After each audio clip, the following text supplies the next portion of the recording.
Be done by word of mouth, it can be done by radio, or it could be us driving down the street, so please know your zone.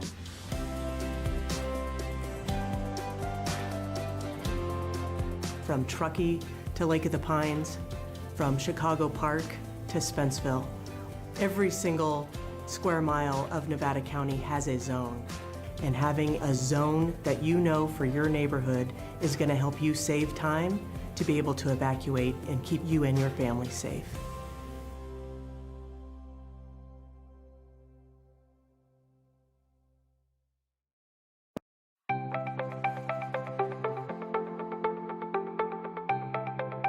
Ready Nevada County is an education campaign designed to help the public have successful outcomes during emergency events. We really focus on a whole host of disasters or emergency events. We want to have a broad spectrum. We want to be prepared for anything, but really we focus a lot on wildfire because we know that's one of the most likely events to happen in Nevada County. Ready, Set, Go is really built around the wildfire premise to prepare residents to be ready before an event, to move into the set posture when there's a red flag or a fire is near you, and then to go when it's time to go. Essentially, in its simplest form, it's a three-tiered community emergency preparedness plan.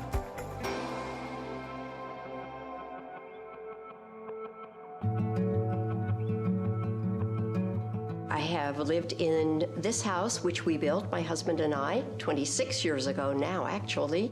We selected the hardy plank, the concrete siding, and also the metal roof. Then when we moved up here and heard about the 49er fire, that's when we started to say, wow, this really is even more important than we first realized.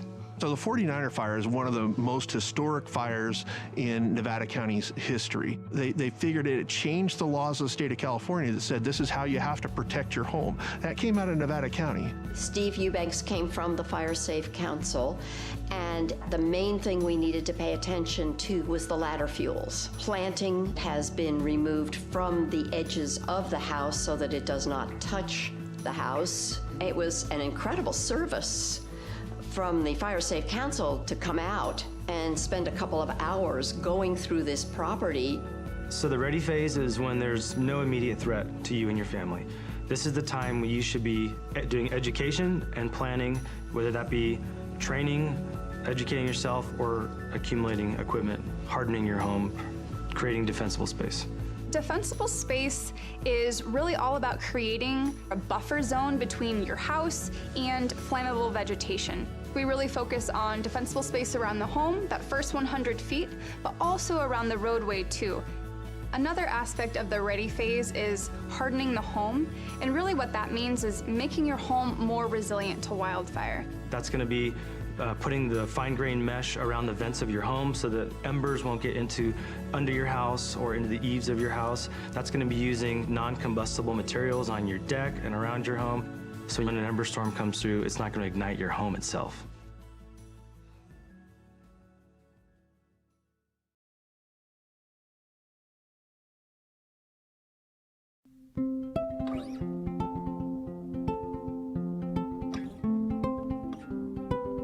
I currently live here in Grass Valley with my parents. All of us have sleep apnea, so we all have CPAP machines that require power in order to run. I also use a nebulizer, and that's used to disperse medication that I need to get myself breathing again.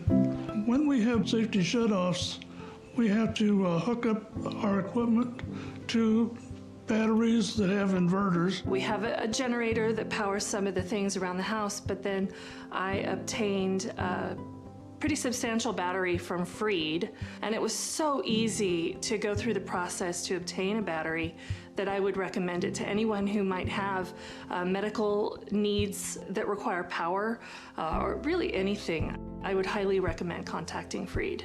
So whether it's a snowstorm or a public safety power shutoff, we really want folks to be thinking about, okay, what are the things I'll need on hand to weather the storm? Do I need to have candles? Do I need to have battery-powered radio? Do I need to have flashlights? So what are the things that you'll need to shelter in place or address the disaster at hand? So a go bag could be anything. It could be a backpack, it could be a suitcase. It's gonna be something that you put together to sustain yourself, your family, your pets if needed. That's gonna have food, water, medication, clothing, toiletries to get you by for 72 hours.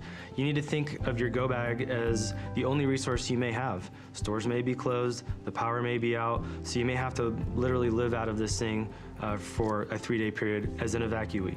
If you are someone with a disability, maybe you have a chronic health condition. For me, I have type 1 diabetes, I have an insulin pump, right? And so that's a critical piece that I need to plan for if I'm gonna ever evacuate or be away from my house, frankly, for any amount of time, right?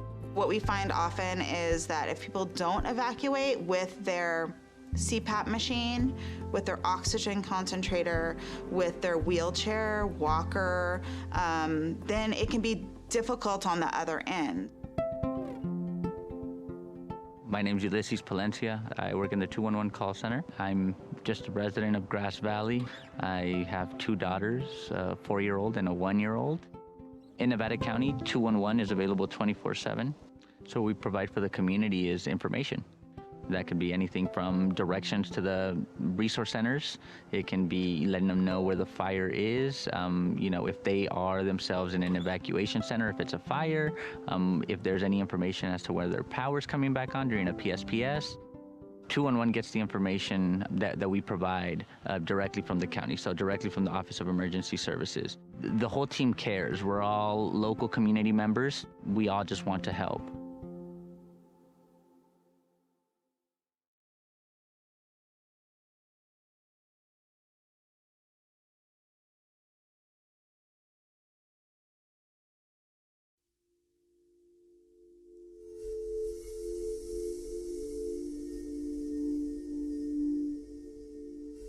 So we were all sleeping in bed on Thursday, November 8th in Paradise. And first the house phone rang. Picked up my phone. It was my sister who lived a block or so away from us. We were woken by a telephone call from my daughter. She said that we were being evacuated. I left sooner than them. I had everything ready. They were on the way out the door. There was not time to think about what you're going to take, what you're not going to take. The night before the fire, I knew it was a red flag warning, and I knew that it was a high risk. So on my way home, I filled up the tank. On our way out, we didn't get too far from the house, and we're watching fire coming down the hill. There was a machine shop right to my right there, and it had gas tanks and propane tanks. And I saw a lone ember kind of floating through, dancing through the air. And I watched it as it landed on the machine shop. In the time it took me to get my phone back into hand and to take a picture, it was engulfed in flames. And I knew that within moments it would start exploding and I would be dead. And just as I moved out of the range of the explosions, they started happening, and I prayed for the people behind me. 10-minute drive normally to Chico became almost 4 hours. So it was a long trip.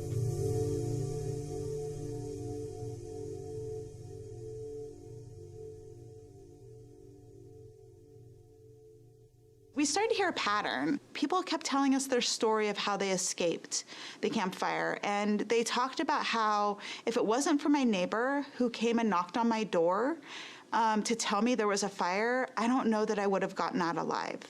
If it was— Good morning, everybody, and welcome to day 2 of the Board of Supervisors workshop. I would like to call this meeting to order. And I just want to acknowledge again that unfortunately Supervisor Hall is dealing with a family medical emergency, and so she is not with us today, but we are communicating. Allison's been taking furious notes here, so we are communicating with her what's going on, and we will get some input from her hopefully before our board discussion tomorrow. So I just wanted to acknowledge that. Would you please join me in the Pledge of Allegiance? I pledge allegiance to the flag of the United States of America and to the republic for which it stands, one nation, under God, indivisible, with liberty and justice for all. Thank you. So we have a really packed day today. I see some of our speakers from yesterday who are interested in learning more about our economic development program are here. So thank you guys for coming back to listen to our discussion today. We got a pretty packed morning, so we're just going to jump right in, and I'm going to turn it over to CEO, or I'm sorry, I'm going to turn it over to Lori, who's going to get us started. I'm just going to do an agenda review. So next up will be Broadband by Landon Beard, and then Economic Development. Tricia Tillotson is moderating a panel with Kimberly Parker, Kristen York, and Brianna Bacon. Recreation is going to be, we're going to follow that. I'm going to read what we have, and then the chair will call breaks when we need them. Recreation, again, Tricia will moderate that. We have housing, and then after lunch, we have emergency preparedness, homelessness, climate, and then code compliance, and an opportunity for the supervisors to have discourse. And then we'll wrap up and end of the day before 5 o'clock. So at this point, I'll turn this over to Landon. You're going to come on up. And this is on broadband.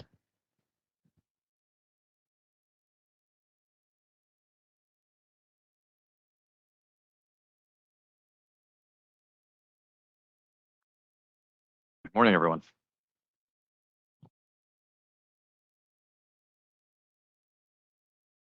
Good morning, Chair Swarthout and members of the board. Landon Beard, your CIO.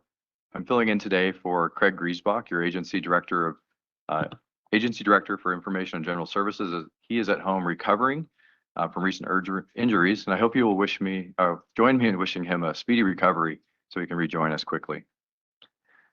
So over the last several years, your board and our staff have been leaning hard into supporting broadband access or advocating and supporting broadband access throughout our rural community.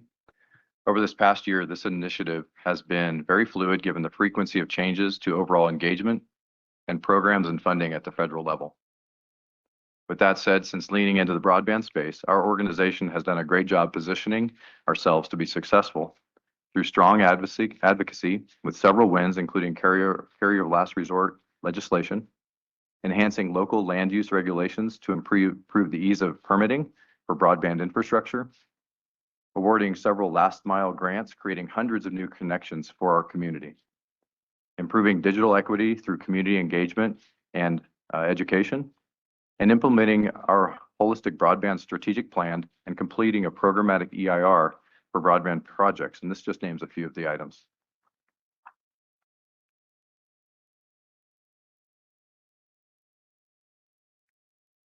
Can we get the next slide?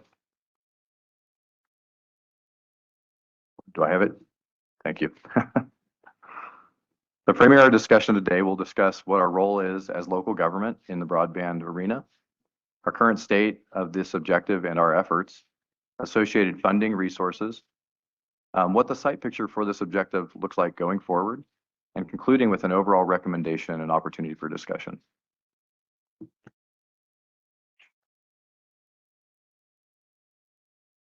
The primary components of our broadband strategy include 4 pillars. They are advocacy for implementation of broadband and best practices, project readiness, optimizing funding opportunities, and digital inclusion advancement. With these pillars in mind, the primary role as local government with broadband, put simply, is strong advocacy, community engagement and education, streamlining permitting, and coordinating and convening stakeholders.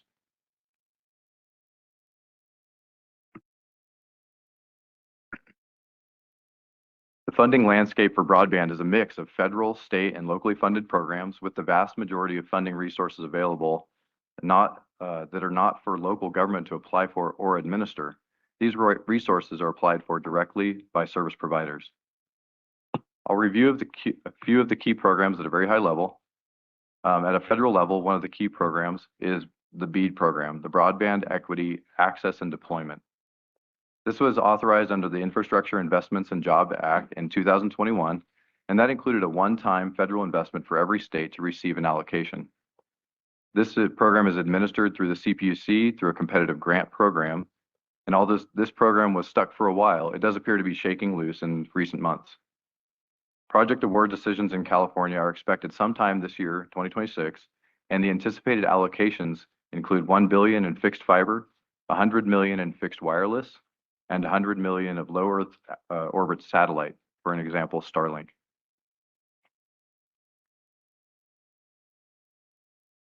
In addition, there is also the Federal Funding Account, or FFA program, where funds derived from the ARPA plan, the ARPA, that designated $2 billion for last mile deployment.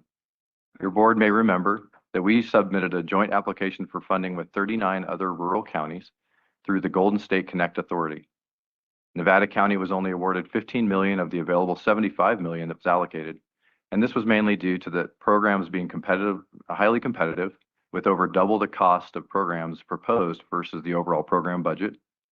The CPUC ended up catering to the smaller grants and smaller programs, and almost half of the programs were funding were withheld due to the state's budget deficits.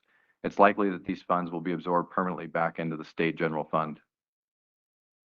At the state level, there's also the CASIF, or California Advanced Services Fund, that was established in 2009 and supports 6 broadband and digital equity-based programs with a total of $60 million statewide this fiscal year.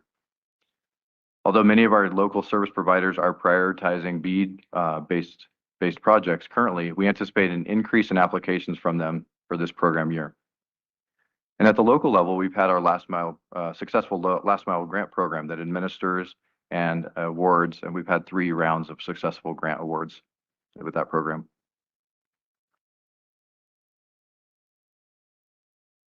So looking forward, what can we do to continue to advance broadband for our community? And with the BEAD program and funding finally coming loose with anticipated awards this year, we continue to partner with service providers and facilitate streamlined permitting for those projects.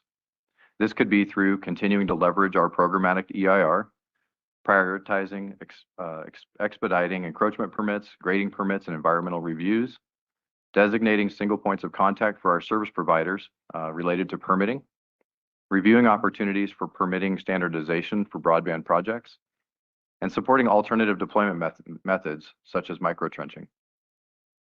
Also, we can continue our strong advocacy efforts supporting broadband funding and opposition to legislation that reduces connectivity, such as the carrier of last resort. Supporting and facilitating regional collaboration and partnerships with service providers and regional local government entities, and leaning into many synergies with the economic development objective supports our local economy and business community.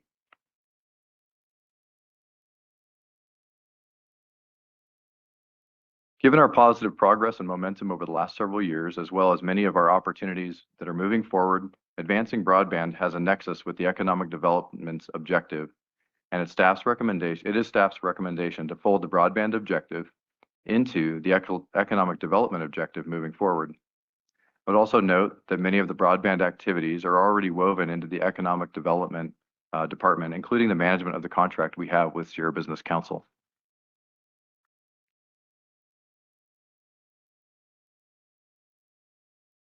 And that concludes our presentation, and I'll do my best to answer any questions your board may have or carry them forward for further feedback to the broadband teams. Thank you. Thank you for the presentation. Questions, comments from board members? Hardy, do you want to start if you have any questions? No questions.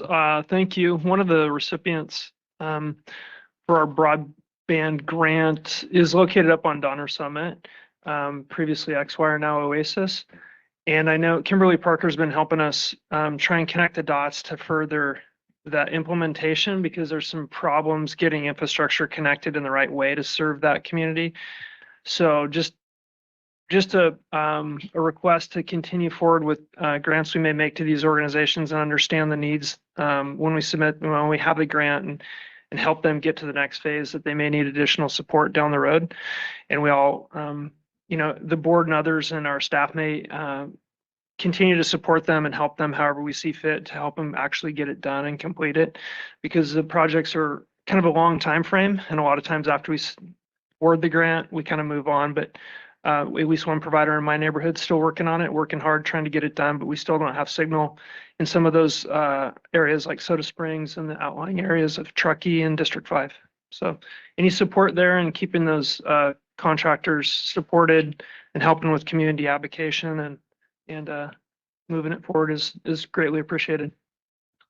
So would you support putting this under economic development versus having it be a standalone Yeah. goal at this time? Mhm. Okay, I think that's kind of the direction that we need to give to staff on how to move forward. So Rob, any comments, questions? Yeah, and I would agree with you and Hardy on that. And overall, it feels like we're more of a facilitator with this and advocating, on the federal and state level, the funds coming through, than kind of a direct, whatever you want to call it. I know we don't have a lot of time, so can you just briefly give a little input on, I know we heard some comments yesterday about the difference between the wireless infrastructure, and I know in some of the pictures it was obviously underground, more of the hard wiring. Just, is one far more beneficial or advantageous from your standpoint? And I know that's a detailed question, so we can follow up more. Absolutely. I think there's a lot of nuance within that conversation, Rob, Supervisor Tucker. Fiber optics definitely has large barriers to implementation, just with the infrastructure development and the timeliness of delivering services to the community, versus some of the wireless options have a faster delivery, but may not yield other needs of the community. So I think it's a balancing act.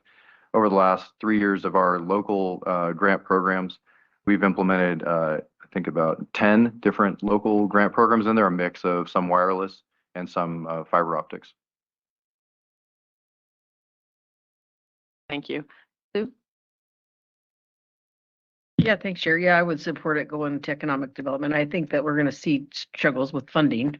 I think as it comes down, even looking at what we got with Golden State, they're going to bond the rest, because even FFA grants are only about 70% of the cost, and the costs continue to rise. So I think that in the long run, we've got to keep moving forward. If we still have to keep fighting for our landlines, because those are probably still very important for our community till this all can be resolved. And I would love it sometime to have an update on what's happening with some of our projects that are already underway. Would be great, where we're, especially like Race communication. So that'd be kind of interesting to have a little update on that. So, but otherwise I would support that as well. Great. Yeah, I agree. I think that, I've seen this number floating around in the community of like, there's going to be $75 million available for broadband.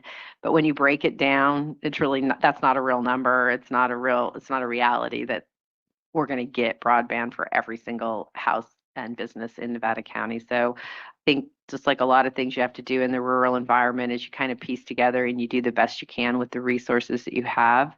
So I think we're seeing clear direction here to move this under the economic development, although I hate to pile on more work to our economic development department, so we're going to have to look for some additional resources there. But I think that putting this underneath that, because it does go hand in hand with development and people getting the services and the infrastructure that they need for their homes or their businesses.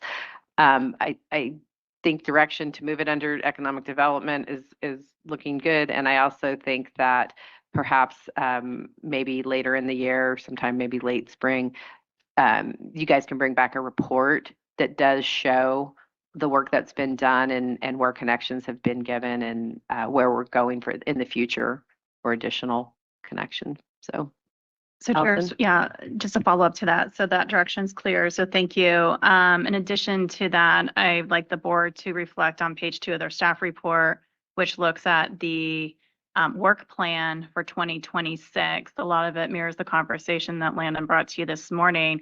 But just in summary, that would be continue to leverage our programmatic EIR. Also prioritizing, expediting encroachment permits, grading permits, and environmental reviews. Designating a single point of contact, which could be in alignment with underneath the economic development division. Review opportunities for permitting, standardization, and broadband projects, and support alternative deployment methods such as micro trenching. So if that's in alignment with the board direction, we'll go ahead and move forward with that. Does that sound? Oh, that sounds good. And I, we talked a little bit in that same idea with the trenching, but that dig once policy, yes, the board adopted the dig once policy. Yeah, so I think that is another good thing that comes with this, is other projects are coming down the road from other Okay, so if we could Good add the piece. dig once policy to have that in coordination with CDA, we'll add that to the work plan. I think that goes back to my comments about making sure that, you know, we're taking away obstacles for people. And I think this is one where we really, things that are within our control, such as expediting permits, the grading, the EIR issues, definitely want to continue working with community development, with the IGS department, as well as now economic development. So a good team involved with it. All right. All right, thank you very much, Landon. The next presentation is economic development, and Tricia Tillotson will be coming up here with Kimberly Parker, Kristen York, Brianna Bacon, and any other support folks that they have.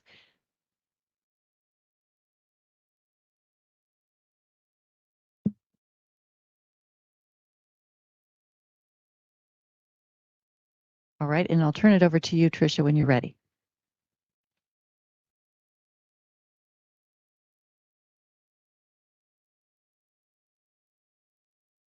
So good morning, supervisors. I'm Tricia Tillotson. I'm the Community Development Agency Director for the county, and I'm pleased to be your moderator for the economic development portion of this workshop. We propose to start with a panel discussion followed by board discussion of proposed 2026 actions. And for the panel discussion, I'd like to introduce Kimberly Parker, our Economic Development Program Manager, Brianna Bacon, our Executive Director of the Nevada County Resource Conservation District, and of course, Kristen York with the Sierra Business Council. She's the Vice President of Economic Empowerment.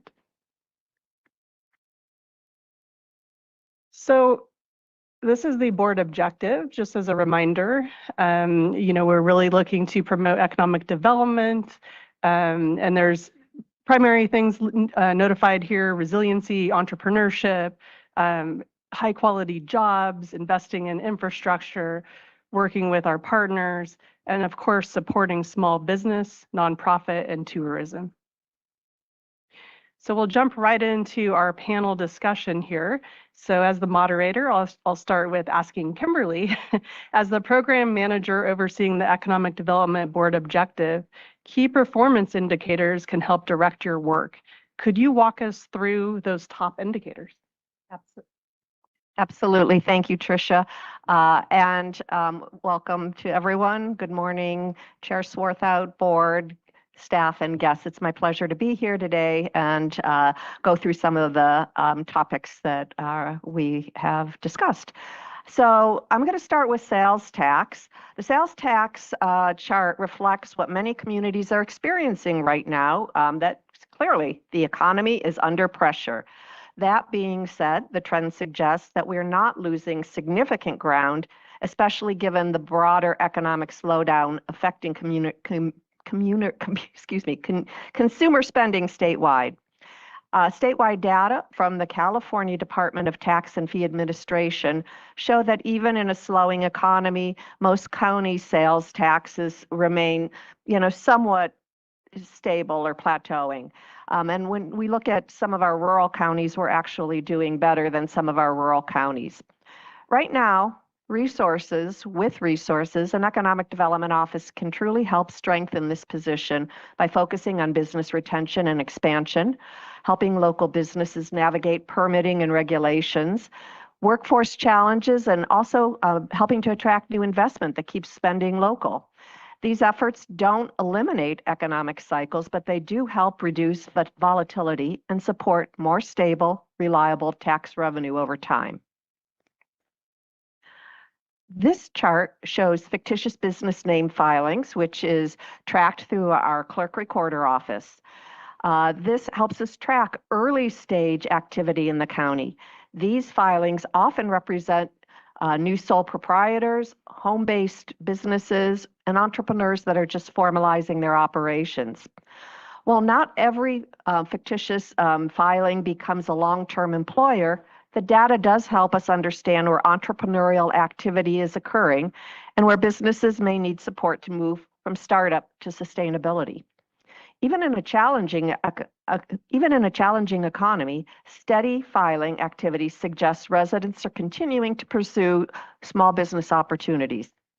For economic development, this information guides our focus on business retention and support, on where we can provide technical assistance, help navigate permits and regulations, and again, connect resources for entrepreneurs to workforce and financing so that these businesses can not only grow, but they can contribute more to the local economy.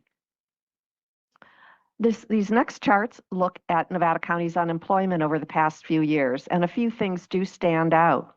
First, our labor market has remained relatively stable, even as we've seen slight year-to-year increases. This does suggest to us that the local economy is resilient, but also there's a gradual softening, and this is something we should carefully monitor. Second, while our rates remain below the state average, the upward trend highlights the importance of contributing and continuing to support workforce development and small business growth. Targeting strategies like attracting new industries and providing training for in-demand skills can help support our unemployed and help make our economy strong. In short, the numbers show stability, but also a clear signal to be proactive in supporting jobs and workforce readiness as the broader economic climate shifts. As you can see, this is the TOT tax that I believe Aaron also showed you yesterday, so I'll be brief on this. This is the TOT for the unincorporated areas, which does show a general trend upward since 2017-18, reflecting a strong visitor demand and the county's growing appeal as a destination. You know, one of the things I would really like to see happen in this next year is it's great to have this information for the unincorporated areas, but I'm hoping to work with the cities in town to get their TOT data, because I think globally it would be great to be able to provide a big overview of how TOT is doing consistently countywide. TOT may be a smaller part of the overall budget, but it is a key indicator of our local tourism economy, signaling visitor growth and spending in our communities. The consistent collection of support is essential for county services, while also highlighting the ongoing economic impact of visitors to Nevada County. So thank you, Kimberly, for that quick overview of some of the key performance indicators. And there's more in the staff memo too, if you have more questions on that. So continuing with the panel discussion, I'm going to ask you, Kimberly, again, as a one-person office at the county, so collaboration with our community partners is key. Could you highlight some of the contracts, partnerships, and projects that are currently underway? Absolutely. And I have to say, economic development, while I may be a sole person in my division, works very closely with almost every county department and numerous organizations and agencies locally and regionally throughout our community. And this work is not only a result of the work of economic development, but also of all those partners working together. Listed here are a few of the contracts. I'm not going to speak to the Sierra Business Council because you'll hear from that in just a couple minutes. But the Economic Resource Council, we have had a contract with them recently. They did some fictitious business work a year ago. Right now, we are funding their business fundamentals class, and soon they're going to help with the logistical work to help set up a business retention and expansion program for the county. Sierra Commons has also been a strong partner, and they've done some amazing things this last year with receiving a We Prosper grant to help build out their food equity program. And we also supported them with a contract for their learning management system, which really helped transition to a whole new teaching style for their programming. A few others that we also work on that aren't listed here is we have a fabulous program at the county, Art in Public Spaces. We do that with the Arts Council, and it is a wonderful, wonderful program. Also have been involved with the Arts Council throughout the last year and a half on their master plan process, which is going to be exciting when it is released. Currently, we have another contract with Design Workshop on the Soda Springs Outdoor Visitor Center and the Community Foundation of Nevada County on their work to identify the potential of a co-ed for the county. They brought the relief fund under the Community Foundation. They brought CNL under and are doing other great work there. There's also, through efforts of CDA, there's the North San Juan Fire Suppression Project that hopefully will near completion soon. Those are some of the contracts that we do manage. I'll also just briefly mention that my office does a lot of collaboration with outside agencies. Trades Day is one of those. We work very closely with the Nevada County Contractors Association and a whole team to put on Trades Day at the fairgrounds. The first year we did it, we had I think about 30 vendors and about maybe close to 200 students. This last year, we had over 40 some vendors and I think over 600 kids. So that was a great program. Jeff Dellis, our youth coordinator, and I are currently working on the second annual Youth Entrepreneur Pitch Week, which is next week. Very excited. Thank you for all the people who have offered to be mentors, judges, instructors for that program. We're going to have a lot of fun with that. Also, we're on our final ARPA grant, Habitat for Humanity, which had funding that they are finalizing with their housing project, and they look to complete that project by the fall of next year. And then finally, working with our wonderful cannabis division, they have been very successful with grants. We are in the second phase of a Department of Cannabis Control grant for an equity grant, and that was to help, as you know, create a dispensary opportunity for unincorporated areas. They're getting ready to go out on the identification and selection of that entity. And then they were also recently awarded a new $750,000 grant from the Department of Cannabis Control, and they should be coming to the board with that later this winter. Great, thank you, Kimberly. So next, Bree, could you please explain some of the projects that have involved the agricultural community? There we go. Good morning, everyone. I am going to talk a little bit about the SALT grant, and I think Kimberly will mention everything from there. But the SALT grant, which is the Sustainable Agricultural Lands Conservation Grant, is a mouthful.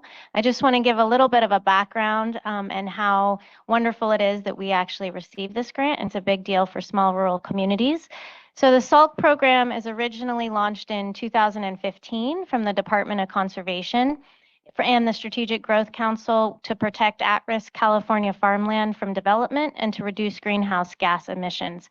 It's funded by the Cap and Trade via California Climate Investments, and since inception, it has preserved over 194,000 acres, including 166 easements, and some of which are held by our very own Bear Yuba Land Trust. By 2022, the program alone has funded over $373 million in projects, emphasizing the incredible importance for agriculture to the economic viability of the state and rural counties. The three areas that this SALT grant funds are conservation acquisition easements, land use planning, which talks about grants for government policy and protecting farmland, and then capacity and project development. We were awarded $500,000 as a county. One of the reasons I think we were so successful was this collaboration between the partners in the County of Nevada, including the Economic Department, the Planning Department, and the Ag Commissioner, along with Bear Yuba Land Trust, Sierra Harvest, and Farm Bureau. The project was set up to be collaborative to talk about the past 20 years of agriculture and the future 20 years of agriculture and how that is a stability driver for the economy of Nevada County. So the four components of the plan, which will include agricultural economic strategy, land use policy strategy, agricultural climate resiliency strategy, and an education and awareness strategy for those in our community and the regions we serve. The I'm going to scroll down to some of the assessments that we've found so far, which is incredibly important for the economic rural landscape that we serve. What we have identified so far in our draft plan is that for every dollar in direct economic output of the agricultural sector, 30 cents is induced indirectly. This means in 2023, 24.4 million in agricultural production generated another 7.2 million in spending from employees, suppliers, and agricultural business, which equates to Nevada County's agriculture generating a total of 31.6 million contribution to the local economy. As many of us know, farmers and ranchers have been small businesses for generations, and they have continued to support our economy in perpetuity. Only 4.7% of the 340 million that the county residents spend on food is spent on food that's grown locally. And the farmland has decreased from 82,000 to 64,000, which is a decrease and 22% decline in farmland in the last 20 years. So part of the reason that we did this assessment is to see the incredible viability of agriculture in our community and how important it is that we sustain it and what the needs and wants are of our farmers and ranchers and our community and the action steps we need to take moving forward. Next steps, the draft will be surfaced and circulated throughout the community for public comment. It will come to the board in May as a draft, and then ideally it will be come as an action plan in the fall for adoption. Thank you, Bree. And it's the work being done under SALC has been really inspiring, and it's been great to see all this effort around agriculture. A couple other areas that I really work with agriculture. I won't go into a lot of detail on the ranch because I believe you know it's the 86-acre ranch that was donated to the school. But I will say how economic development has been working with them through their process. We have continued to work with them to help identify and work through potential grant opportunities, signed letters of support. As you may know, they received a $250,000 Catalyst grant from California Jobs First, so helping them navigate through that. I also serve on the Ranch Advisory Committee, which has been looking at the plans and the opportunities at the ranch, including not only how students can be educated, but also what is the economic opportunities that can happen out there that can support not only the school system itself, but also our local community. We also had a group that included Luke Browning and Gil Matthew, myself, Elizabeth Strong, and a few others that went out to Colusa recently to look at their soon-to-open meat processing facility to really look at, is that something that could be viable out at the ranch in a different model than what they're doing. And this is something that there continues to be exploration and discussion on. With Sierra Harvest, which is an incredible nonprofit in our community that really supports our ag and farming community. They received a USDA grant a couple years ago, year and a half, and I have been working with them. It is the Beginning Rancher and Farmer program. And I, in my capacity, serve to provide business support to farmers, participate as part of their kind of business farm biz program, and then we'll be soon doing some training for farmers on grants and how to submit grants. Thank you, Kimberly and Bree. That's just a sampling of some of the great work happening in our agricultural community. Next, Kristen, the Sierra Business Council is an important economic partner. Could you please provide an overview of some of the great work that your team has been working on? Be happy to. Good morning. Thank you for having us today. So SBC, we track all of our business technical assistance efforts. Part of the Nevada County contract, an important thing to note is that we match your investment with our funding from the SBA for the technical assistance. So, and that requires a very robust reporting system. So we primarily track a number of things, but importantly, workshop participants, one-on-one business consulting. These are unique businesses that were worked with during the year, and then the actual 3 hours of technical assistance. So year over year, you can see the growth, except for the anomaly during the pandemic, but you can see that we've had a consistent growth every year in workshop participants, the actual number of businesses, and the free hours. Next slide, please. So the way our contract is now organized is around the actual economic development action plan. And our primary area of focuses are the grow from within. So that is working directly with the businesses. These numbers are reflected in the prior slide. So in the last calendar year, we had 360 businesses that received over 1,200 hours of free technical assistance. So that's one-on-one with a special counselor. Those are responsible for 44 new jobs in the county and 26 new businesses, and this is a significant statistic because our SBDC covers 7 counties, but that 26 represents over half of the new businesses in our region. And that is also a reflection of Nevada County's investment in economic development, that a majority of our focus we're able to have in Nevada County. And then capital infusion, these are loans to businesses, so over 5.3 million infused into businesses. Our counselors work directly on the loan applications and help navigate businesses through that process. Another area of the action plan is the retention, recruitment, and expansion. So over 1,100 workshop participants. This is a variety of topics. I believe you get this every month in your report that I give to Kimberly. So anything from QuickBooks to marketing to AI, it is a wide range of topics. And then 138 new businesses and warm handoffs. So what that is a new inquiry that might come through Kimberly's office or through ours. We have a system where we refer back and forth to each other so we know what's going on. We report on a monthly basis. And then in terms of special projects, you've already heard about the youth entrepreneurship camps. Those are in both West and East County. The Forest Entrepreneurship Program, which is funded by a separate grant, and that we're working to actually attract more funding for that through the California Jobs First implementation funds. That grant application was submitted 2 weeks ago. Our action plan partnerships, we work very closely with the ERC and Sierra Commons to get this work done. And then you heard a bit about broadband as well. I think there's one more here.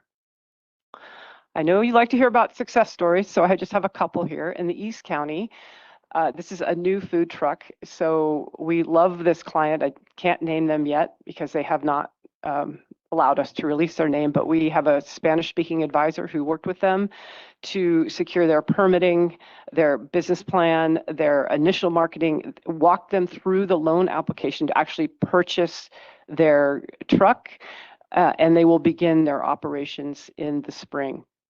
And then Sierra Mobile Glass, which is a woman-owned full-service auto glass company. They actually won an award from the California Office of Small Business Advocate this year for their work. And we had 4 different advisors work with them from just the concept and the formation, the hiring, the funding, and their expansion. So when a business comes to us, we match them with a primary advisor, but then we have access to other specialists that can help them. And I think those 2 success stories will help illustrate that. Thank you. Thank you, Kristen. So next we'll bounce back to Kimberly. So Kimberly, the Economic Development Action Plan, it's really helped us be strategic with our approach for economic development in Nevada County. Could you please highlight some of the areas of focus as well as the tourism industry? Sure. One point I want to make to what Kristen said, and that is that who SBDC and who I work with, a lot of times our meetings are confidential. Businesses come to us in a lot of different vulnerability, and so they really trust both of our offices to kind of help get them connected and find resources, but also really to adhere to confidentiality in those situations. But when we do get a new business, that opens up, then we also kind of switch and try to do everything we can to help promote and get them to a successful start. I'll touch on a couple of these in the top section that we haven't talked a whole lot about. Housing, we have a wonderful housing department, and I work with and collaborate with them. They do a lot of great work, but I also try to look at what are the ways around housing that we can really support and do additional work. And this year, in collaboration with our planning department and Brian Foss, we designed and put together a developer and investor opportunity tab on the economic development webpage. And this is something that we said, let's start with 5 properties. We'll build those out. There's a lot of information there. And that went live in September. And while it may not sound like a lot, I think it's pretty impressive that already there have been 52 clicks on this site. A future activity that I really would like to see, in addition to potentially adding other properties to this, is to be able to reach out to key local and regional developers and investors and direct them to that site or connect them with the Economic Development Office for further conversation. Also, I do a lot of regional work, and part of that is working with GoBiz site identification team. And they send me when there is, and they a lot of times they will send it broadly out to a wide group when they are looking for a specific kind of site. And so when I see something that might fit Nevada County, then I try to drill down a little bit and have further conversation there. Business support and workforce development, is key to the work of my office. I probably talk to between 25 and 30 businesses a month and do warm handoffs to a variety of different places to get them what they need and where they need. You'll hear in a couple minutes a little bit more about a couple workforce development programs. Grow from Within actually came directly from the action plan. Our consultants interviewed, they spoke with 80 people and 30 organizations, and what they really came back with is that Nevada County is amazing in terms of the entrepreneurial spirit we have here. So we've taken that approach. We are really focused on trying to help organizations and businesses grow within our county and really being supportive of entities that do that. And to that end, we've had 2 manufacturers this year that a number of partners have been in conversation and have been working with, but they're going through major growth of their companies, and they're building their larger kind of manufacturing right here in Nevada County. That's the kind of growth that's really going to help us long term. Arts and culture continue to be very strong, the creative economy. When we talk business support, it's really important that everyone understands business support is not only businesses, it's nonprofits, it's arts and culture, it's recreation. These are all businesses. And so really trying to work within those sectors and find ways that we can be supportive. Tourism is a large economic driver, and it continues to have impact in our community. I'm going to speak a little bit more detailed to Go Nevada County in a minute, but I will say that, again, this is multi-partner work that looks at tourism and works on tourism on a daily basis. Tourism happens on both sides of the county. On the west side, we have various entities like our chambers, our downtown associations, our hotels, our economic partners, our arts and culture, et cetera. We work very closely on the eastern county with Visit Tahoe Truckee. And this year, a couple things that we really are focused on working to incorporate is I'm working with Shivati and her team right now to incorporate recreation more fully into the gonevadacounty.site. Keep an eye out for it. It's going to be wonderful. We're also looking at adding an opportunity for people to do bundled experience and create itineraries that want to come to the county. Look for that. And then this next year, we hope to incorporate a tab and be able to encourage companies to host executive leadership meetings and small conferences in Nevada County. So this is a look at the gonevadacounty.com website. Let me just say gonevadacounty.com is the county's digital front door for tourism. The first bar there shows the previous site before the county took it on for relaunch in 2022. The second column reflects the new launch, which I want to say is only a partial year because it did not launch until August of 2022. I also have to say that I didn't come to August, so a lot of the work to get the site developed and looking the amazing way that it does and getting a lot of the content up and going was before me. It was through people like Ariel, and I think Caleb was involved, and others that really helped get this rolling. It's important to note, and I want to say this because I've had questions on this before. It was not possible to bring the old site over into the new site. The information was outdated. We found a lot of inaccuracies. It really didn't match what we wanted the new site to be. So the relaunch was really starting from ground up. And we have rebuilt the site. We continue to go back to the old site and see if there is a copy that can be brought over and updated. And we continue to add on it every day.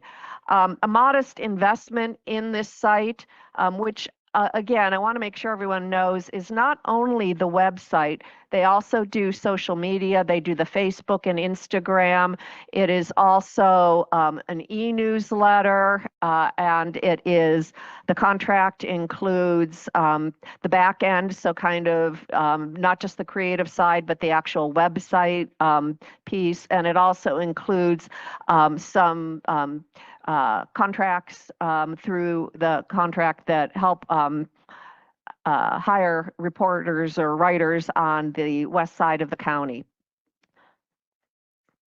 And then I just want to touch on the Visit California 2024 data. According to Visit California, which for those that don't know is the statewide destination marketing for tourism that does all the domestic and international work, their 2024 Economic Impact Report, which was prepared by Dean Runyon Associates and released in May 2025. These charts are specific to Nevada County, and they reaffirm that travel and tourism remain a vital economic driver for rural and mountain destinations like this. It generates jobs, it supports small businesses, and it contributes to local tax revenues that fund essential services. I've gotten asked, and one of the things Visit California has noted is that yes, international travel has been down since a lot of things have come out this past year. But what is really up are road trips, and their theme for right now is road trips. We've embraced that theme, and so our tourism continues to be strong, and it's strong because there's a lot of road trip funding. They do believe at some point the international travel will come back. I believe the increase is not accidental, but it is the continued work of the team and partnership of all the group that work on making this our tourism hub for the county. And again, this is the chambers, the downtown associations, the arts, recreation, hospitality, businesses, and so much more. Also, my partnership with the Gold Country Visitor Association, which is an 8-county rural county collaborative that work on tourism campaigns for the rural counties, is a great opportunity because it is very low cost to participate in these promotions alongside with them because they are a division under Visit California. I also want to just take a minute, while it's not reflected in the slides, because you've been hearing more and more about the interest in film in Nevada County. Currently, this has really been huge because the governor has come out with $750 million of tax credits for anyone who films in Nevada County, and there are very large tariffs for anyone who films outside the county. So we really have to address that. I went from maybe getting a couple calls to film car commercials up on Donner Summit to, I think, between the third week of July, and the governor came out in June with his tax credits. Beginning the third week of July, probably till early September, I had 12 contacts, and I'm probably talking to at least 3 or 4 representatives of film every week at this point. Film's another area. We have great collaborative partners in the community and are really taking an opportunity to learn from them. Currently, the work we're doing is we're updating an outdated ordinance that we're going to bring back to the board later this winter. We're working to update our film permit and our processes, working with Public Works to ensure that we're well covered on the Public Works side. And then we're finding that there's a lot of questions that we're having to do research and really make sure that we understand the answers to. So this work is continued as progress. All right, thank you, Kimberly, Bree, and Kristen. So before we get into the proposed 2026 actions for board consideration, we're happy to answer any questions that you might have. I know we just went through quite a bit. Thank you all. Lots of information crammed into a really short period of time. We might go over a little bit because this is really important, and I just want to make sure that all of us are heard and you guys are hearing. Can you put back the slide that has the moving forward for 2026 objectives? Or do you have one? Yes, so There the we go. proposed actions. Yes. Perfect. Okay, thank you. So yeah, let's open it up for board discussion. Sue, you want to start? No, quick and fast presentation. Thank you. There's a lot going on. It's always interesting. So that's curiosity, the film thing. That's interesting. Somebody reached to me out to do that here this year, which I thought was interesting. Where's the film permit come from and who issues it? And what's the cost? Our film permits are free. Okay. They come out of the Economic Development Office, but there are costs for things like encroachment permits, et cetera. So if there's something that Public Works needs to engage in, they would have to fill out the Public Works application for that. And let me just make a comment. Film permits are, free. We've looked at a lot of counties, Placer, El Dorado, and others, because really where you get the economic benefit is when they're bringing their teams into a region. And if you just even look at the Christmas card, which a lot of us still remember was done probably 2 decades ago, we are still seeing economic impact from people coming to Nevada City to see the Christmas card. And I want to mention that the ideal kind of opportunity when they're filming in our regions is when we actually get them to mention the city, the county, the town name as part of that. That specific film was Nevada City. And so that is one of the reasons we continue to see people coming for that. No, that's perfect. That's interesting. I'm also interested in the little bit we were looking at as we move forward, what we're going to do and what the costs are. But is our certified nurse assistants and medical programs? Those really intrigue me. I think that's a giant need. You want to talk a little bit about that, can you? Yes. So healthcare in the action plan is a highlight of one of our key areas. And in talking with healthcare representatives, and I will say, when I was at the Hospital Foundation, I tried for a long time to get a CNA program, Certified Nurse Assistant program up here. Wasn't successful. I don't know really what changed, but it did. I think it was collaboration with Sierra College, a number of partners, the schools, et cetera. We launched a CNA program at the Nevada County campus last summer, the week after school ended. And we approached it and did something very unique. We looked at the Career Technical Patient Care program and said, wouldn't it be great if we could get 11th and 12th graders to go into the CNA program? So we had 9 students go through it last year, a new instructor. It all went well. They all 9 students graduated and are certified. And what's really great about these are good paying jobs. These are, a young person can start probably being paid anywhere from $25 to $30 an hour. And these are jobs that you can go right into after you get out of school. There's a big need. We are repeating that again. We're going to open it up so it's not just going to be offered to students this year. I believe it's going to be around the same time in June. The medical assistant program is a little bit more complex.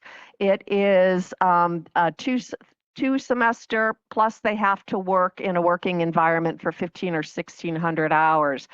And there's labs associated with it. So we're going to start off this next year. And the difference is everyone seems to need CNAs. The hospitals need CNAs. The convalescent homes need CNAs. Medical assistance is more specific to the clinics and their needs. Although there are certain positions at the hospital that the medical assistants would qualify for. So we met with the different clinics to find out what their needs were. They all have great needs in this. They have a hard time recruiting into this, but it is a little bit more complex. And so what we agreed to do for this next year is we're doing a hybrid program with the Rockland campus where they will do labs down there and we will do hybrid classes on the other side. And then I'm working with clinics up here to try to make sure that we can get students into programs where they can make their hours. The big barrier on this originally was for the Rockland campus was transportation, and the colleges assured us they would work with us. So if there were transportation barriers, we would get that figured out. So that we're looking to launch in the fall of 2026. Okay, so that's just a collaboration though. Again, that's your office working with the schools and our clinics to make that all come together. And Sierra College, yeah. Yeah, so just a lot of hours put in from your office, so that's a key component there. Okay, go ahead and move on. I think I have more questions, but I'll come back to them. And I think just we're going to have an opportunity to talk about this on Friday too as we move forward with our goals, because I think some of this conversation is going to be pertinent to our goals and objectives moving forward in 2026 with taking broadband off. Maybe there's an opportunity to add something else that pertains to some of the work that you're doing. Mm-hmm. So, Rob? Thanks for that. Economic development is interesting because I recognize how critical it is in the great work you do. But then it's one of those kind of community building non-core services that it's hard to quantify. I mean, on a grand scale, we quantifying, you guys did a good job of some of the industries, but I'm talking about quantifying like our investment or the funding that the county's providing, quantifying how that directly kind of the results. So that's always, I don't know if you call it attention for me, but that's the challenge is recognizing how critical and the great work you're doing. But then, when you show the economic number sales tax, how much of that is directly related to the county's funding, and I'm sure it is, but it's just hard to quantify. And then I know we've had discussions before to get to a point where we really have that data down to, the minute details would be a huge investment in technology and infrastructure, whatever, to get to that, probably more so than we're even funding economic development. So anyways, I guess I'm just kind of rambling about, knowing that as I look at like the schedule today, we've got some things that are like core services and then others that are more community building and obviously critical, but, following up on our conversations yesterday with the uncertainty on the federal state level, realistically, a lot of these that we're talking about today are the ones that would be on the chopping block to begin. Hopefully we don't get there and it's not. So anyways, I appreciate the data. I would love to get more as we go forward. And I think it sounds like we're looking towards that. And then, yeah, I guess the other kind of theme for me today is consolidation. We've talked about it already. I think broadband might be rolled into this. I think we'll have some comments on recreation. So economic development, I think is going to become even more sort of right in the middle of things. So yeah, not really a question there other than if you want to maybe share the data sharing, it seems like we're getting more and more, but yeah. And I, if I may, I just kind of address and say, and then, if either of you have comments as well. I understand what you're saying. I would also say that, the largest economic drivers in our community, for example, small business, those are the things that without kind of support and energy that's going and being directed at them to provide those kind of services and assistance, those are the things that drive sales tax, that drive TO tax, that drive other things, which actually are what give your board, the ability to expend funds on some of these key services. So the more that we can work and elevate those funding levels, then the more opportunity and funding that's going to give the board for other priorities within the county. Kristen, I don't know if you'd add anything. Yeah, thanks for that, Supervisor Tucker. It's like it's like holding Jell-O in a way. And I understand what you're saying. I used to teach economic development, and it's a tough thing to define. But I will tell you this, I work with a lot of counties, all rural counties and Sierra counties, all up to the border and down the crest. And counties that do not, and I'm saying this completely objectively, but counties that do not support or invest in economic development, it really impacts the quality of life.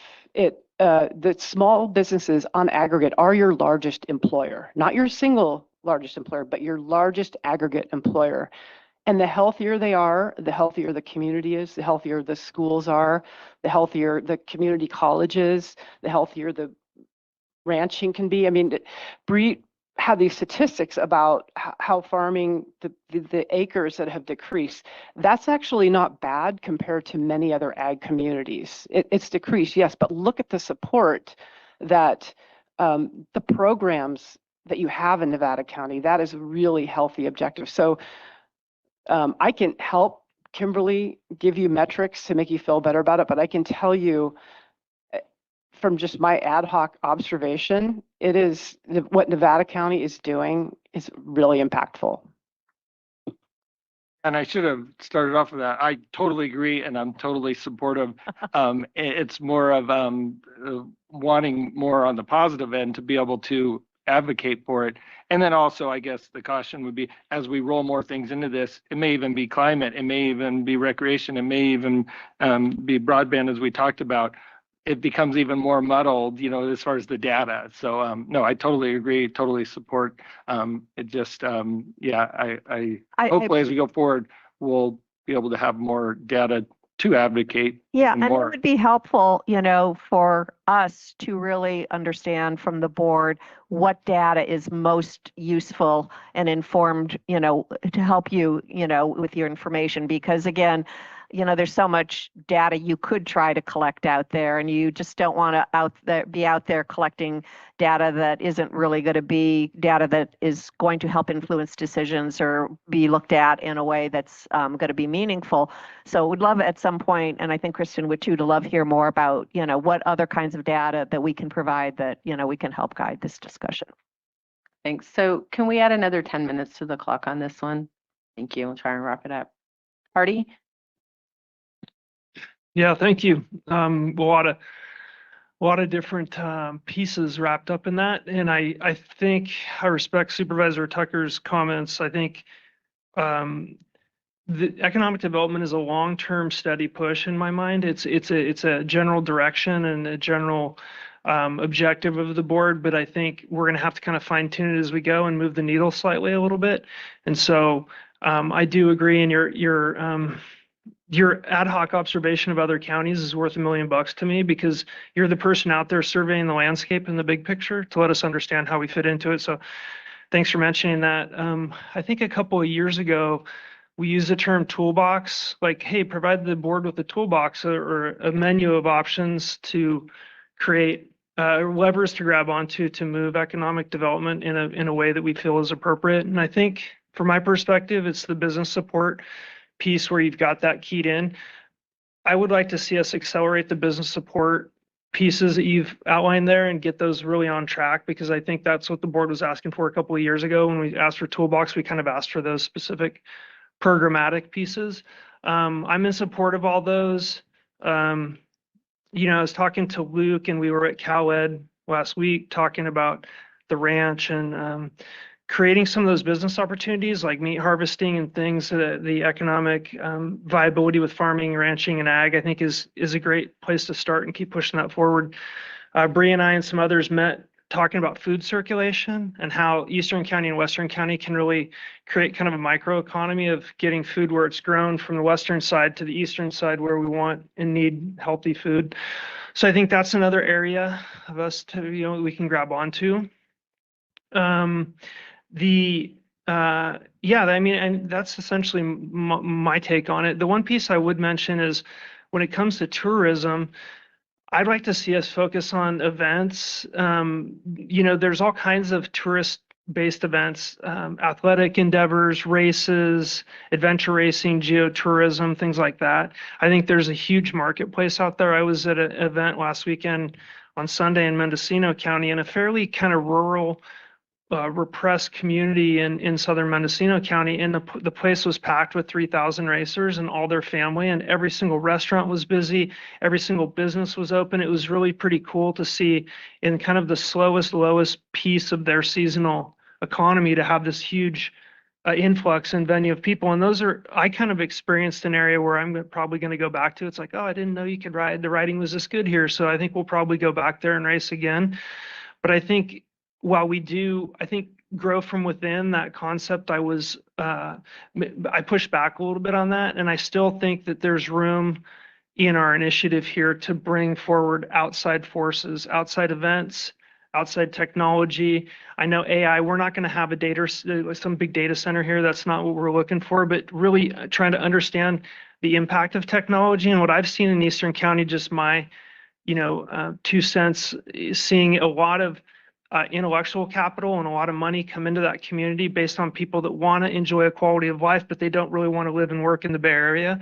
So I think if Nevada County, particularly in the western side, can capitalize on the fact that we have a great place to live, we have great small businesses, great place to recreate, we can bring those businesses here to create that small business community and ecosystem that you described. So in summary, I think the business support stuff you have here, great. I'd like to see more emphasis on events and bringing things into our county from outside. Great feedback. If I can just make a comment or two, the kind of event side, I think that's actually something that maybe hasn't been much in the conversation. So I think we can certainly look at that. And Kimberly, not to interrupt, but I think with the event issue, we could look at maybe enhancing that like we're doing with the film event issue. And I saw supervisors want that. I just, before you guys wrapped up, I just wanted to have an opportunity to address that too, because I probably have I have a different take on it than Supervisor Bullock does on a couple of these things. So if I can just interject, and then Kimberly, absolutely have you kind of follow up with that. So thank you.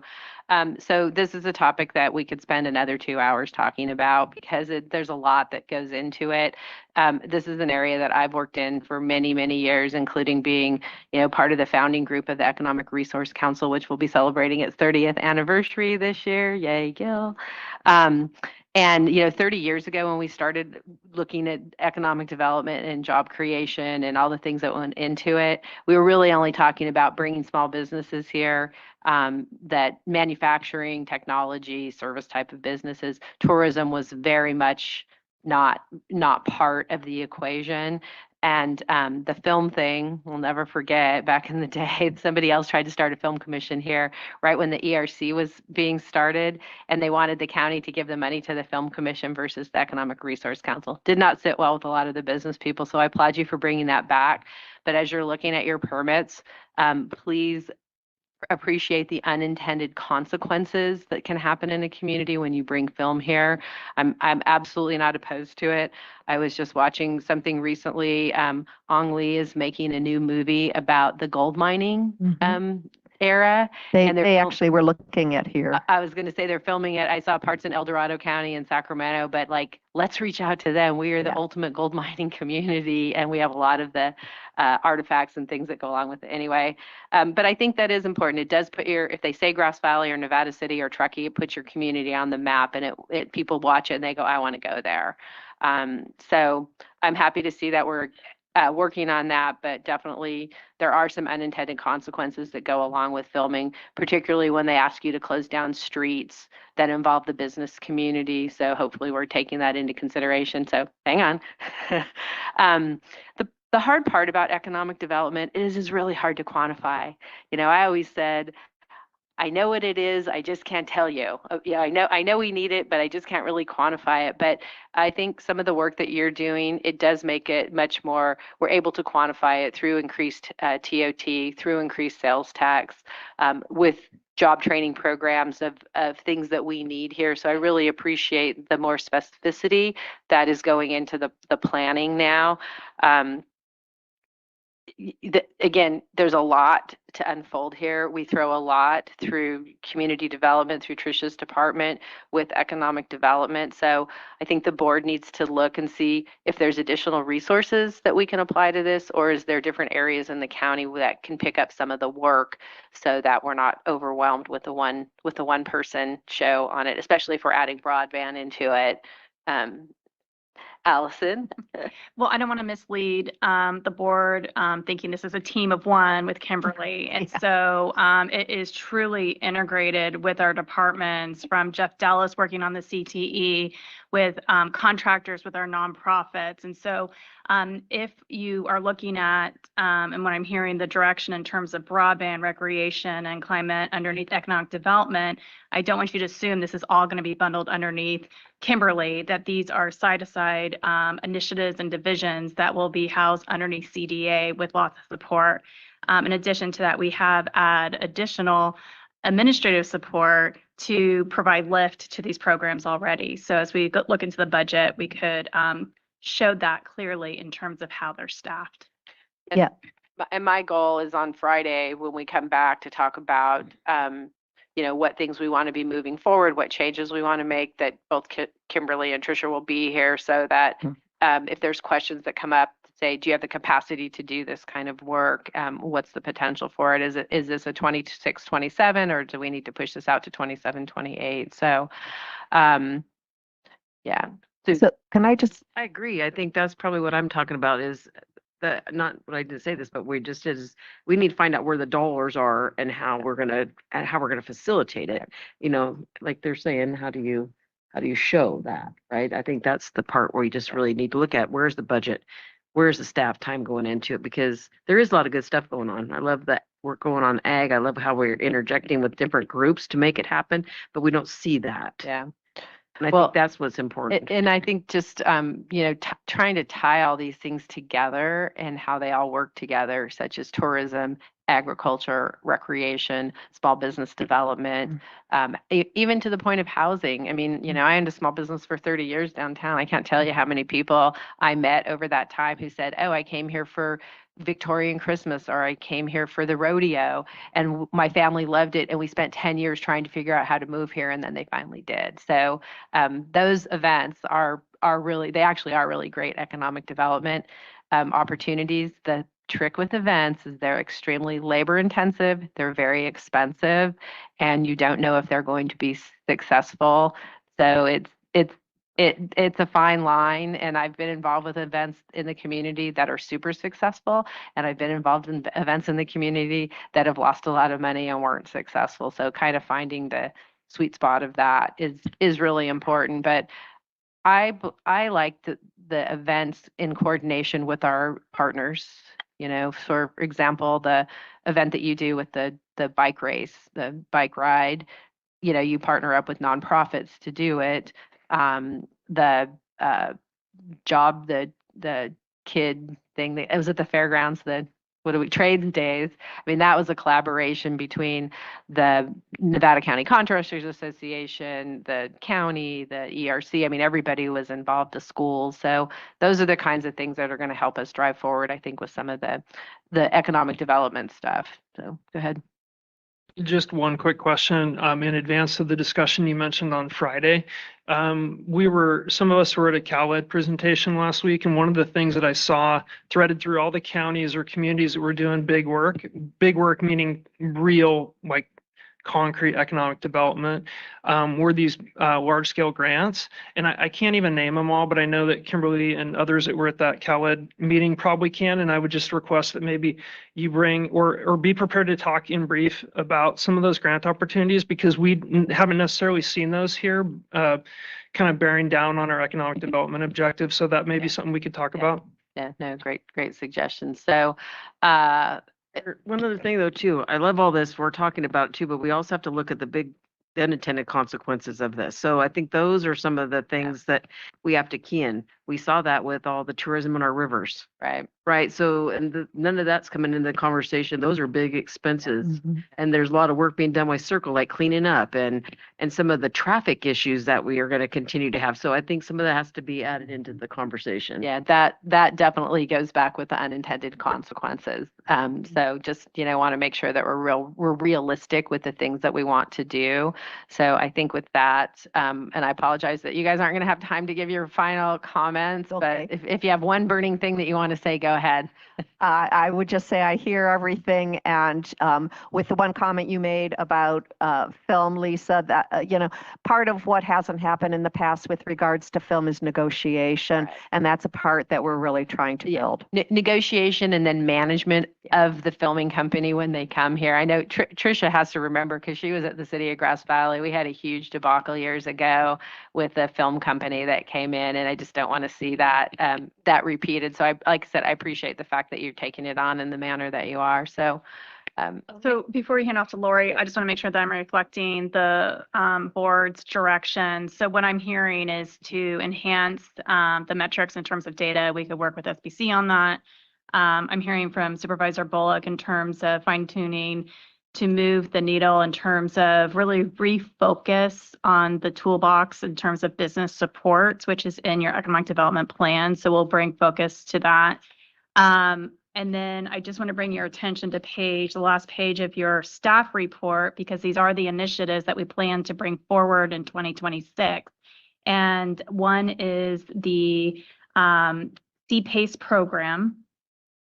And then the second is to explore T-bid. So due to time, we're not going to discuss that now, but I encourage come back on. Yeah, I think we can definitely have that discussion on Friday because I've done a lot of work in the T-bid thing. It's a long conversation and there's some education that needs to go into it. So, all right. All right. Thank you. Thank you very much. And Chair, you've elected to do the break now. Yeah. So we're going to take a 10-minute break. So enjoy and then come back in 10 minutes and we'll have the clock up here and on the wall.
think we've got all the supervisors close by. We'll wait till everybody gets seated. All right, thank you everybody for coming back from your break. And this next portion is going to be on recreation, and Tricia is going to be moderator once again. So if you could introduce your panel. Thank you, Lori. So good morning again. Tricia Tillotson, Community Development Agency Director. And I just want to say, what's more exciting than helping the community have more fun with recreation, right? So especially with partners who I'll introduce here in just a moment. So just really quick, what we're going to do today, or what we're proposing, is to hear from our panelists about park districts, organized recreation, and outdoor recreation in Nevada County, as well as on public lands. And then next we'll have 2026 projects that are underway, followed by board discussion. So jumping into the panel, I'd like to do some introductions. I first want to start with our ad hoc, which consisted of Supervisors Bullock and Tucker. So thank you very much, and we'll ask you to say a few words here in a moment. We also have Forest Supervisor Chris Futrier, and Amber Waters is with us as well from the forest. We have Western Gateway Park Director, or Board Chair, Brandon Linzen. And we have our Bear Yuba Land Trust Executive Director, Aaron Tarr, and our very own administrative analyst focusing on recreation, Shivati Karki-Pearl. So thank you all for being here. So as we're all aware, there are opportunities and challenges in providing recreation in Nevada County, and so coordination is really key to our success. With that, I'd love to start with our ad hoc supervisors. So I was going to ask Supervisors Bullock and Tucker, from your standpoint, where would you like to see recreational opportunities in Nevada County in, say, 5 years? Yeah, thanks for being here. This has been a great serving on this ad hoc and kind of learning the dynamics. But for me, and it kind of ties in with the previous presentation, and you said it, the coordination, the collaboration is so key in this arena, particularly with, as I look at a lot of names up there, some of those are run by independently elected boards, right? These are districts. So it's, impacts us at the county, but really it's not directly our jurisdiction. So that collaboration and the coordination becomes even more important. So I think looking forward, and that's to your question, I think just to see that collaboration grow, both on paper, on computers, as far as our infrastructure, and then just out, I guess, in the field, for lack of a better term, just seeing it grow, both our districts and our recreational economy, and also the cooperation, because I've seen that's probably one of my biggest takeaways this year has been just in the, maybe it hasn't always been the case, the collaboration between the different entities and the county facilitating it, how valuable it seems like that is to the various districts and entities in different ways. Each of them just seems like they've really appreciated and got a lot out of it. So I just look forward to that cooperation continuing to grow. Yeah, thank you. Supervisor Bullock? Yeah, it's been really great to serve with Supervisor Tucker on the ad hoc. And it's been great to see this objective grow since we started it. So it's kind of started in its infant stages of grown and grown and grown. We got the rec plan, and now Shivati committed to the work, and really supporting what Supervisor Tucker was saying, the two sides between organized recreation and organic recreation. I think the independent park districts need a lot of support.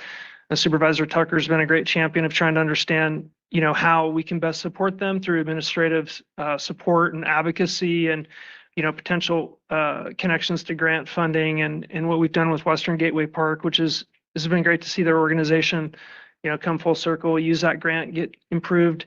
So I think supporting all that, I think in the future, I'd like to continue to create a region and a community that looks like those really high functioning recreational areas. And some communities come to mind. If you go to Mammoth Mountain, you see the trail infrastructure and the signs and the connection between the county and the town and the municipality and all the special districts working together. That would be my future goal for Nevada County, to see all those integrated pieces, continuing to build trails, pines to mines, connected communities, and then working with our federal partners. I know the Forest Service is moving toward a focus of resource utilization and back into that area where they're trying to move timber, and totally support that. I think trying to make sure we balance recreational access and advocacy and environmental protection in that new era of utilization, I think is going to be important, because like we saw with the Highway 20 improvements, we had the Omega Curves project. It was an awesome Caltrans project, and it just kind of wiped out half of the Pioneer Trail there for a while. And so a lot of changes in impact versus utilization and improvements are some of the things we need to balance. But looking forward to today's presentation. I wanted to talk a little bit about low impact camping, and yeah, looking forward to it. Great, thank you. And since you mentioned trails and then also the signage, if folks haven't seen the staff memo yet, I encourage you to take a look at that, because there's a lot happening with Pines to Mines, many other trails in our community. And then we're looking at starting well, we've already started it, but we're hoping to start installing some signage that's really going to be connected throughout the county. So that's going to be really, really cool to see. So next, I thought I would ask Aaron, from your perspective, what is the single biggest opportunity and the single biggest constraint facing the outdoor recreation economy and access to open spaces in Nevada County, again, maybe over the next 5 years? Okay, there we go. Yeah, thank you. Thank you all for being here. I'm honored to be here representing the nonprofit recreation community. I'm with the Berryville Land Trust, but I feel like I'm kind of representing all of our nonprofit partners that are working so hard to bring recreation here in a really positive way. So at Berryville Land Trust, we save a lot of land and we build a lot of trails, and then we connect people to nature. But the way that we're able to work in the recreation space is through obtaining trail easements through private properties to connect existing trail systems. So that's a big way that we're able to work in our urban areas. So that means working with landowners, doing real estate transactions, appraisals. You know, there is a lot of cost that goes on with that and a lot of collaboration, but it does bring really positive benefits to the community. That's one of the ways we're going to create these connected communities, is really focusing on these private willing landowners and getting these trail systems connected. So that's one way. We also own land. So we own about 4,000 acres of land. A lot of these are small nature preserves around the community where we're trying to connect these trail systems to the preserves as well. So that's another way that we can help to create these connected communities close to town, as well as in the wilderness areas, working with partners on Pines to Mines and those bigger projects as well. And then we do contract with entities to build and maintain and plan trail projects. So I think the biggest opportunities, I mean, there's a few, and I think Supervisor Tucker and Bullock touched on this. The way that the community, or that the county has been supporting recreation, especially over these past 6 years, has just transformed how we're able to do things and how we're able to move things forward, how we're able to partner. The county has been really instrumental in kind of assembling these partners and then helping to find grants, helping to with the permitting, things like that. So that has been huge to move things forward. Also in COVID, I think we really saw people showing that they need nature and that they want access to nature. And it was even more important to try to create more safe access to nature. So the county's outdoor visitor safety fund that they were able to give was also really, really crucial. We were able to expand one of our parking lots at a highly traveled trail area in Alta Sierra. So opportunities are just continue to collaborate and continue to work together. The city of Grass Valley and the city of Nevada City also are really focused on recreation. A lot of people are working on plans, so we're just really trying to work together and make sure that we're focused on the highest priorities. And then also bringing more art into nature. So that's something we've really been working on. So in our community, there's a lot of cultural and art events and reasons that people come up here for those kind of opportunities. So if we can, you know, collaborate in that way as well and bring more people out into nature to see art, that's a great opportunity. Let's see, I think, you know, one of the biggest challenges is always funding. But I think it's also, this was touched on in that last discussion, is what is our carrying capacity here? We need to provide more parking lots. We need to provide our existing trail and recreation features need more amenities, but we just need to be careful that we're not overextending ourselves, and that there's that balance of resource protection and recreation. So I think that's always a challenge. You know, we want tourism, we want people to come up here, but also we want to protect what we have and make sure that we're developing responsibly. Yeah, thank you, Erin. And I think you really represented a lot of the challenges and opportunities of most all of our nonprofits working in recreation. And you would think, you mentioned parking lots. That's just a simple example, but I drive by one every day and I use it too at the Allen Thiessen Trail. And I mean, it's just brought the community together and it's highly used. So that's just a simple example. And then we've also had improvements up by the 5 Mile House as well. And that's been huge too for that area. So next, we will go to Chris and Amber. So as the Forest Service advances increased forest management and logging efforts, how are recreation systems being protected and integrated into that work? And where is coordination with local partners most critical to avoid impacts to, say, access, safety, and visitor experience? Yeah, so great question, and thank you for it. I think the bottom line here that we all can recognize just simply by looking to the north on the Plumas, 60% burnt, to the south in the El Dorado, 230,000 acre Caldor fire, is the fact that if you don't have healthy forests, you don't have healthy communities. Certainly don't have people wanting to camp in Black Forest where they're worried about a snag dropping on their head, right? So bottom line for us is we're the last, Tahoe National Forest really represents the last green stringer of healthy forest, or not healthy, but green forest in all of the Sierras. And so we have a very laser focus at this point on restoring that, and are putting all of our efforts into the top priority of getting after making these forests healthy and resilient. So you're seeing in your communities, I expect, log trucks rolling down the road. We had 1,600 log trucks moving out of Nevada County on a monthly basis at this point, and that's only going to continue, and it's going to accelerate. We have overgrown and overstocked forests. You know, on the other side of the timber wars, there was a big reset where we sort of took a collective pause, and by we I mean all communities in California, Oregon, Washington too, of, you know, wait, maybe there's a better way forward. And we were unsustainably logging up through the 80s and then reached a point of kind of a collective reset.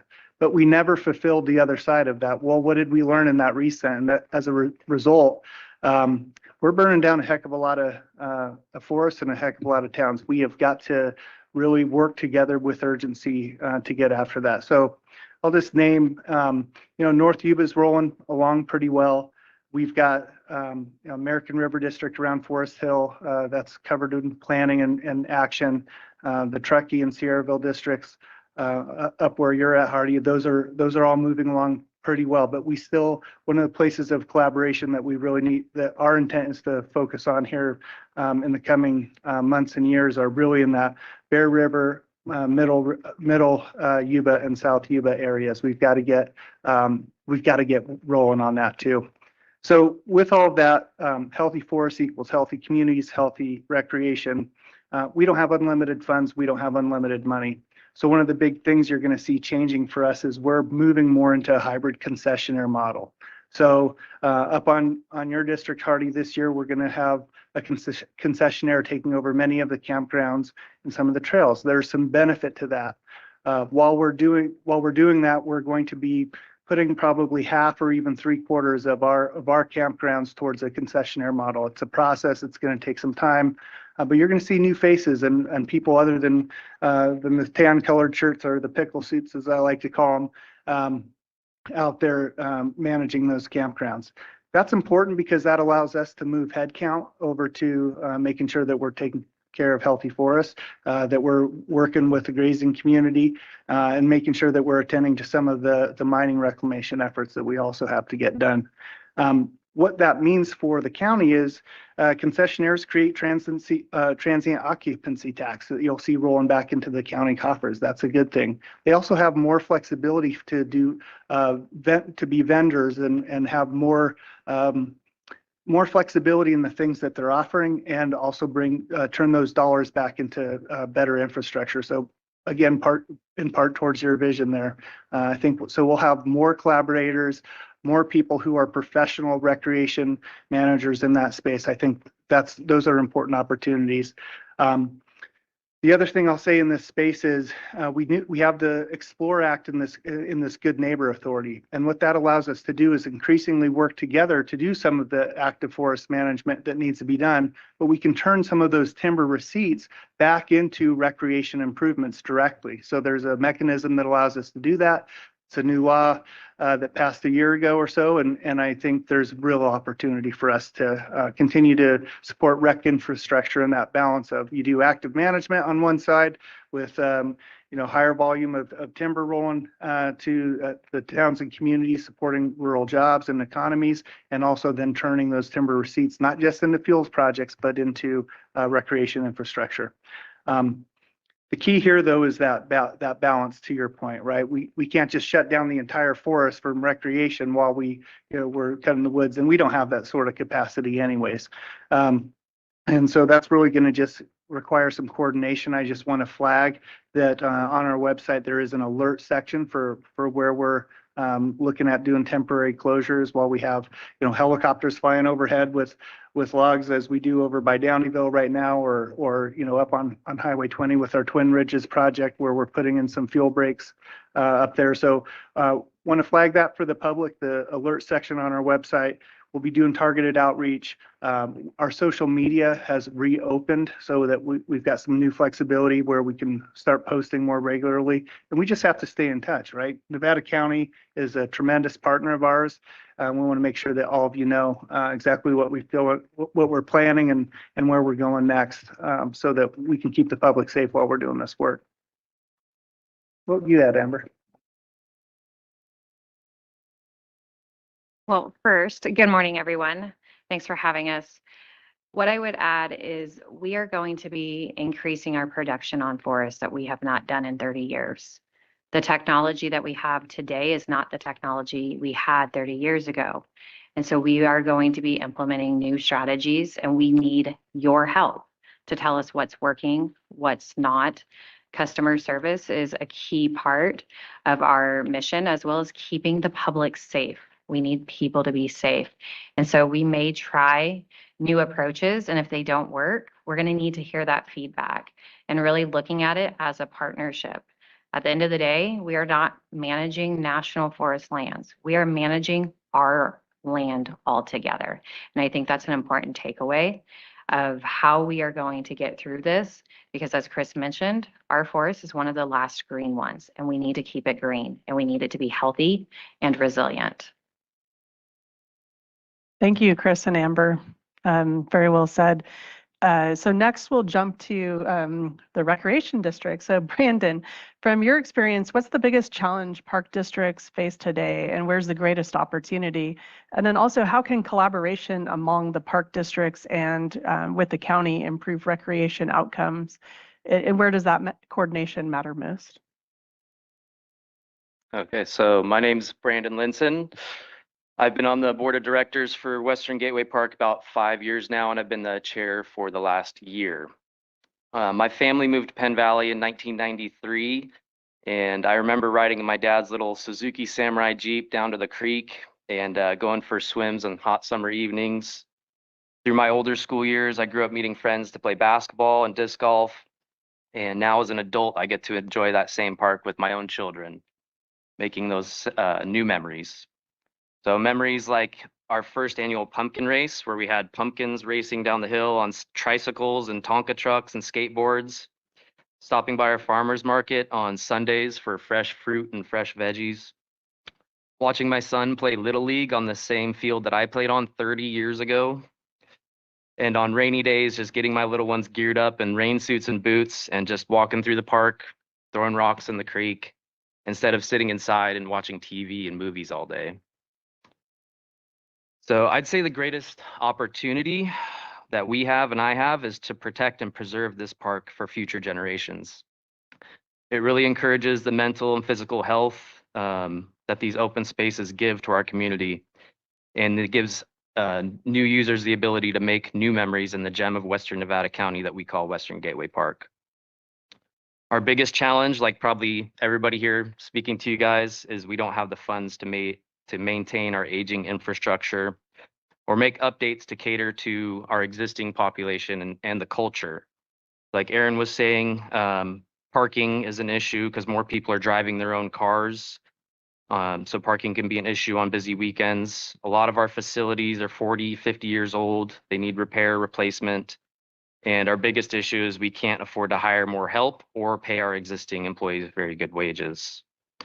So I will mention that we at the park are working on bringing a ballot measure to the voters of our district to increase our funding. So, and I bring this little example with me to any meeting I go to show what our main source of income is. This is $12.94 that we get from each parcel within our district. It's only about $100,000 per year, and we're able to raise another maybe $60,000 to $80,000 through rentals, mitigation fees from new development within our district, and we even collect cans from the community. We're surviving on grants, donations, and volunteers like myself to manage the 86 acres and care for all of these amenities and facilities within the park. So we're all community members with our own jobs, families, and serving the park as volunteers for the good of the people of Penn Valley and Nevada County as a whole. It's just not sustainable to rely on volunteers and poorly paid staff to maintain it all. In the last year as chairman, everyone here at the county level has been such an asset to us, Shavati, Trisha, Sue, Allison, and we really appreciate the help that we've been getting. This help has been essential as our board members are all just volunteer community members learning as we go, and we really rely on the county's help to navigate all these ins and outs of a special district and a government agency in the public sector. So we really need help with the day-to-day happenings and management of the park, and we're currently working on coming up with solutions to help pool our resources through the various park districts and be more efficient with that little money that we do have. So we get creative in any way we can to help support the park, and we hope we can count on this continued support from all of you at the county level to help keep Western Gateway Park the jewel of Western Nevada County for generations to come. Thank you. Yeah, thank you, Brandon. And you explained the opportunities, you've also explained the challenges, and we've heard that reflected from many of our park districts and other districts, special districts in our community. So really appreciate you explaining this. So next we'll go to Shavati. And so could you explain how your county role or how the county's role is really evolving to better convene our partners, reduce fragmentation, and ensure recreation supports the economic vitality, public safety, and resource protection? Trisha. Good morning, everyone, and thank you for our partners for joining us for this important conversation. As you know, the county does not own or manage any recreation facilities. So we have the honor of, and as Erin rightly mentioned, over the last 6 years, the county has definitely evolved from being a project partner to more of being a project convener, connector, and strategic fund seeker. For the recreation countywide under the direction of the board and the rec ad hoc, of course. And this work is guided by the Recreation Resiliency Master Plan, which reflects the extensive community input and shared priorities in the county. We reduce fragmentation through collaboration. In this role, the county is intentionally bringing together agencies, park districts, nonprofits, and land managers to the same table. And this occurs through collaborative groups like the South Yuba River Public Safety Cohort, the Recreation Coalition, and the Pines to Minds Alliance. By aligning priorities, partners are reinforcing one another's efforts rather than competing for resources. We're also coordinating earlier for stronger outcomes. So we're coordinating earlier in any planning process and encouraging partners to do the same. And this approach helps projects go from concept to being shovel ready and positions partners to compete successfully for state and federal funding opportunities, and including emerging funds from programs such as Proposition 4 and hopefully the Explorer Act too. We're also connecting recreation to broader community goals. As you know, we're strengthening the connection between recreation and economic vitality, public safety, health and wellness, and resource protection through collaboration with local, regional, state, and even national agencies and stakeholders. And this includes shared decision-making, activities like resource sharing, coordinated messaging, and stewardship based visitor strategies that improve access, safety, and sustainability, and as well as we're going to be focusing a lot more on advocacy. So the county basically acts now as a backbone organization for recreation and resilience by bringing our partners together, by aligning funding and policy, and ensuring that recreation investments support economic growth, protect the natural resources, and enhance public safety. And our goal is the overall success of all our wonderful and committed recreation partners and providers in the county who do a lot with great resourcefulness and on the backs of enthusiastic and giving volunteers and community members. So thank you for all the work that you do. Yeah, thank you, Shivati. And that brings us to, I mean, there's a lot of projects that all of us are working on, and all of us being our partners, and many of our partners that are also not here today. But could you walk us maybe through some of the 2026 projects that are currently underway and are planned? Yeah, and in the interest of time, because I know we want to discuss, I'll zip through it really fast. So as you can see, we're starting with the park districts, building on the success of our successes from 24-25, and also since the recreation master plan was adopted, several key initiatives are shaping the recreation landscape. We'll continue to support the park districts in the county, and we'll continue to host the collaborative meetings to share resources, explore governance structures, and research opportunities for funding and revenue growth. We're ready to issue a request for proposal for the California Mitigation Act for the cities of Grass Valley, Nevada City, and Twin Ridges Benefit Zone, whereby we'll accept applications for recreation improvement projects falling within the scope of the Rec Master Plan. Building on the strong inaugural success of Recreation and Adventure Fair last year, planning is underway for the 2026 event, with focus on expanding participation, deepening partnerships, and enhancing the visitor experience. And in parallel, the county has also provided gap funding to support Western Gateway Park District improvements and continues to convene the conferences to advance shared solutions and discussion with amongst Pear River, Oak Tree, and Western Gateway Park Districts to explore collaborative governance, like I mentioned before. The wayfinding signage and rec outpost projects are also underway, and all of this is supported by the Rec Coalition. Our next award-winning cohort, which is the South Yuba River Public Safety Cohort, it continues to make strong impact and generate creative initiatives. From Memorial Day through Labor Day, for example, the cohort convenes weekly to coordinate cross-agency actions and align consistent safety and stewardship messaging during the peak recreation season.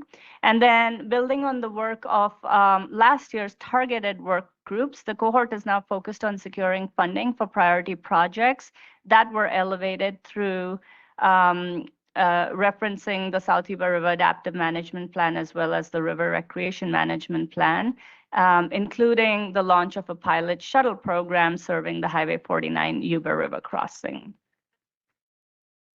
In East County, improvements are anticipated at the Truckee River access at Glenshire Drive to enhance safe and sustainable recreation access.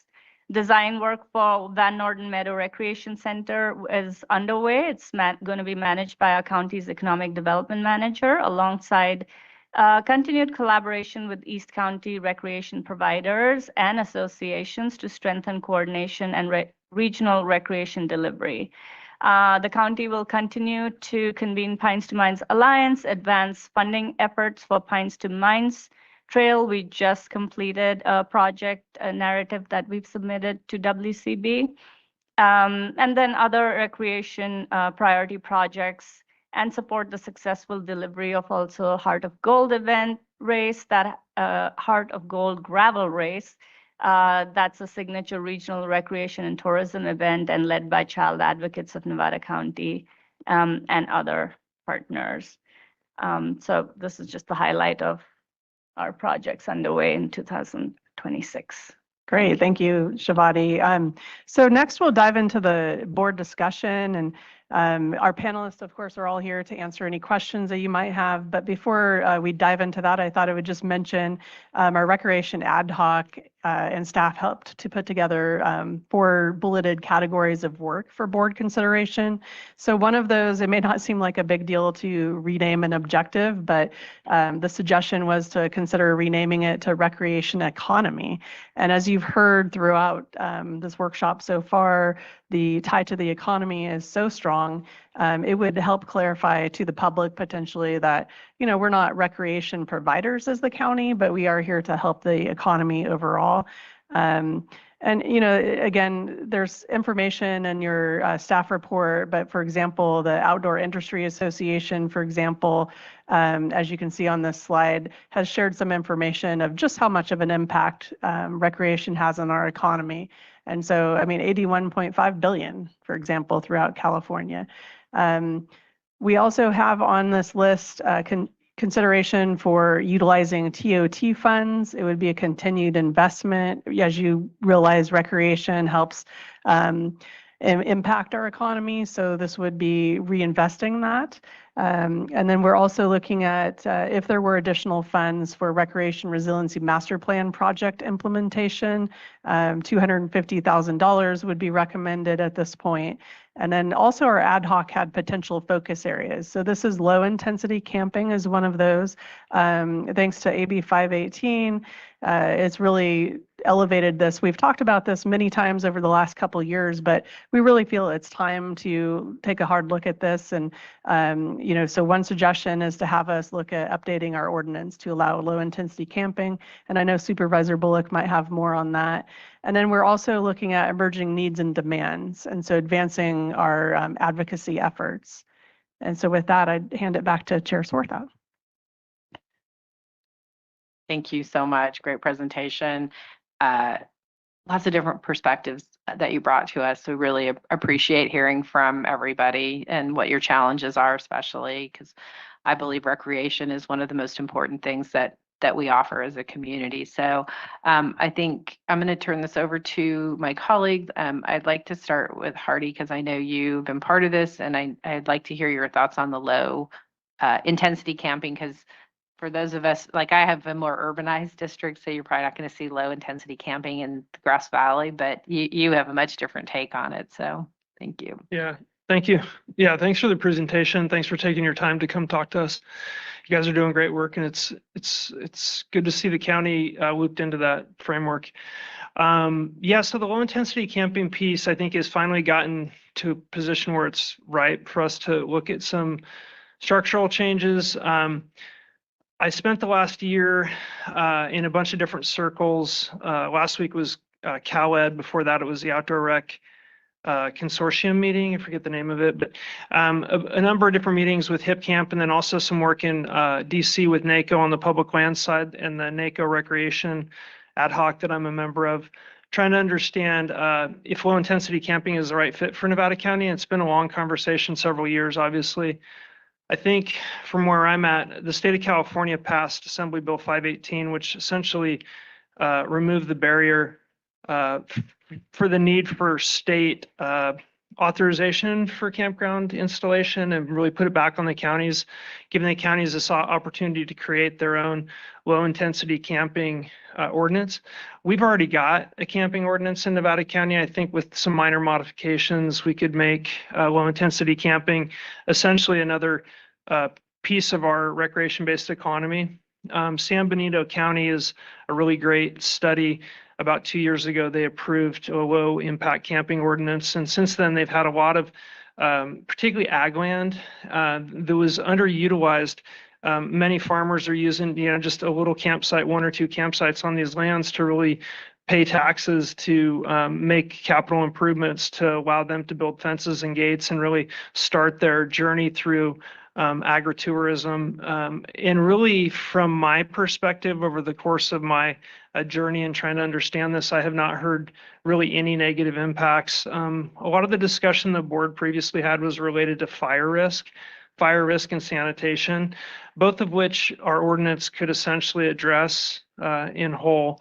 There's other organizations, HIP Camp's one of them, but there's other organizations that help hit, low intensity purveyors of low intensity campsites manage and book them, but also submit the TOT taxes back. I think we have a tax opportunity in front of us to use and kind of plow in TOT revenue back from low intensity camping to try and support some of these other board initiatives, and particularly on the organized park and rec. Obviously, you guys are in need of some funding, and we want to help with that. We need to generate some revenue in the course of our business to do it. So I think there's some areas on the low intensity camping side that are ripe for some problem solving. I sent an email this morning. I had wanted a concise summary, so I sent that to Tricia, and the board has that information. Really, just 3 minor pieces. One of them would be just acknowledge to the state that we do have a low intensity camping ordinance, and we plan to manage that from a county perspective. And then the second one, and probably the most important, is just really a de minimis standard for low impact camping, where we're not creating some huge regulatory framework, right? So if somebody has a ranch and they want to have 2 campsites on their ranch, it's not a 14-page CUP. It's a very minimal fee. It's pretty fast tracked. As long as they're meeting the requirements and they're doing the due diligence to do it properly, they can get in there and get it done and start bringing some revenue in for themselves and also supporting our TOT economy. So that's essentially my take on low impact camping. Thank you. Rob? Yeah, not really any questions. I think being on the ad hoc helps with some background. I wonder though, from my experience on the ad hoc and knowing that we've got the RV Homes on Wheels ordinance coming up, I'm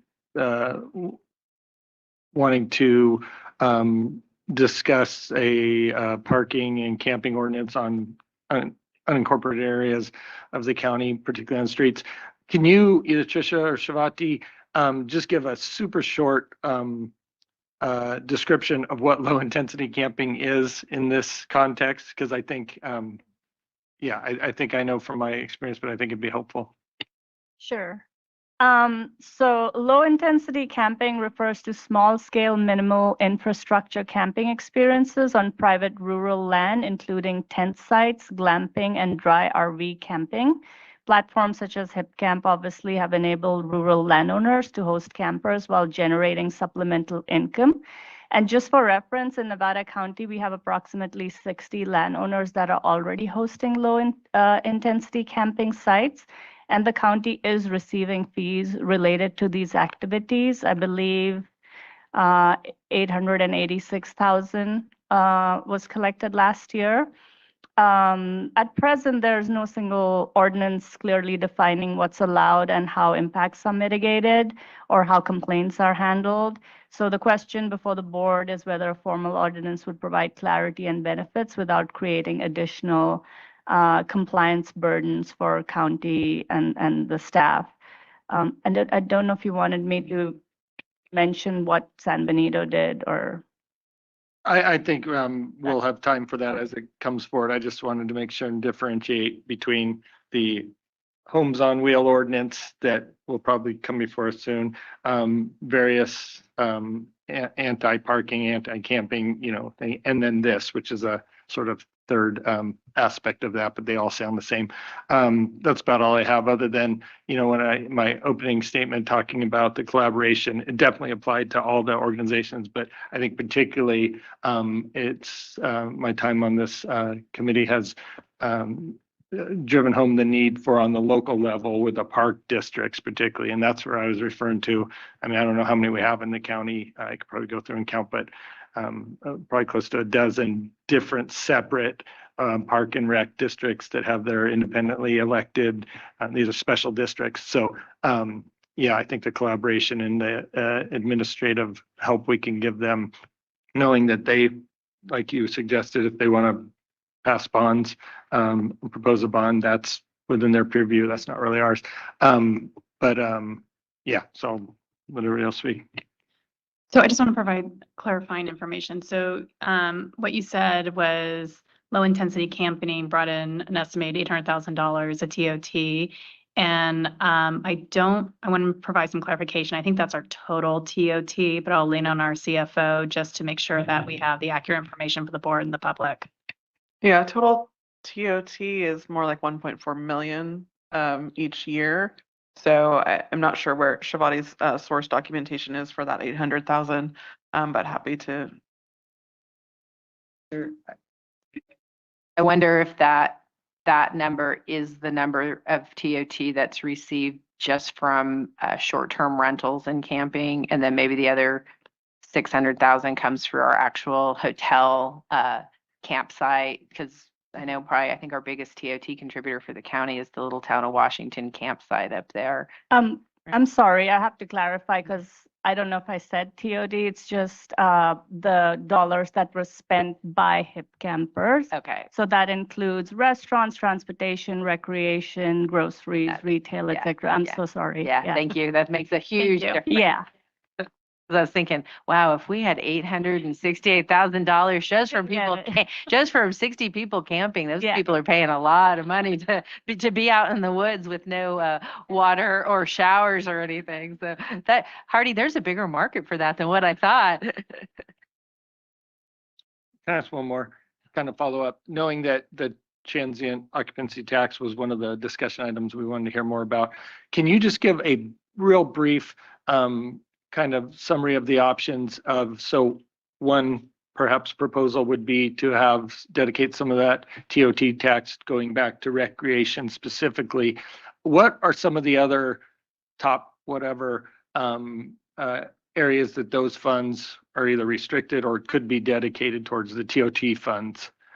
Maybe I could touch on this and then I'll ask Aaron to fill in. So TOT right now, it goes into the general fund and then it's available and utilized. We've used it for like the Penn Valley Community Center. The board a while back said, hey, we want to use $500,000 for that. We've used it for projects on Donner Summit, same kind of situation. The funds though can be directed by the board. And so Aaron, I don't know if you'd like to take it from there. And I just want to provide some historical perspective of previous boards, and this will be at the purview of the board if you'd like to change this, is that we have aligned it with area plans. And so when the area plan was adopted and went through a community process, there were recommendations in terms of what the community priorities were. So in Supervisor Bullock, we did the area plan up on the summit. They were looking at a staging area for recreation, and around $500,000 is allocated for that. And Penn Valley, the community, their priority was a community center and dollars were designated for that area. In your district about 10 years ago, it was sewer extension. And so we extended sewer to offset the cost to make development more affordable. So that's how we connected the TOT to the different districts. It really aligned to the area plans. And I might just add that TOT in the past, and like before 2020, it was considered discretionary funding and was used for board priority objectives. Once recreation and economic development came online as priority objectives, we rolled TOT into more of a discretionary role. So it goes into the bigger pot of money, and then we fund those priority objectives. So we've changed how the board allocates funding. If we want to go back to TOT being seen as the pot of money, quote unquote, to be directed by the board for specific priorities, this is one opportunity. Right now, having a balance of or an annual revenue stream of $1.4 million, that's currently more than recreation receives as an operating budget line item. So to dedicate all of that to recreation, for example, you're now going to take the balance away from something else that is discretionary. And that may be economic development, that may be OES, that may be any number of things, just based on how we currently use the funds. But happy to talk more about board interest and direction for that.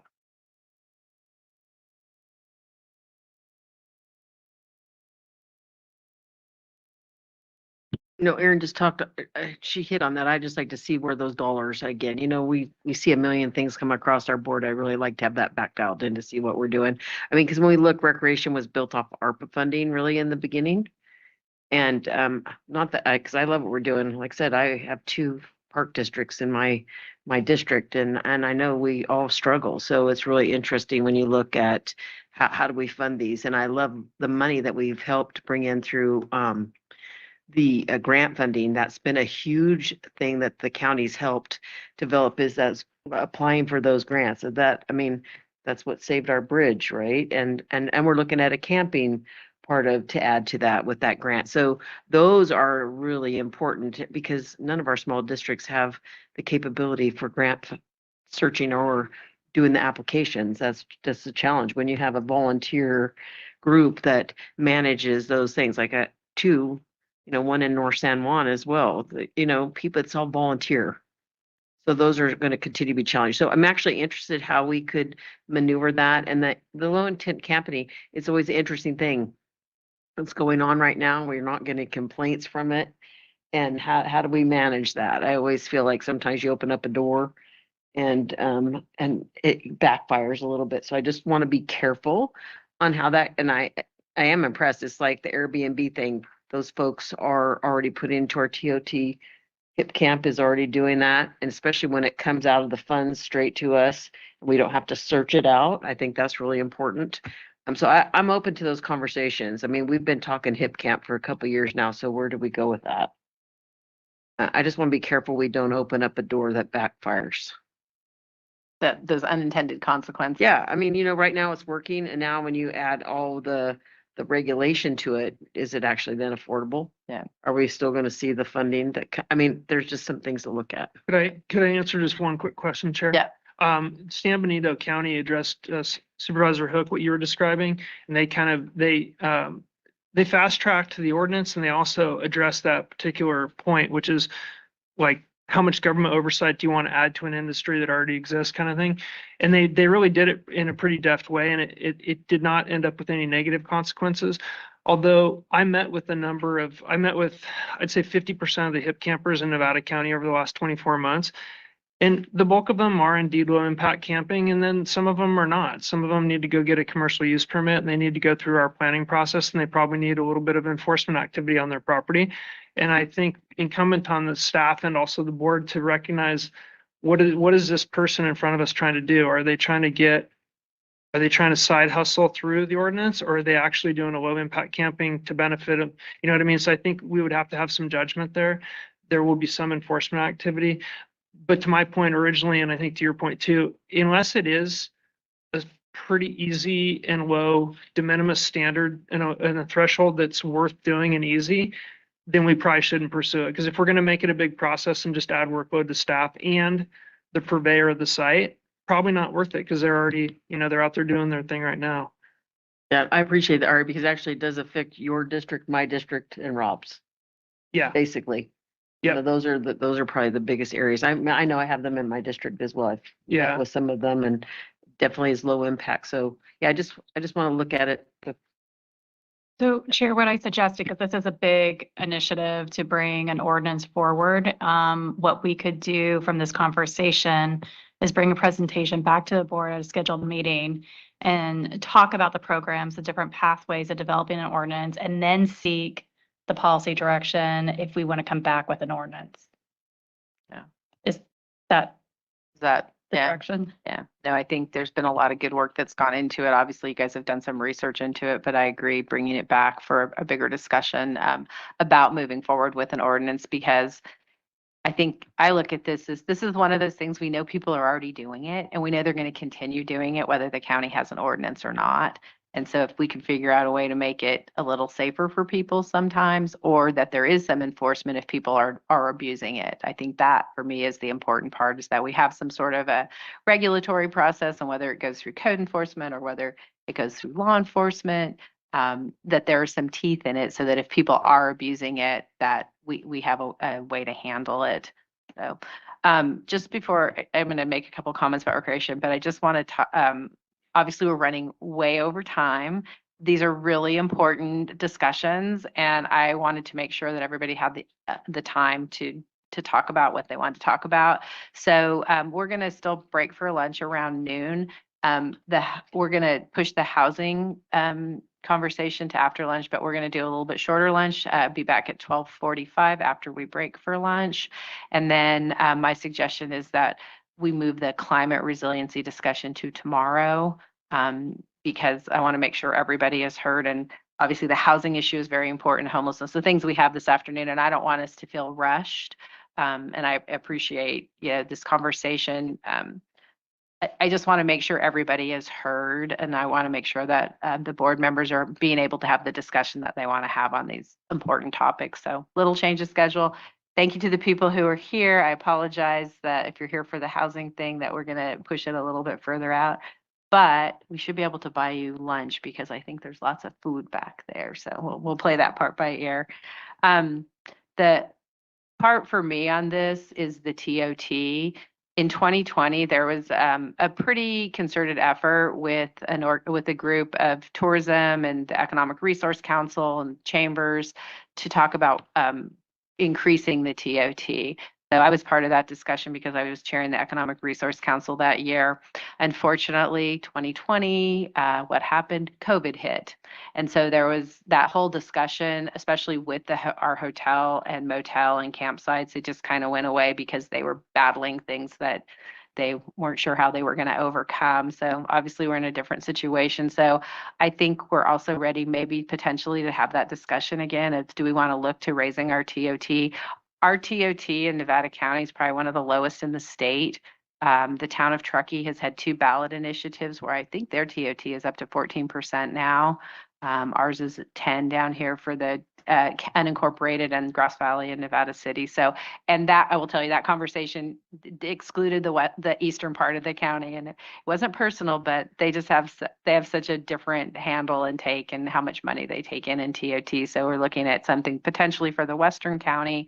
And there's 2 ways that you can raise the TOT. You can form a district with all your the groups that pay into it. So the hotels, motels, campgrounds, Airbnb folks, short-term rentals, and they can decide through a hearing to increase the tax, or you can put it on the ballot, which is, I believe, what they did up in Truckee in I think it was 2020 that they did their ballot measure to raise it. So again, another conversation that's going to have to be something that we do some research on and come back to the board if there's interest in that. If you guys say absolutely not, we don't want to look at that, then we go a different direction. But at the time that we were looking at an increase in TOT, it was from 10 to 12%, and the revenue that was generated for that with Grass Valley, Nevada City, and the unincorporated Western County was somewhere close to, I think, $600,000 or $700,000.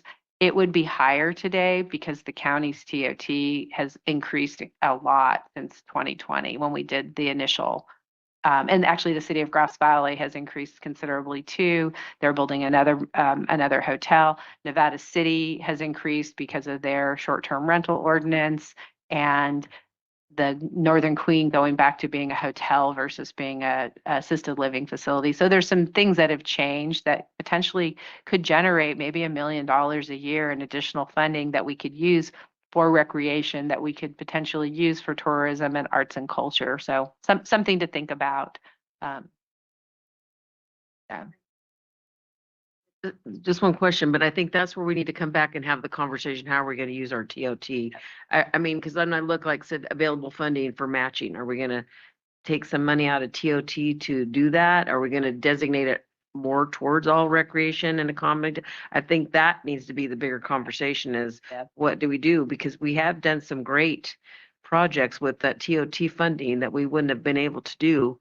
We've used it for matching. We've used it for big community projects. So I just want to, I think it's a really important conversation to have is really where are we going to go with this? Yeah, I would not recommend raising the TOT without knowing what the money was going to go for and how it was going to be structured and who was going to be involved in the distribution of the funds.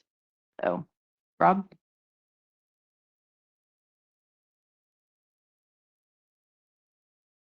Oh.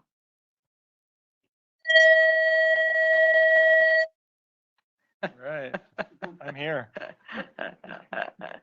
I know we're short on time, and I think particularly invested because I was on the ad hoc. So just to check all the boxes, literally there's boxes. I am very supportive of changing the name. I know it seems like a small thing, but I think Trish hit on it at the beginning. The county, we're not in the business of recreation directly. We don't own any properties. It really is all about the collaboration with all these groups up here and many others. So I think that name change could be it makes sense. On the TOT, just want to be clear, from the ad hoc, I don't think there was any discussion per se or intention of raising the TOT tax, although obviously that's a discussion that could be had. Ours, I think the motivation was more knowing that we've got all these partners and needs within the recreation space, that if looking for funds in a limited pot, did it make sense to dedicate some of the TOT funds, because it's kind of a self-perpetuating thing, and nothing against like animal shelter or anything like that, but TOT tax, there isn't that direct connection. And just so I think our thought was the idea that TOT taps are directly related to the recreation and the tourism, and then it makes sense or could make sense to reinvest that in something related to recreation that's then going to increase the recreation economy and kind of raise the bar. So that was kind of where that came from, but obviously open to discussion on that. I think Hardy touched on the low intensity camping, so I think that kind of checks the boxes. Okay, great. Hardy, any other comment? No, I think Supervisor Tucker summarized it. We've never had an ad hoc discussion about TOT, but I think it's probably a good time for the board to have that, to talk about all of it. If you needed additional funding through a change, the T-bid, you've talked a lot about that, know a lot about that, so I would rely on your expertise to guide that conversation. But from the recreation standpoint, I support the name change, and most of what was discussed here. So I think the next piece, if we can get a report on the low intensity camping, I think that would be great. Conversation on TOT, that would be great. And that's it. Okay, yeah. I think we are all hopefully in agreement that you good with recreation. Yeah, recreation economy. I like that because I get a lot of questions in my district because in Nevada City also because of the organized recreation that the cities do. And they're saying, how come the county's not doing anything? And then I have to explain to them that they're special districts and we don't own the parks and we don't have a direct funding source. So I think we are the recreation economy. We're not recreation providers, and I appreciate the work that's been done. I just have to give this pitch too. One of the things that inspired me to run for the Board of Supervisors a few years ago was the Mines to Pines Trail. So I'm so pleased to see how that is working out, and I will never walk the whole thing. I will maybe do little sections of it. I'm not a big hiker, but I can't wait for some of those to be open. So I just want to applaud everybody who is sitting up there. You guys have all played a part of that. So thank you very much for doing it. So I think we have agreement. We're going to have the conversation, the TOT conversation moving forward, talk about a potential T-bid, bring our partners back to the table who are working on that with back in 2019 and 2020, and then have the discussion about the low intensity camping ordinance. So does that give you enough direction? So, all right. Thank you all so much for your work here. If you guys want to stick around, there might be some individual questions for any of you, but really appreciate you taking time out of your busy days to come and educate us on all the stuff that's going on. I'll turn back to Lori. All right. So by moving climate to tomorrow, that puts us a little bit ahead of schedule. So did you want to go to 12:45 for lunch? Yeah, let's, if we can do the 12:45 for lunch. Absolutely. Yeah, and then come back and hear housing. And then I apologize, we are running a little bit behind, but I was very committed in this process that especially when we invited panelists, that everybody got to speak because, you all have important stuff to say, and we really appreciate you being here as well as listening to our board members. All right, thank you. So we will break for lunch and we'll be back at 12:45.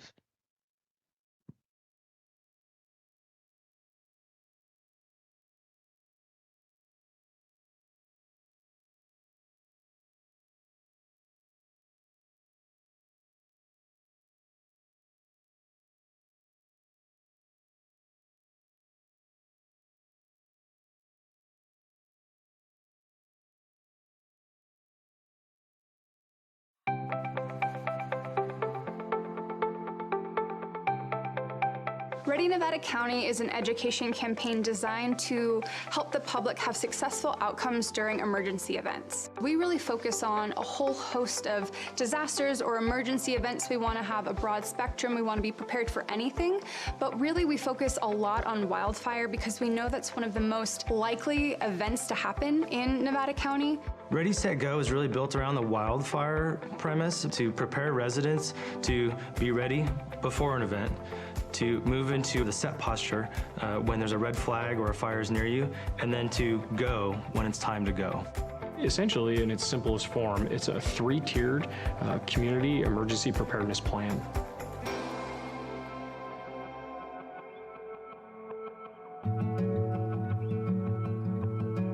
I have lived in this house, which we built, my husband and I, 26 years ago now, actually. We selected the hardy plank, the concrete siding, and also the metal roof. Then when we moved up here and heard about the 49er fire, that's when we started to say, wow, this really is even more important than we first realized.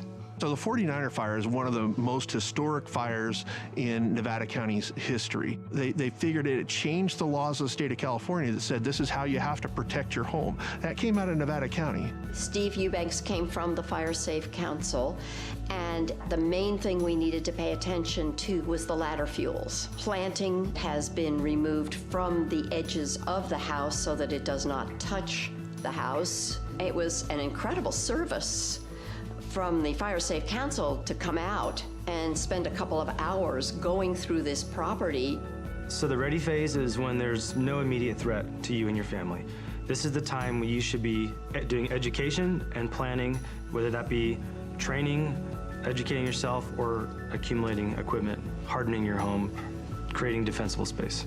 Defensible space is really all about creating a buffer zone between your house and flammable vegetation. We really focus on defensible space around the home, that first 100 feet, but also around the roadway too.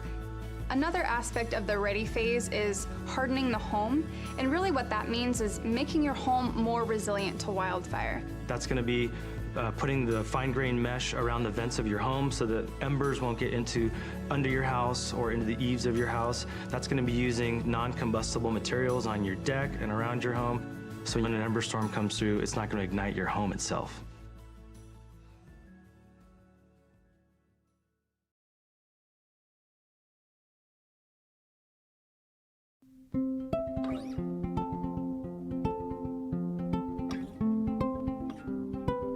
I currently live here in Grass Valley with my parents. All of us have sleep apnea, so we all have CPAP machines that require power in order to run. I also use a nebulizer, and that's used to disperse medication that I need to get myself breathing again. When we have safety shutoffs, we have to hook up our equipment to batteries that have inverters. We have a generator that powers some of the things around the house, but then I obtained a pretty substantial battery from Freed, and it was so easy to go through the process to obtain a battery that I would recommend it to anyone who might have medical needs that require power, or really anything. I would highly recommend contacting Freed. So whether it's a snowstorm or a public safety power shutoff, we really want folks to be thinking about, okay, what are the things I'll need on hand to weather the storm? Do I need to have candles? Do I need to have battery-powered radio? Do I need to have flashlights? So what are the things that you'll need to shelter in place or address the disaster at hand? So a go bag could be anything. It could be a backpack, it could be a suitcase. It's going to be something that you put together to sustain yourself, your family, your pets if needed. That's going to have food, water, medication, clothing, toiletries to get you by for 72 hours. You need to think of your go bag as the only resource you may have. Stores may be closed, the power may be out, so you may have to literally live out of this thing for a 3-day period as an evacuee. If you are someone with a disability, maybe you have a chronic health condition. For me, I have type 1 diabetes, I have an insulin pump, right? And so that's a critical piece that I need to plan for if I'm gonna ever evacuate or be away from my house, frankly, for any amount of time, right? What we find often is that if people don't evacuate with their CPAP machine, with their oxygen concentrator, with their wheelchair, walker, then it can be difficult on the other end. My name is Ulysses Palencia. I work in the 211 call center. I'm just a resident of Grass Valley. I have 2 daughters, a 4-year-old and a 1-year-old. In Nevada County, 211 is available 24/7. So what we provide for the community is information. That could be anything from directions to the resource centers. It can be letting them know where the fire is, if they are themselves in an evacuation center, if it's a fire, if there's any information as to whether their power's coming back on during a PSPS. 211 gets the information that we provide directly from the county, so directly from the Office of Emergency Services. The whole team cares. We're all local community members. We all just want to help.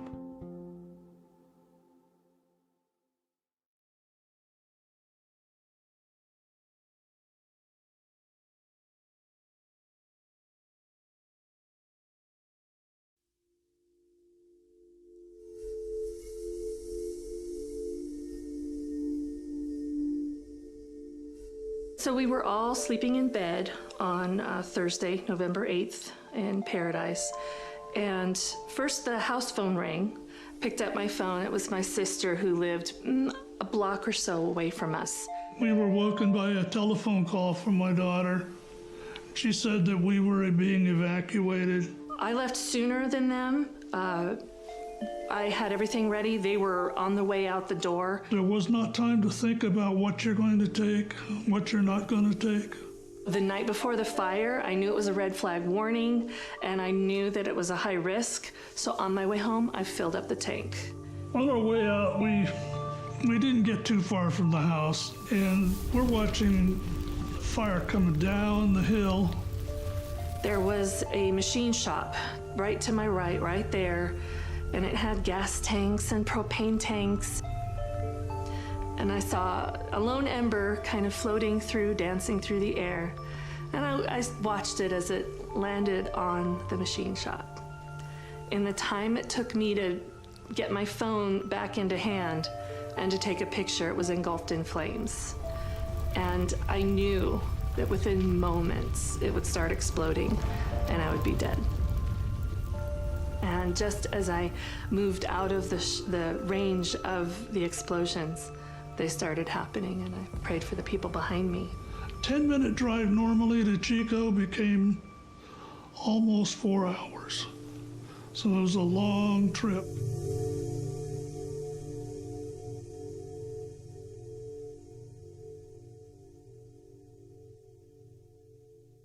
We started to hear a pattern. People kept telling us their story of how they escaped the campfire. And they talked about how if it wasn't for my neighbor who came and knocked on my door to tell me there was a fire, I don't know that I would have gotten out alive. If it wasn't for my son who lives next door picking me up and putting me in their car and driving me out of there, I don't know how I would have survived. And so I started really thinking about this connection between isolation and how connected you are to your community, to your neighbors, to your friends, to your family, and how that can be really helpful in a time of a disaster. So we were actually the beneficiaries of someone making that plan in advance to have that group of people that they were going to call. And that she saved my life that day. So absolutely having that network really saved lives. Find your five. The idea is that, find trusted allies that can be there and can be responsive and will check in with you if a disaster were to happen. So we recommend that you put people in your network that are down the street, that are maybe the next town over, that are outside the county, and maybe even outside the state.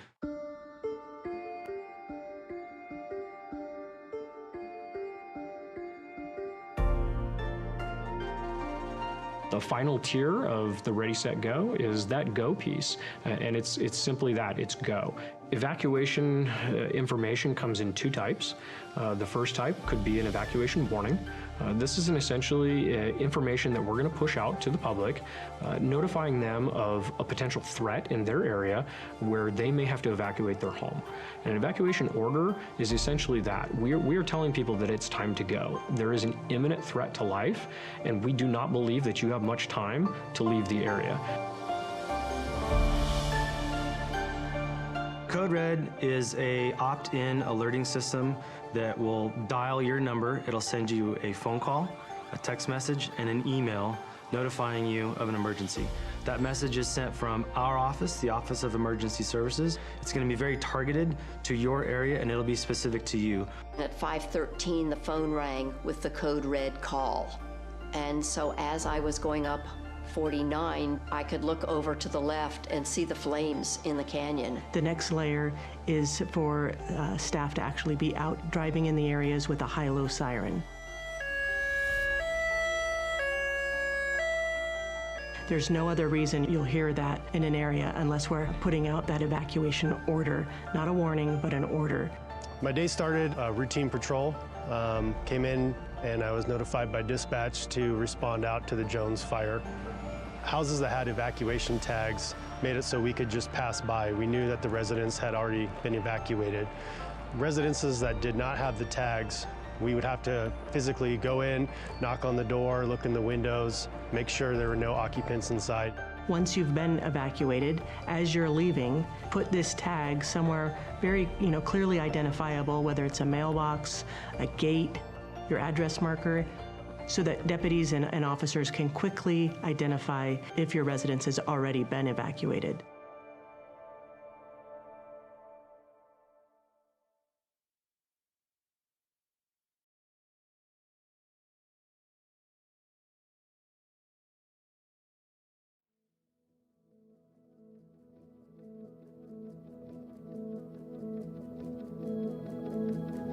I mean, you look out my back window here on the east side, and you see how close this fire came. It was certainly a shock, and at the same time, it was such an incredible relief to have the house as safe as it was. I mean, I think with personal preparedness and being ready, it can feel overwhelming. It can feel like a lot to do, and the most important piece is to just start with one little bite at a time. Just start the conversation. Have some sort of plan. It can be as small as a meetup place, a destination that everybody will get to, everybody in the household will get to if there's a disaster. Recognize you live in a community, in a county, that really does take the emergency response as a priority. We have worked diligently throughout the last few years on ensuring that not only our staff are trained and prepared, but we're also putting that out for our community. The more prepared you are in your own community, the better the outcome is going to be. The level of community awareness, they have to be part of the solution. They have to communicate with their neighbors. They have to be part of the discussion in communities. They have to support the response, the prevention, the education, and ultimately the collaboration and the engagement. People have to be engaged at all levels. The more you think about it now, the easier it will be when the time comes that you need to evacuate. We've created this network, and we want you to make sure that you know that you can tap into that. So if you are feeling a little bit overwhelmed, not sure where to start, reach out to one of our offices, reach out to the Fire Safe Council or 211. We're here to support you.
foothills of the Sierra Nevada.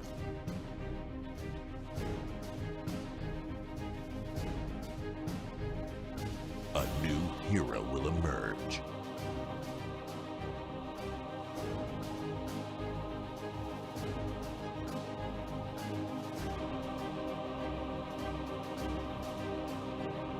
One who is ready.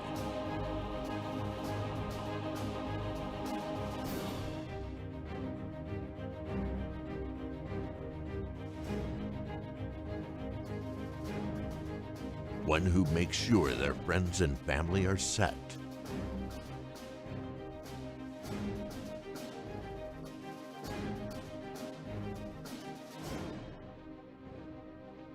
And has the power to go at a moment's notice.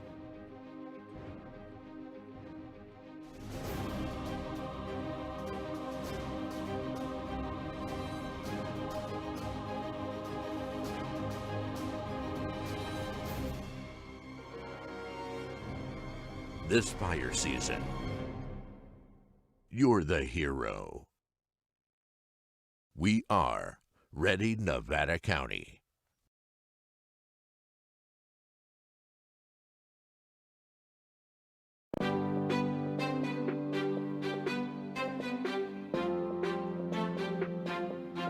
Nevada County has a new tool to make evacuations safer and more efficient in the event of an emergency.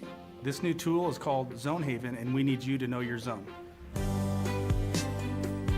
In order to know your zone, you need to go to community.zonehaven.com, type in your address. Once your address populates in the pop-up window, take that information and write down the zone that is given to you where you know you'll find it in case of emergency. Zone Haven and knowing your zone does not replace Nixle and/or Code Red. It actually supplements them, and it makes those tools more powerful because you'll know what zones are being evacuated or which ones are being placed on advisory. And as a result, you won't have to do anything else other than listen to those messages and know if it's time to go. Even if you don't have internet, this could be done by word of mouth, it can be done by radio, or it could be us driving down the street, so please know your zone.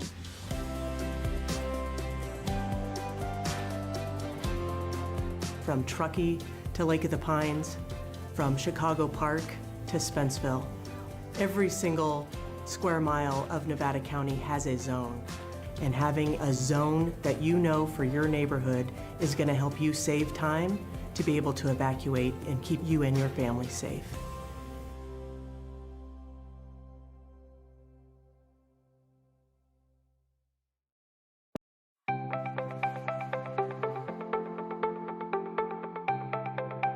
Ready Nevada County is an education campaign designed to help the public have successful outcomes during emergency events. We really focus on a whole host of disasters or emergency events. We want to have a broad spectrum. We want to be prepared for anything, but really we focus a lot on wildfire because we know that's one of the most likely events to happen in Nevada County. Ready, Set, Go is really built around the wildfire premise to prepare residents to be ready before an event, to move into the set posture when there's a red flag or a fire is near you, and then to go when it's time to go. Essentially, in its simplest form, it's a 3-tiered community emergency preparedness plan.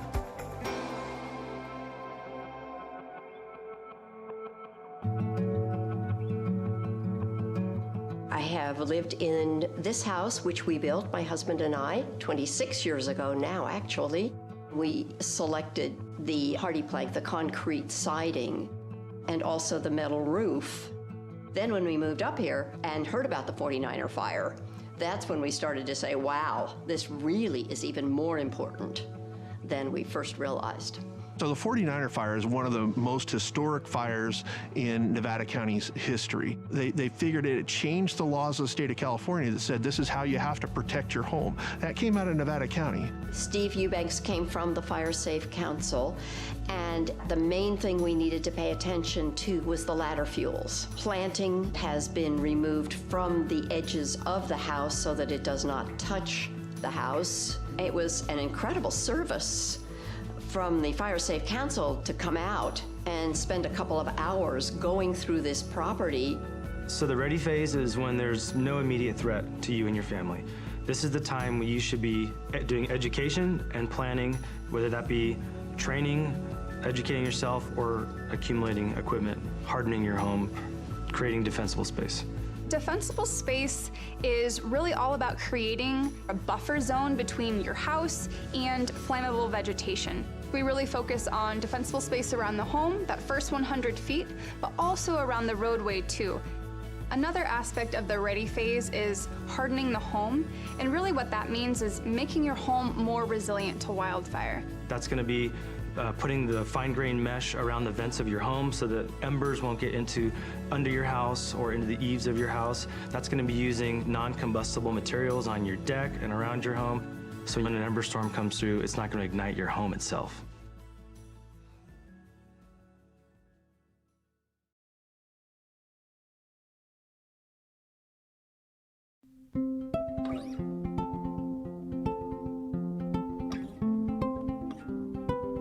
I currently live here in Grass Valley with my parents. All of us have sleep apnea, so we all have CPAP machines that require power in order to run. I also use a nebulizer, and that's used to disperse medication that I need to get myself breathing again. When we have safety shutoffs, we have to hook up our equipment to batteries that have inverters. We have a generator that powers some of the things around the house, but then I obtained a pretty substantial battery from Freed, and it was so easy to go through the process to obtain a battery that I would recommend it to anyone who might have medical needs that require power, or really anything. I would highly recommend contacting Freed.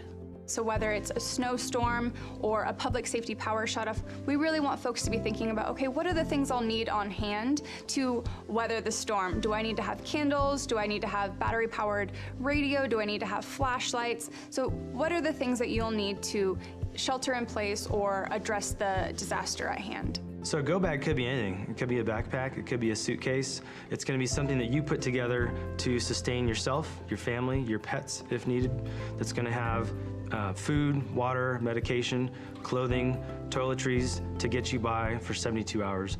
You need to think of your go bag as the only resource you may have. Stores may be closed, the power may be out, so you may have to literally live out of this thing for a 3-day period as an evacuee.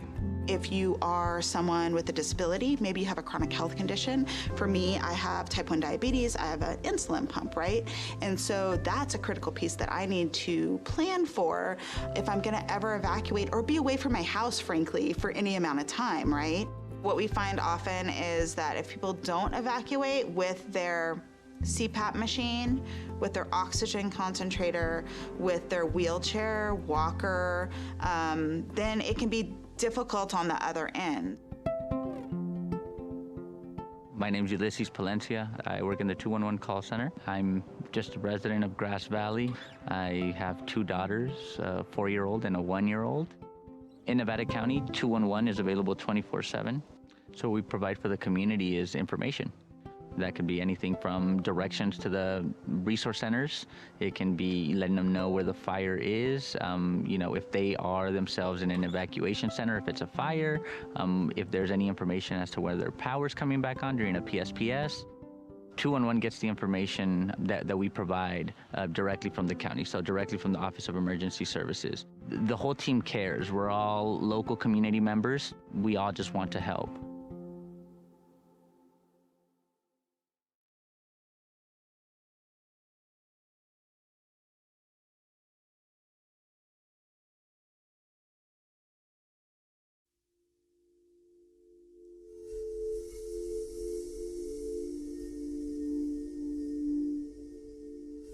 So we were all sleeping in bed on Thursday, November 8th in Paradise. And first the house phone rang. Picked up my phone. It was my sister who lived a block or so away from us. We were woken by a telephone call from my daughter. She said that we were being evacuated. I left sooner than them. I had everything ready. They were on the way out the door. There was not time to think about what you're going to take, what you're not going to take. The night before the fire, I knew it was a red flag warning, and I knew that it was a high risk. So on my way home, I filled up the tank. On our way out, we didn't get too far from the house, and we're watching the fire coming down the hill. There was a machine shop right to my right there, and it had gas tanks and propane tanks. And I saw a lone ember kind of floating through, dancing through the air. And I watched it as it landed on the machine shop. In the time it took me to get my phone back into hand and to take a picture, it was engulfed in flames. And I knew that within moments it would start exploding and I would be dead. And just as I moved out of the range of the explosions, they started happening, and I prayed for the people behind me. 10-minute drive normally to Chico became almost 4 hours. So it was a long trip.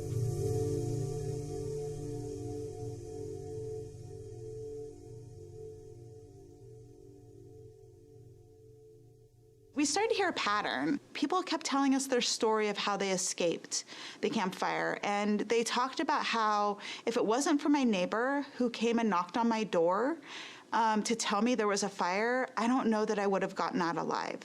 If it wasn't for my son who lives next door picking me up and putting me in their car and driving me out of there, I don't know how I would have survived. And so I started really thinking about this connection between isolation and how connected you are to your community, to your neighbors, to your friends, to your family, and how that can be really helpful in a time of a disaster. So we were actually the beneficiaries of someone making that plan in advance to have that group of people that they were going to call. And that she saved my life that day. So absolutely having that network really saved lives.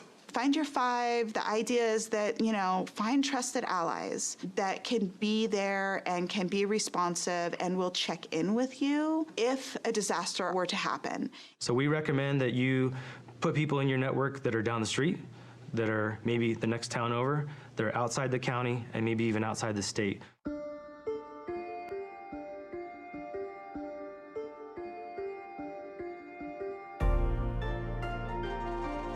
The final tier of the Ready, Set, Go is that go piece, and it's simply that, it's go.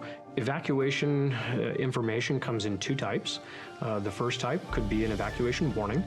This is essentially information that we're going to push out to the public, notifying them of a potential threat in their area where they may have to evacuate their home. An evacuation order is essentially that. We are telling people that it's time to go. There is an imminent threat to life, and we do not believe that you have much time to leave the area. Code Red is a opt-in alerting system that will dial your number. It'll send you a phone call, a text message, and an email notifying you of an emergency. That message is sent from our office, the Office of Emergency Services. It's going to be very targeted to your area, and it'll be specific to you. At 5:13, the phone rang with the Code Red call.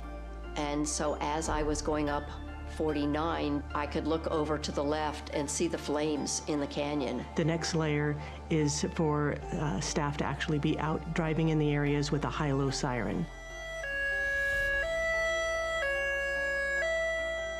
There's no other reason you'll hear that in an area unless we're putting out that evacuation order, not a warning, but an order. My day started routine patrol, came in and I was notified by dispatch to respond out to the Jones fire. Houses that had evacuation tags made it so we could just pass by. We knew that the residents had already been evacuated. Residences that did not have the tags, we would have to physically go in, knock on the door, look in the windows, make sure there were no occupants inside. Once you've been evacuated, as you're leaving, put this tag somewhere very, clearly identifiable, whether it's a mailbox, a gate, your address marker, so that deputies and officers can quickly identify if your residence has already been evacuated.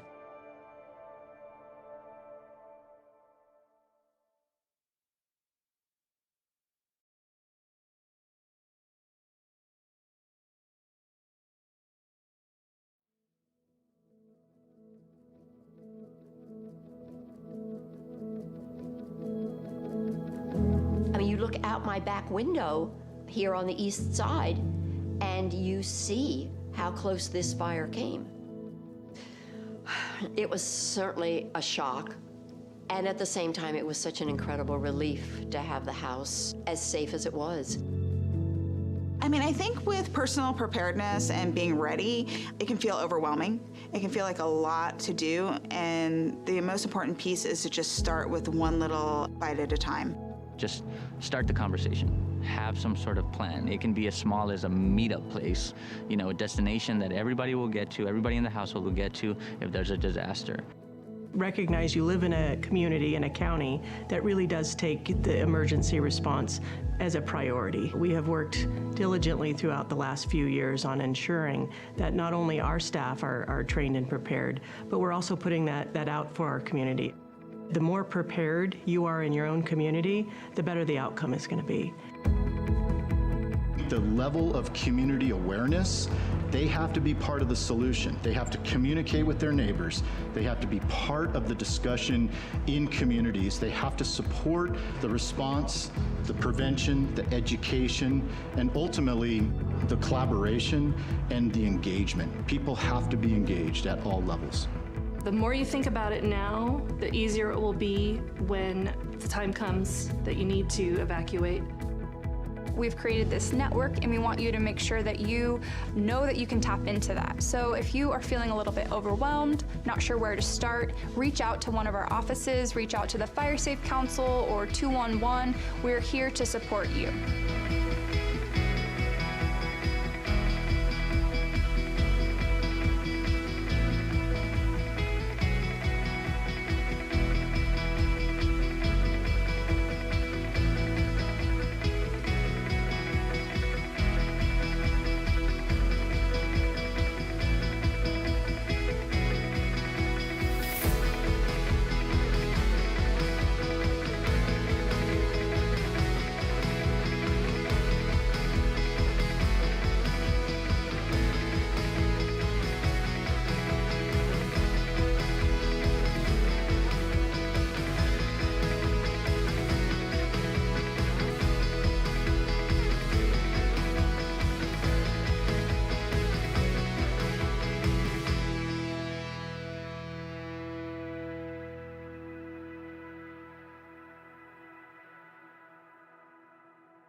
From the foothills of the Sierra Nevada,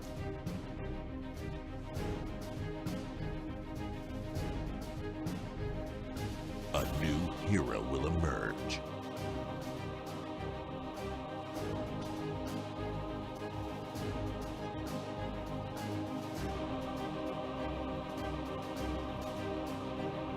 One who is ready.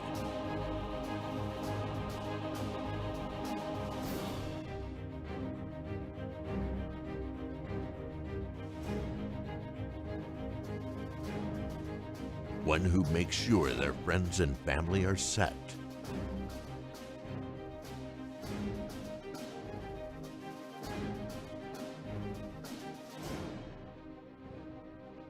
And has the power to go at a moment's notice.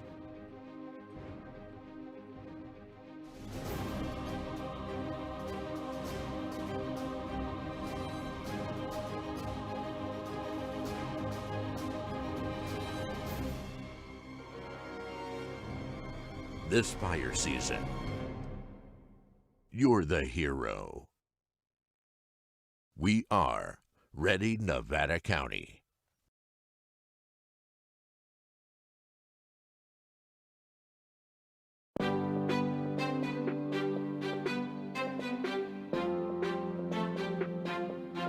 Nevada County has a new tool to make evacuations safer and more efficient in the event of an emergency. This new tool is called Zone Haven, and we need you to know your zone.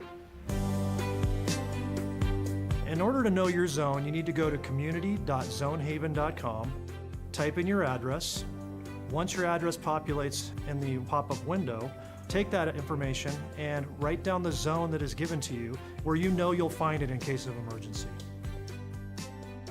Zone Haven and knowing your zone does not replace Nixle and/or Code Red. It actually supplements them, and it makes those tools more powerful because you'll know what zones are being evacuated or which ones are being placed on advisory. And as a result, you won't have to do anything else other than listen to those messages and know if it's time to go. Even if you don't have internet, this could be done by word of mouth, it can be done by radio, or it could be us driving down the street, so please know your zone.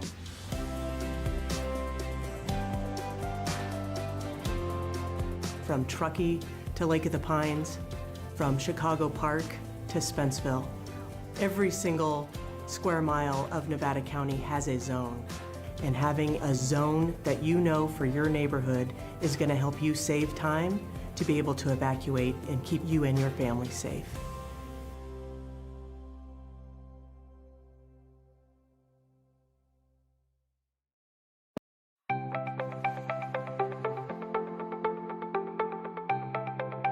Ready Nevada County is an education campaign designed to help the public have successful outcomes during emergency events. We really focus on a whole host of disasters or emergency events. We want to have a broad spectrum. We want to be prepared for anything, but really we focus a lot on wildfire because we know that's one of the most likely events to happen in Nevada County.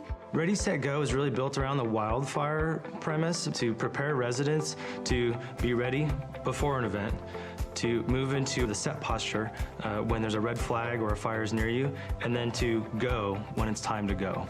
Essentially, in its simplest form, it's a three-tiered community emergency preparedness plan.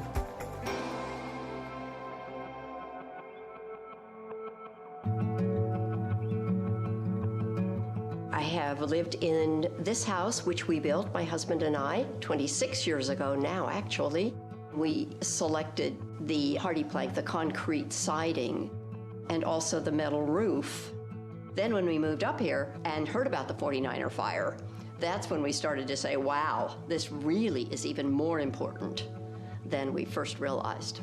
So the 49er fire is one of the most historic fires in Nevada County's history. They figured it changed the laws of the state of California that said this is how you have to protect your home. That came out of Nevada County. Steve Eubanks came from the Fire Safe Council, and the main thing we needed to pay attention to was the ladder fuels. Planting has been removed from the edges of the house so that it does not touch the house. It was an incredible service from the Fire Safe Council to come out and spend a couple of hours going through this property.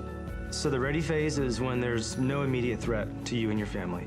This is the time when you should be doing education and planning, whether that be training, educating yourself, or accumulating equipment, hardening your home, creating defensible space. Defensible space is really all about creating a buffer zone between your house and flammable vegetation. We really focus on defensible space around the home, that first 100 feet, but also around the roadway too.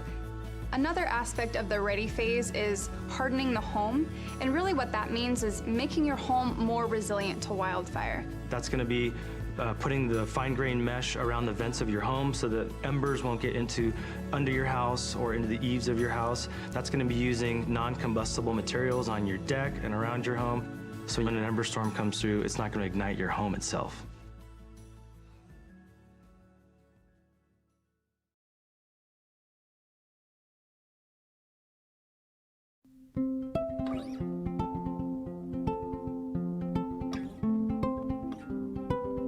I currently live here in Grass Valley with my parents. All of us have sleep apnea, so we all have CPAP machines that require power in order to run.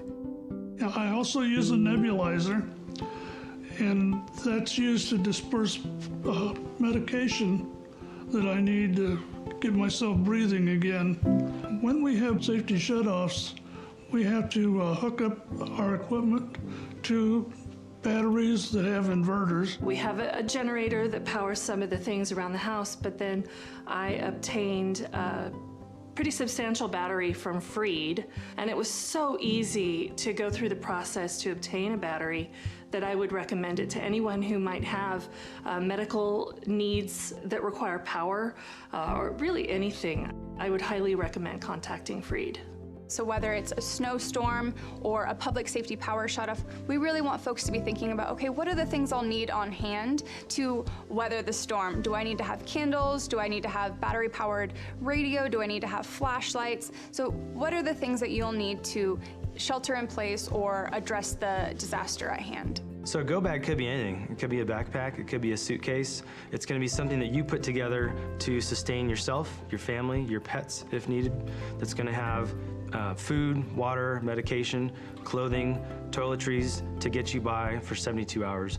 You need to think of your go bag as the only resource you may have. Stores may be closed, the power may be out, so you may have to literally live out of this thing for a 3-day period as an evacuee. If you are someone with a disability, maybe you have a chronic health condition. For me, I have type 1 diabetes, I have an insulin pump, right? And so that's a critical piece that I need to plan for if I'm gonna ever evacuate or be away from my house, frankly, for any amount of time, right? What we find often is that if people don't evacuate with their CPAP machine, with their oxygen concentrator, with their wheelchair, walker, then it can be difficult on the other end. My name's Ulysses Palencia. I work in the 211 call center. I'm just a resident of Grass Valley. I have 2 daughters, a 4-year-old and a 1-year-old.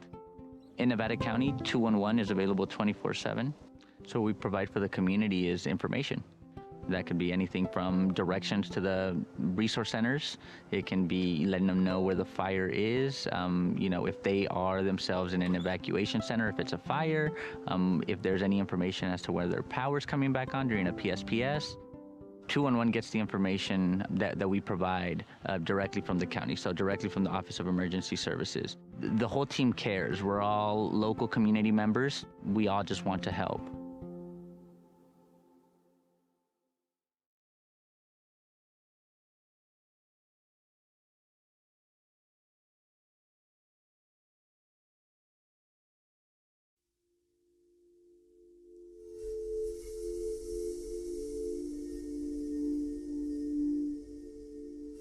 So we were all sleeping in bed on Thursday, November 8th in Paradise. And first the house phone rang, picked up my phone. It was my sister who lived a block or so away from us. We were woken by a telephone call from my daughter. She said that we were being evacuated. I left sooner than them. I had everything ready. They were on the way out the door. There was not time to think about what you're going to take, what you're not going to take. The night before the fire, I knew it was a red flag warning, and I knew that it was a high risk. So on my way home, I filled up the tank.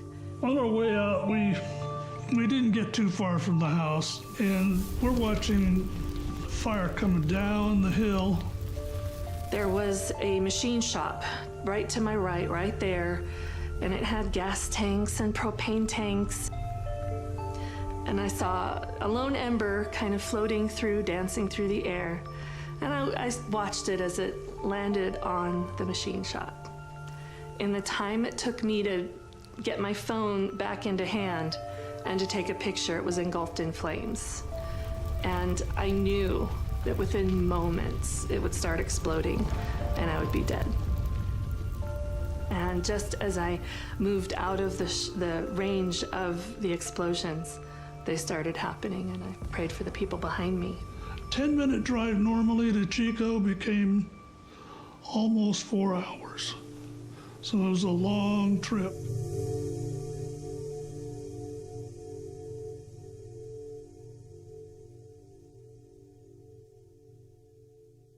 We started to hear a pattern. People kept telling us their story of how they escaped the campfire. And they talked about how if it wasn't for my neighbor who came and knocked on my door to tell me there was a fire, I don't know that I would have gotten out alive. If it wasn't for my son who lives next door picking me up and putting me in their car and driving me out of there, I don't know how I would have survived. And so I started really thinking about this connection between isolation and how connected you are to your community, to your neighbors, to your friends, to your family, and how that can be really helpful in a time of a disaster. So we were actually the beneficiaries of someone making that plan in advance to have that group of people that they were going to call. And that she saved my life that day. So absolutely having that network really saved lives. Find your five. The idea is that, find trusted allies that can be there and can be responsive and will check in with you if a disaster were to happen. So we recommend that you put people in your network that are down the street, that are maybe the next town over, that are outside the county, and maybe even outside the state.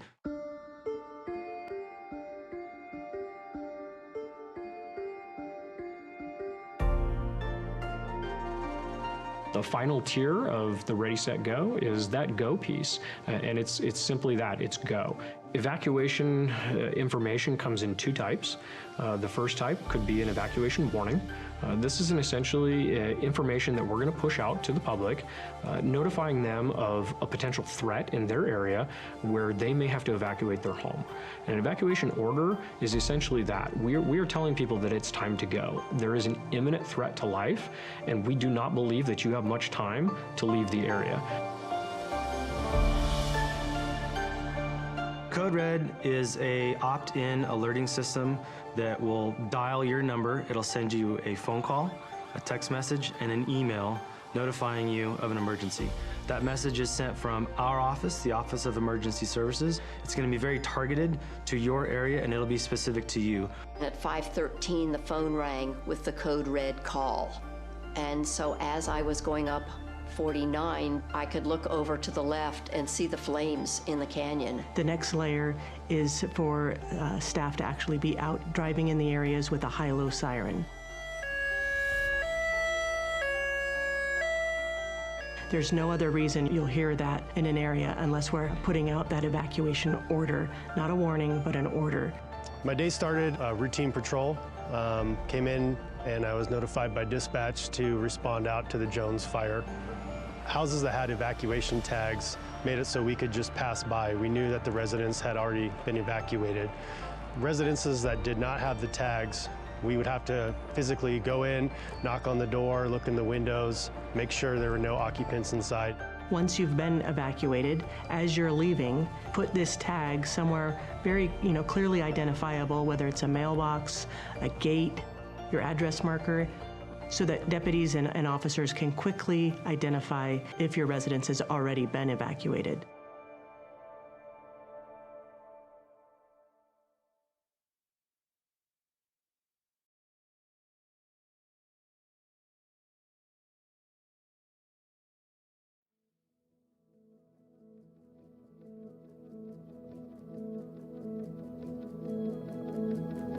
I mean, you look out my back window here on the east side, and you see how close this fire came.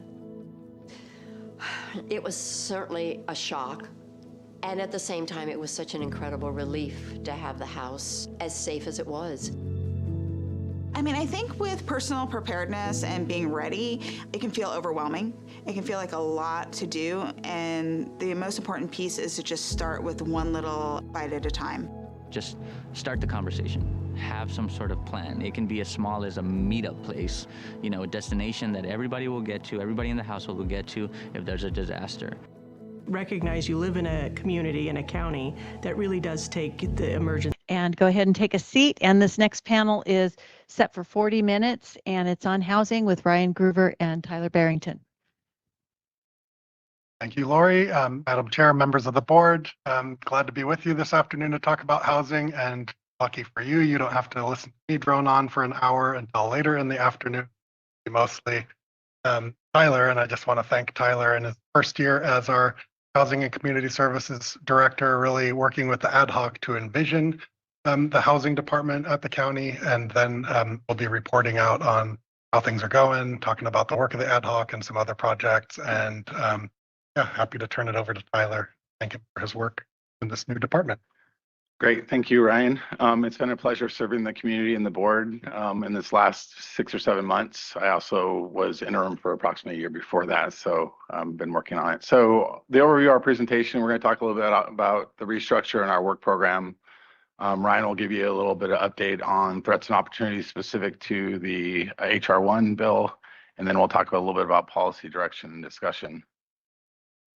So I want to acknowledge Angela Masker, our Senior Administrative Analyst in Housing, and then Eric Zibel, who is our Housing Project Manager. We also have a fiscal team that helps support the department. Through the board's direction, the ad hoc, we've restructured the housing division to a department. We reclassified an administrative analyst, I believe it was, to the housing project manager position. And through that, our goal remains to help support the community, the low income with affordable housing, but also part of this restructure was to expand our capacity to look at providing workforce housing opportunities, and workforce housing being those who are earning between 80 and 120% of the area median income. Through that, we've been working with our ad hoc, and I'd like to thank Hardy as well as Lisa and Heidi for their support and guidance on developing a workforce housing down payment assistance program. I'll touch that briefly later. We've helped, over the last year, we've helped support the planning department with preparing their alternative housing ordinance, and then economic development and planning and developing their surface lands opportunities webpage. And these are all board objectives as part of the housing charter over the last year. So one of the things that the Housing Community Services Division does is we do a lot of collaboration. And so one of the things that we've been collaborating on is supporting behavioral health with a lot of different initiatives. One of them is what we talked about more in detail during the homeless presentation, but supporting them in the preparation and research related to a homeless encampment policy. I mentioned the alternative housing. The county in 2025 did receive the pro-housing designation. And as a result of the direction of the board, working on things like tiny homes on wheels, the Title 25, the things that behavioral health and social services does to support our homeless community, and then currently the work on alternative housing and RVs. And then coming in the future, I know that the Planning Department and Community Development Agency will be working on the housing element, and so it'll be our goal in housing to support planning with that effort, work with some of our internal partners like public health and the public defender on developing policies that are kind of pro towards their initiatives, and not just, the specific housing development type things. So some of the grants that we've been working on over the last year, and they continue to be ongoing during this time, is we've allocated funding through the Western Nevada County Regional Housing Trust Fund to Lonoc Apartments, approximately $2.3 million to help provide gap financing for their project. They were awarded tax credit 4% allocation in December, and we have a bunch of upcoming meetings for closing out their getting them started with HCD and making sure that they're able to move forward and develop. The board also authorized $725,000 to Habitat for Humanity for their Ventana Sierra project. I believe we have on February 18th, they're having an opening for their first house that's been completed. So that's really exciting. We continue to support the Adult and Family Services Commission through community services block grants. I believe the county provided a $15,000 grant to Bright Futures for Youth for a commercial kitchen, and then also $15,000 to Gold Country Seniors Meals on Wheels. And we're also working with, I believe it's Project Heart, in terms of the most recent CSBG money to help support them in their goals. We have an existing community development block grant for approximately $300,000 to help the Gold Country Seniors Meals on Wheels. That project is just kind of getting moving. And then we have some CDBG DR disaster recovery money that was left over from the Lonoc Apartments project that we are trying to salvage and turn that into a new project. And I'll talk about that a little bit. We're also assisting behavioral health with their CCE preservation program, helping Mountain View Assisted Living with operating subsidies, as well as we'll be releasing an RFP for some capital improvements that they're doing. And then one of the biggest projects that we're kind of working on currently, one of the bigger programs, is the Manufactured Housing Revitalization Opportunities Program, or MORE. What this is, MORE is it's a $1.5 million grant from the Department of Housing Community Development. It's intended to help revitalize and rehab existing manufactured and mobile homes within existing mobile home parks. We have received, when I drafted this, 119 applications. I think some more are trickling in still. And unfortunately, we're only going to be able to fund about 6 or 8 replacements and 15 repairs and rehabs. Our staff has performed over 27 site visits. We've been working with HCD, and we hope to start spending that money in the coming months and start replacing homes.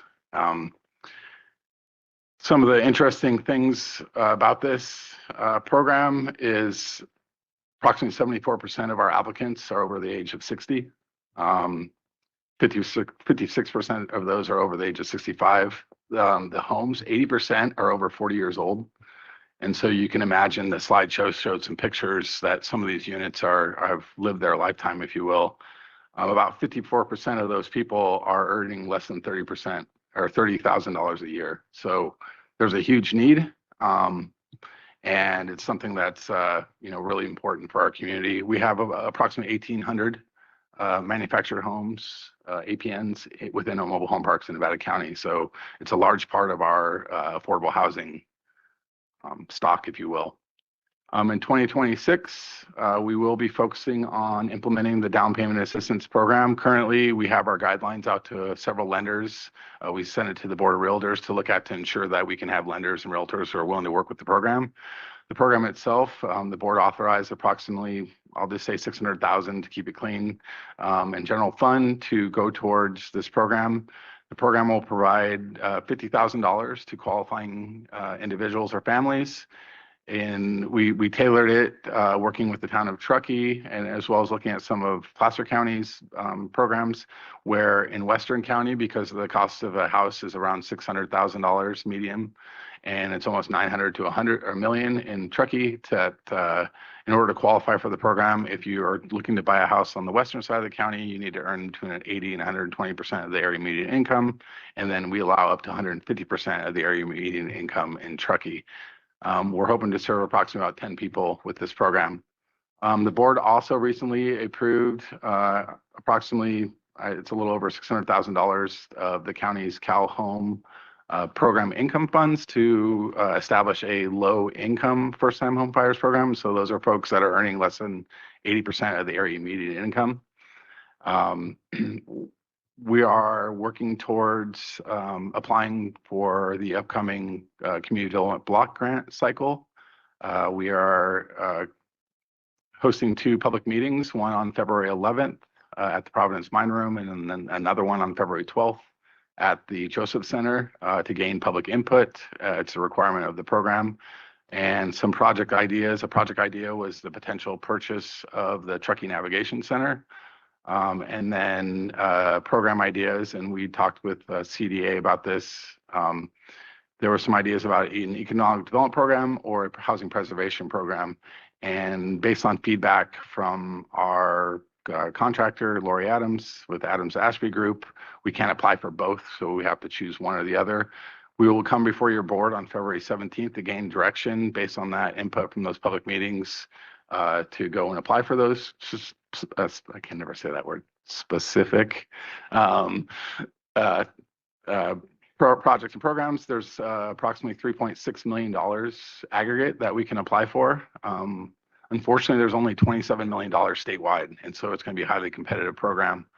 The portal opens on February 2nd and closes on April 2nd. And so I do know that Ryan and that group has a meeting, I believe, next week with the Truckee Tahoe Housing Homelessness Action Coalition to gain their feedback, because currently we haven't even started the pilot program yet, and to get some input there.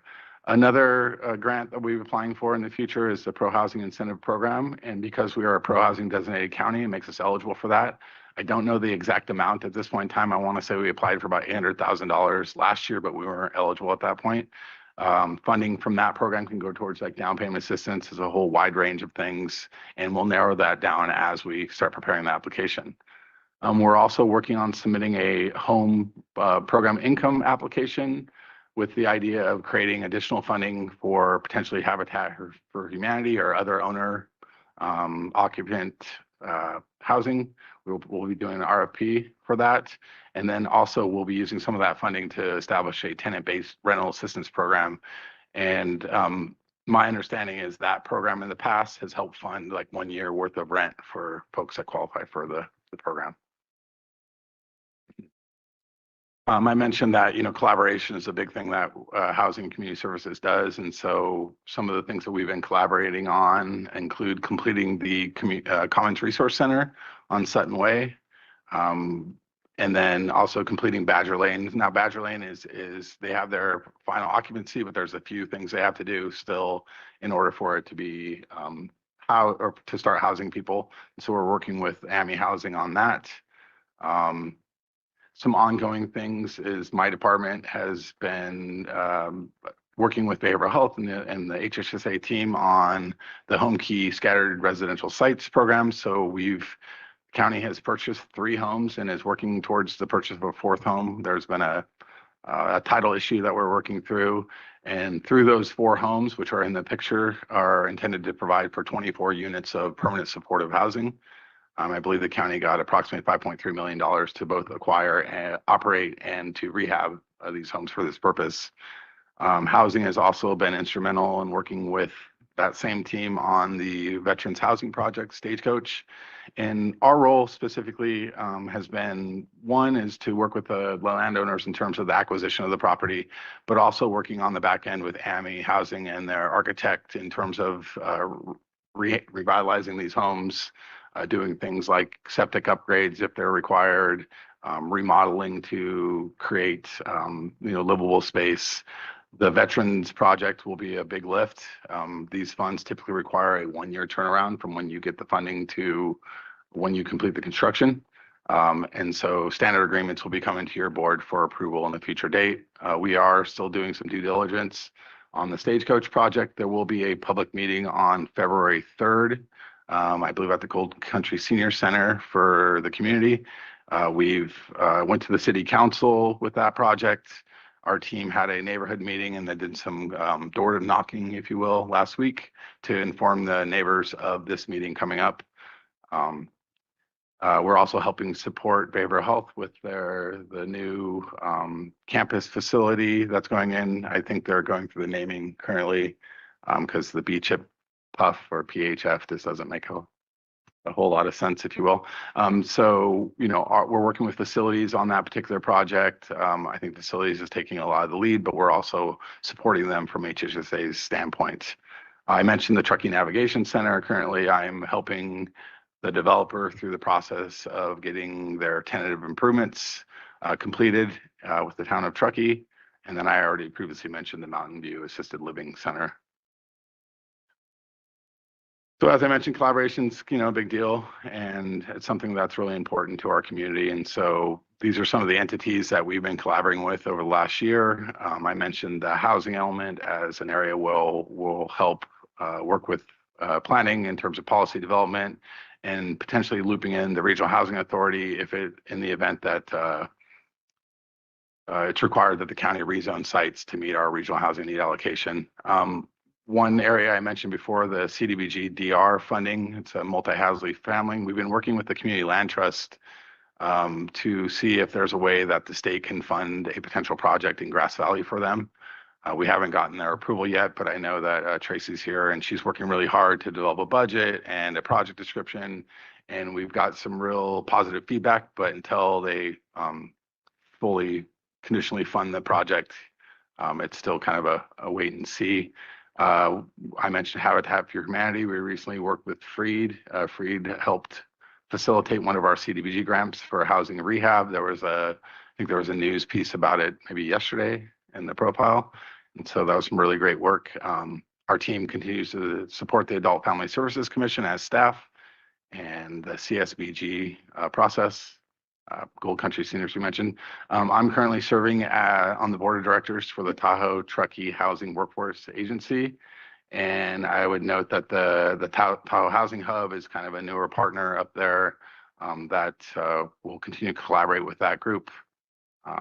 and there's many others I'm probably missing at this point in time. Like I said, we strongly work with behavioral health on a lot of their projects and kind of do the front end part of that.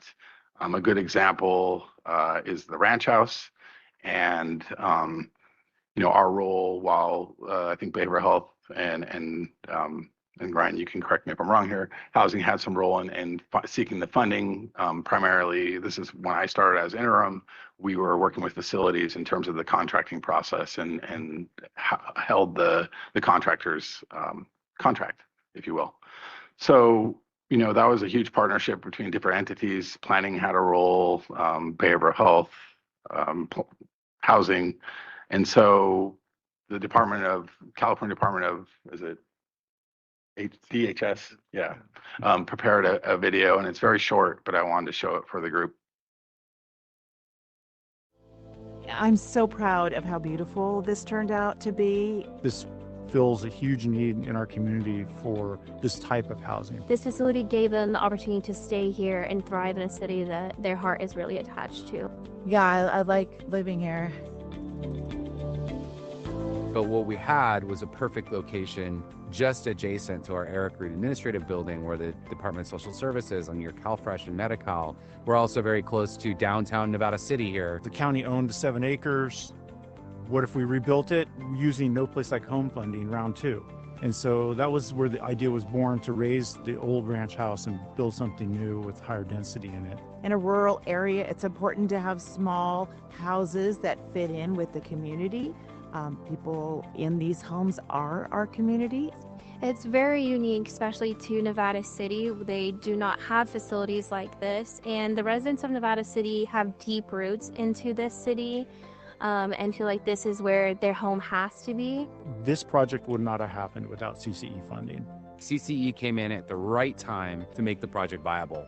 There's other projects in our community that have touched community care expansion, all of them serving people in the target population that behavioral health serves. The grant funding was essential. Between No Place Like Home and the CCE grant funding, this is fully grant funded. My favorite part would have to be the support. I also like being close to Nevada City and having my own space to work on myself and live independently. They have light in their eyes, they're energetic, they feel like they can be successful in accomplishing goals that they never thought were possible. And I also just like having a home, and I like my neighbors and my plants. Yeah. And then I also look forward to tomorrow. Working partnerships, you got the neighborhoods. You got the restaurant down the street, the store across the road, the neighbors in subdivisions. You got to outreach to them. So we spent a good amount of time meeting with the neighbors individually, in small groups. Honestly, it's gone really well, but just assuaging those fears by giving the neighborhood tools has been very helpful. And to see them here with a home that is just beautiful, meets all necessities, has their own unit, so they get to establish a new identity and really come to life.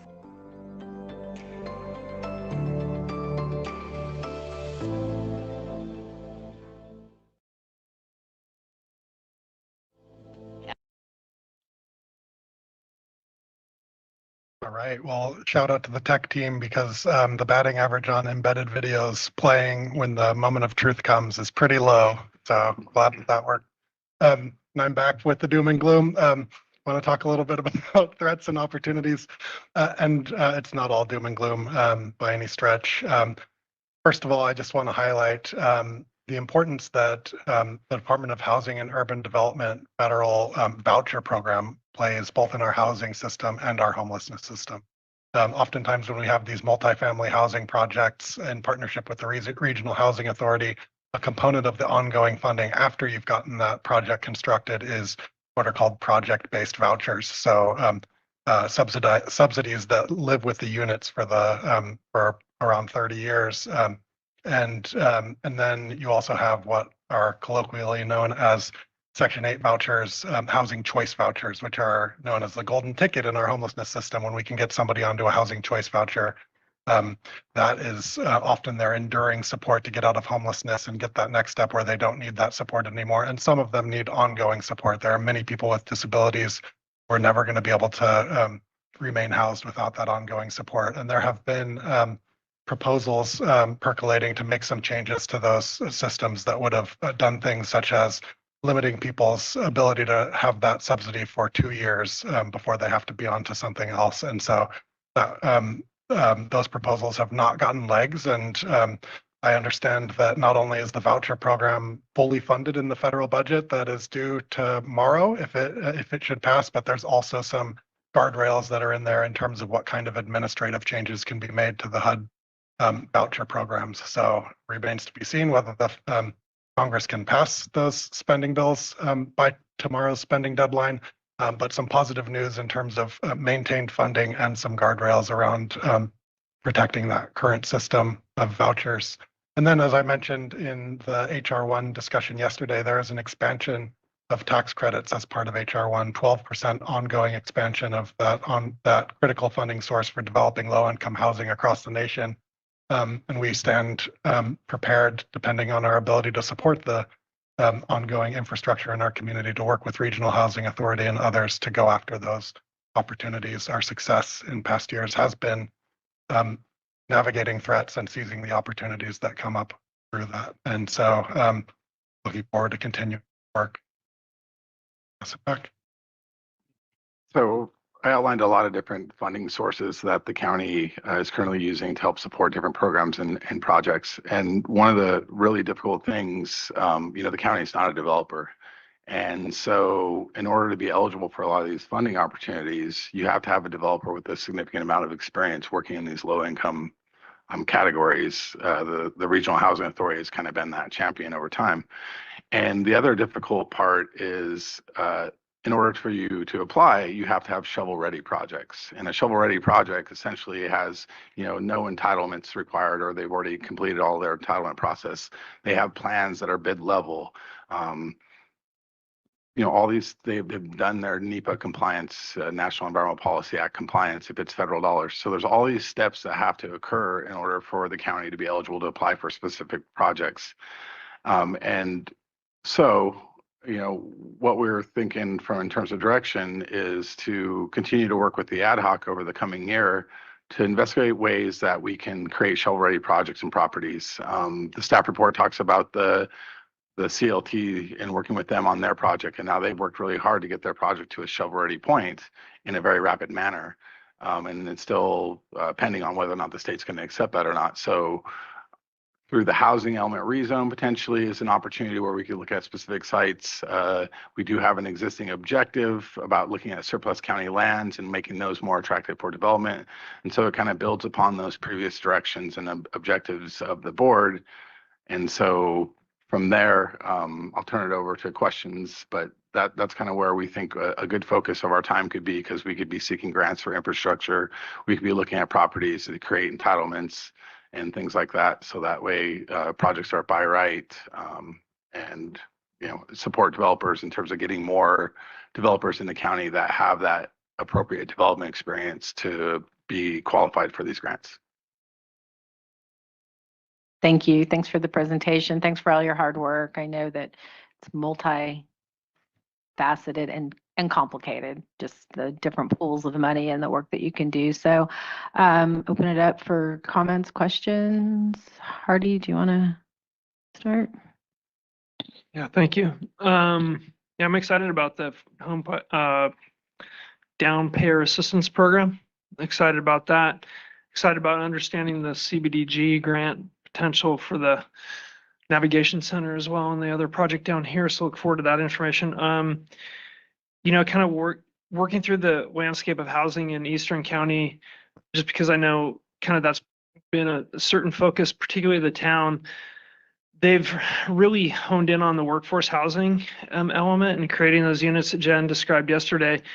I think they do it really well, and I'm starting to try and understand what role the county plays and what role the board plays in creating housing alternatives and new units and new opportunities.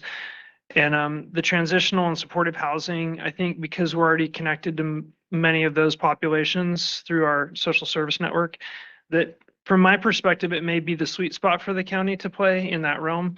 Workforce housing, it seems like, is very, very challenging. And it requires this huge development community and investment that maybe we're not equipped or maybe we're not serving the same population, but just something for us to think about just in watching the activity in East County for the last year and kind of our hopes and dreams and goals with Hope Ridge, although it didn't come to fruition, made me recognize that if we are supporting that population in transitional and supportive housing, we're really keyed up and understand the needs of that particular population. So just something to think about as we look at different opportunities, because in my community, housing ranges from the very, very bottom all the way up to the very, very top, and where the county fits into that and where our sweet spot is and where we have traction, I think is where we should start thinking more about so we can focus our effort.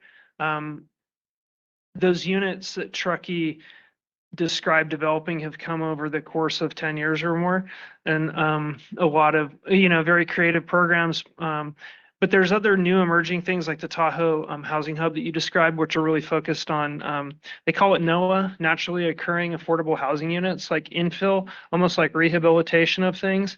And my thought is if we can look at projects where there's multiple funding sources to stack that capital, you'd have a couple units of affordable housing, a couple units of workforce, and maybe one supportive door or one transitional door, where we can bring a portion, a modest amount or a portion of the funding into that unit. Then I think we're working in that lane that we're really productive in, because we know that population and can support that population that would need that type of housing. Just some thoughts. I really appreciate the ad hoc's work on it. I think it's a big lift to be working on housing. I think it's a lot. So keep up the good work, and I'm looking forward to hearing more. Rob? Yeah, thanks for that update.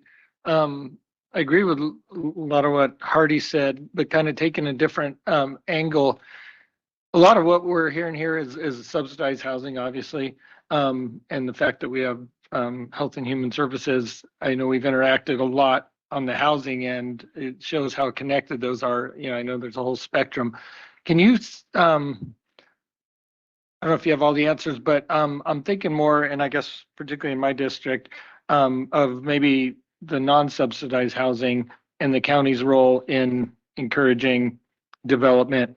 And I guess I'm thinking specifically, I know there was that state mandated kind of rezone to higher density housing a few years ago. I know there was a number of parcels in my district, and it seems like there hasn't been any activity. And I've heard whispers and talk that it's, the fire insurance is the prohibitive cost. So I guess, I don't know if it's really a question. I'm just, I think we all are, because we talked a lot about it. I'm looking for, I would love to see more, I guess, concrete action on how we could help encourage the increase in housing stock countywide at all levels. And then related to that, when we did the tiny homes on wheels, has there been enough time to kind of get a feel for if we've had any applications on it, how many, or kind of how that's going? So I know that's kind of a broad question, but. It's in my staff report, but I don't have it memorized. I think it's a small level. I want to say there's like maybe 5. Was that a little high in terms of the number of tiny homes on wheels? I know that I think the limited density rural owner built housing or Title 25 housing has a few more applications, and I can dig through my bag and try and find it, but it is in the staff report. And if I can find it before we're done here, I'll let you know. Yeah, I should have give you a heads up on the numbers. And then, yeah, going forward, I would love to hear more on a lot of those rezones. Have any of them been developed? And if not, I think we know the answers. I've mentioned some fire insurance and the prohibitive costs and fees associated with development, just kind of where that's at. Because I'd love to, I know there's a lot of the funding is coming through for the, and rightly so, on the subsidized housing part, but I feel like, and this isn't a slight on anyone, a lot of the housing discussion is on the subsidized housing and low income, and there's a need there, but perhaps to the detriment of the, sometimes I feel, to the just general housing stock, even to the point where I wonder, and maybe it's been suggested here or in other forums, is homelessness and the associated housing more appropriately under the guise of housing or health and human services as opposed to housing, because there's such a spectrum there. But anyways, that's another topic for another day. I want to talk a little bit about the rezone sites. So the Lone Oak Apartments in Penn Valley is the site that's been developed that was rezoned. They have 31 units existing and they're approved. And I'm not sure if the building department's approved their plans yet, but I know they submitted and they'll build another 31. In terms of the Cameo Road site in your district, Supervisor, we worked with the homeowner and the developer for almost 3 years to try and get a project forward. They submitted a design review application to planning. I think they had over $10 million in state funding to build that project. And where it faltered was related to, at least in their perspective, was the operating costs was not going to be feasible for them because of the cost of insurance. There's also a road access issue, but that's probably lesser. So at this point in time, I haven't heard of other developers seeking to develop that particular site. I won't take any more time, but just a quick follow-up to that. So comparing the two, the Lone Oak that is getting built, and it's great. I know from my work on the Regional Housing Authority, that was one of their projects. What would you say is the difference? I'm trying to reconcile how a similarly rezoned parcel, probably similar in many ways. How are they able to get insurance or overcome that? Is it because they're part of a consortium through the Regional Housing Authority, or? I don't know the answer to that specifically. I mean, I do know that Penn Valley has a lower fire rating than the area that you're in, but that site is right next to the fire station. So and I don't know if I'm looking for an answer other than, if there are answers, I would love, there's things we can do to help push that forward. I would love to explore that. And I know people are, but that's just an example where I see two projects kind of started out the same. One has stalled, one hasn't. And how can we help get these other ones that in theory are located in places that are suitable for development right off the main corridors? They got the infrastructure. That's why they were rezoned. And what can we do to help that? So thank you. Yeah, just to follow up on that though, even with housing authority processes, we see challenges right over time. Cash and Fields is a good example of that. So insurance is for Regional Housing Authority is a challenge right now. We're seeing lots of elevated dollars that have to go into that, and that does slow the process down. So that is a problem even through Housing Authority. So, and I just like to follow up. So it was kind of interesting when we look at that. I think we've had only 3 tiny homes. I think I talked to George on that one time, and one of those is somebody that wants a permanent home, I think, and then 2 that are ADU dwellings. So those are challenges. I gotta say, having shovel-ready projects is probably a key component for when money becomes available. So the pre-work that gets done could help us way ahead of ourselves in the game. So I support that when we look at what kind of properties we have. I think those are really important. If you jump through those hoops, we're more apt to score way higher on the list. And I think it's all about scoring, right, where you are to draw down those funds. And I think it's gonna be a tougher year for those funds. I think there'll be less and less. And I think I'd like to say that we even do look at work, though. It's not even always just the low income, it's the job workforce folks that we're looking for housing too. Golden State Finance, they have some down payment assistance for folks that are members of those counties. I think that's helpful in our area for folks that work for the county, possibly that are looking for housing. And I think those are, I feel like that middle place is where we need to kind of focus. That's what's missing. You know, if you house those people beginning, right, it helps on the bottom and keeps people from being homeless too, I think. So I love the work you're doing. It's amazing where you put the dollars together to make a project happen. Lone Oak is really exciting. I mean, we've been waiting. I think we went through 4 rounds to get qualified for the funding through the state. So that's the other challenge, right? Sometimes you start and it just takes years. A year, 2 years, 3 years, even. I've seen it go a long time. The first phase of Lone Oak is a good example of that, right? So, and then back to the other part where, you know, we do our housing updates and what we have to provide. We can zone them, but that's not going to make people build them. And that's the other hard part. And the other part is finding people that really have the ability to work on that kind of housing with tax credits is very limited. That's a very interesting process all by yourself. So if you haven't built one, you have no experience, and so then you don't meet the criteria. So I don't know how we change that per se. I like the vouchers. I'm glad those are all being approved. I know there's going to be some legislation changing some of that. That's of interest to me specifically because of the portability issues. I mean, I'd like to see our vouchers are used in our areas for regional housing authorities specifically, you know, our counties. I hate people to get a voucher and then move away to a state that costs us a lot more money. So I really am looking forward to seeing where that legislation goes. And I think Kevin Kiley, I think, is carrying that. And I think it's going to be an important one for especially small rural counties. That's where it is affecting most people. And because sometimes those will leave and you could house 3 people for the cost of 1 when it leaves a district. So those, I think there's some good things coming, but I think as far as our county goes, the policy direction is important because I think this, where we're ready, we're going to score higher. And I got to say, this county's done really well. We've had some great projects here.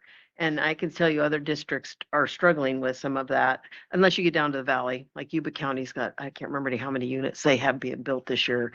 Different situation. But for a small rural county, we are doing some really remarkable things. And that comes from the work of the staff and all the work that goes into finding the funding and applying and the grants and the work that goes with behavioral health. I mean, because it also mixed.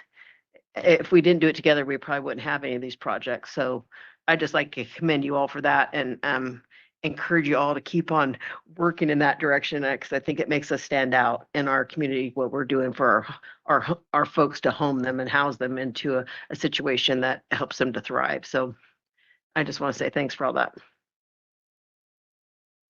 Thank you all. Yeah, this is always an interesting topic. I appreciate the work that you've done here. You know, we've been talking about housing in Nevada County for years, and the one thing that I will say that it's been very apparent to me over at least like the last 15 years as housing costs and residential construction and property costs and permitting, everything has gone up. And we use a lot of buzzwords about housing, you know, workforce housing, affordable housing. The reality is there's only 2 kinds of housing. Tyler's smiling because he's heard me say this a million times. There's really only 2 kinds of housing now out in California. There is market rate housing, which is what you're going to pay, what somebody builds a house for, and market rate is whatever anybody's willing to pay for it. And there's subsidized housing. And those other 2, when we talk about workforce or affordability, it always falls back to having to be subsidized to make them affordable. So, and the subsidy component of it is what changes the cost, because when you start using state and federal money, the regulatory process is so different than if you're doing market rate housing. So, well, I really appreciate all the work. I think we've made some great strides here, and I want us to continue along the lines, and I'm happy to be part of the housing ad hoc again this year. I want us to continue down that path, but in, you know, conversation with listening to Supervisor Tucker, you know, how do we get out of the way so that people can build market rate housing here too? Because there is a demand for it. I've watched in Grass Valley, and actually kind of all over the county right now, if you follow real estate market, new houses being built are selling very quickly. The Loma Rica Ranch project, which I think is 240 units that's approved, they probably have 40 going in there right now. Once they got started, they've got momentum. There's 2 other projects in Grass Valley that sold out very quickly. So there's a demand for market rate housing. And one of the things, when you go back to affordability, our older housing stock had always been the affordable housing in the community. You know, you buy an old house, you fix it up, you sell it, you move on to your next one.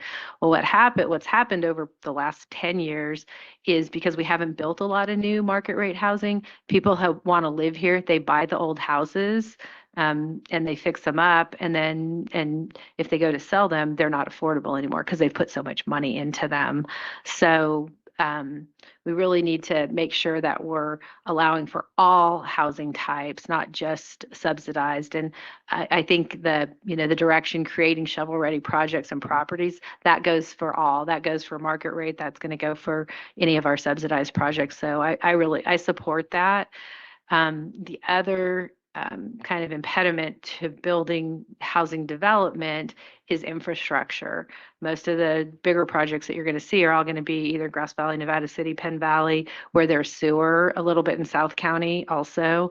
But that's a huge component of why you're not seeing the county building a lot of these projects in the county. I mean, the last two that you mentioned, the Glenwood, what do we call the Brunswick Commons and Cashin, which were both supported through regional housing. They're both in the city limits of Grass Valley and Nevada City. And the reason that those projects were able to be built is because of being able to connect with the sewer and the infrastructure that the cities have that the unincorporated area doesn't have. So just a little bit of a perspective. I'm super appreciative of our partners in all of this.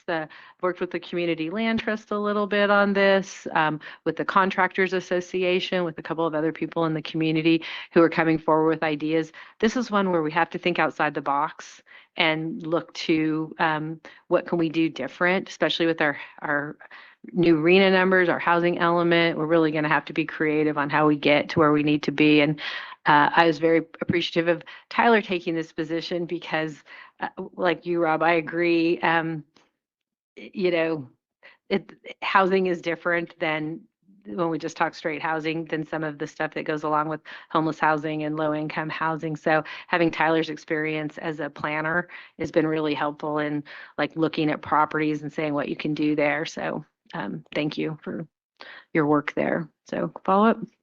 Just one other thing I think is interesting because work and I have I have a gated community where I live. I've got a lot of folks that are 60 and over. And I think that's another thing we're lacking in this community is a place for people to downsize. That has been a big conversation. I've had a few different people like, why don't we build condominiums or something like that, to help open up the other housing. And it's really kind of an interesting conversation when you go around the community that people, I'm gonna tell you, my house is getting too big for me. I don't want to clean it all the time, right? The yard work gets bigger and people are looking for those. Like, look at the issues we went with Rincon Del Rio, right? Some of those kinds of situations are things we need too, but I think insurance is still going to tend to be a challenge. And then, I mean, I'm looking at Loma Rica too. Those houses are huge. How do you, where is that guideline that comes into those first time buyers that are looking for that 1,400 square foot house that's more affordable? And, and like, what can we do? I love what CLT is doing. That's a good example. How do you manage that as the ADUs on so that you have more bedroom doors on it? So I'm excited where we're headed. And like I said, we've got a lot of work to do. There's no doubt about it. And we're not developers. That's not our job. But yeah. Well, I agree on the downsizing component. And even though those Loma Rica houses, I think they're 1,500 to 2,200 square feet. I only toured one of them that was like 1,900, but they have really little yards. But when you downsize, what you want as an old person, I speak to this from experience, is you want a single level house with a 2-car garage, and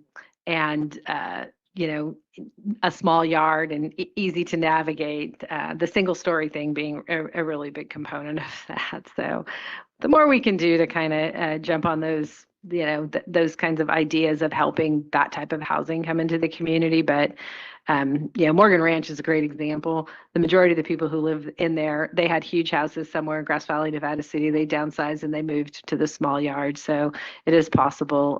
We can do it. Lori, you're looking at me like we're getting ready to be done. Yeah. So I think the policy direction here is to make sure that we are looking at creating shovel-ready projects.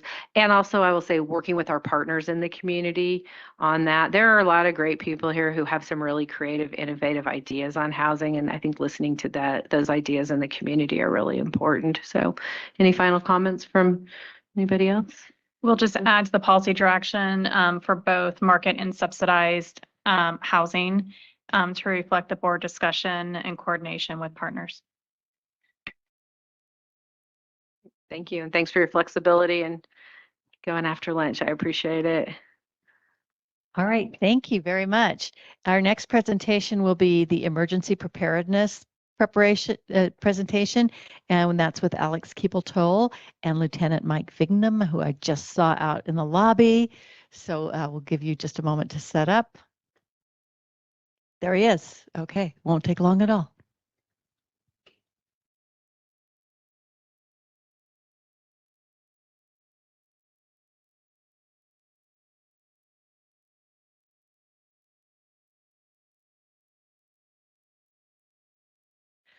All right, and when you're ready, Alex, I'll let you introduce this segment.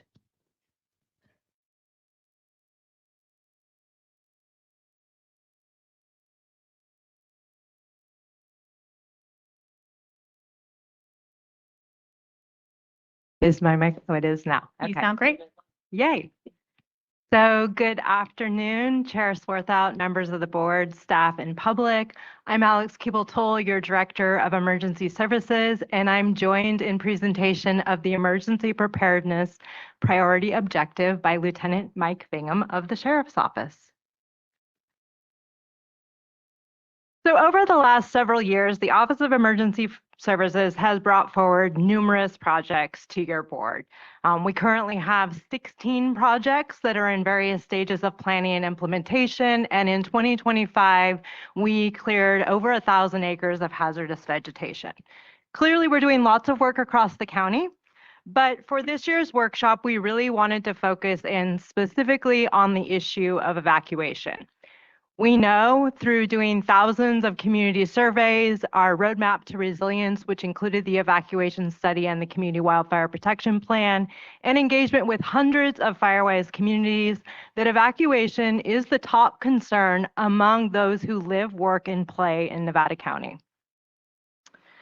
Yesterday, the feedback we received both in public comment and from all 3 of our cities and towns, as well as today from our federal partners on Tahoe National Forest, underscored the importance of vegetation management in Nevada County, and evacuation really drills down into that place-based resident aspect of it.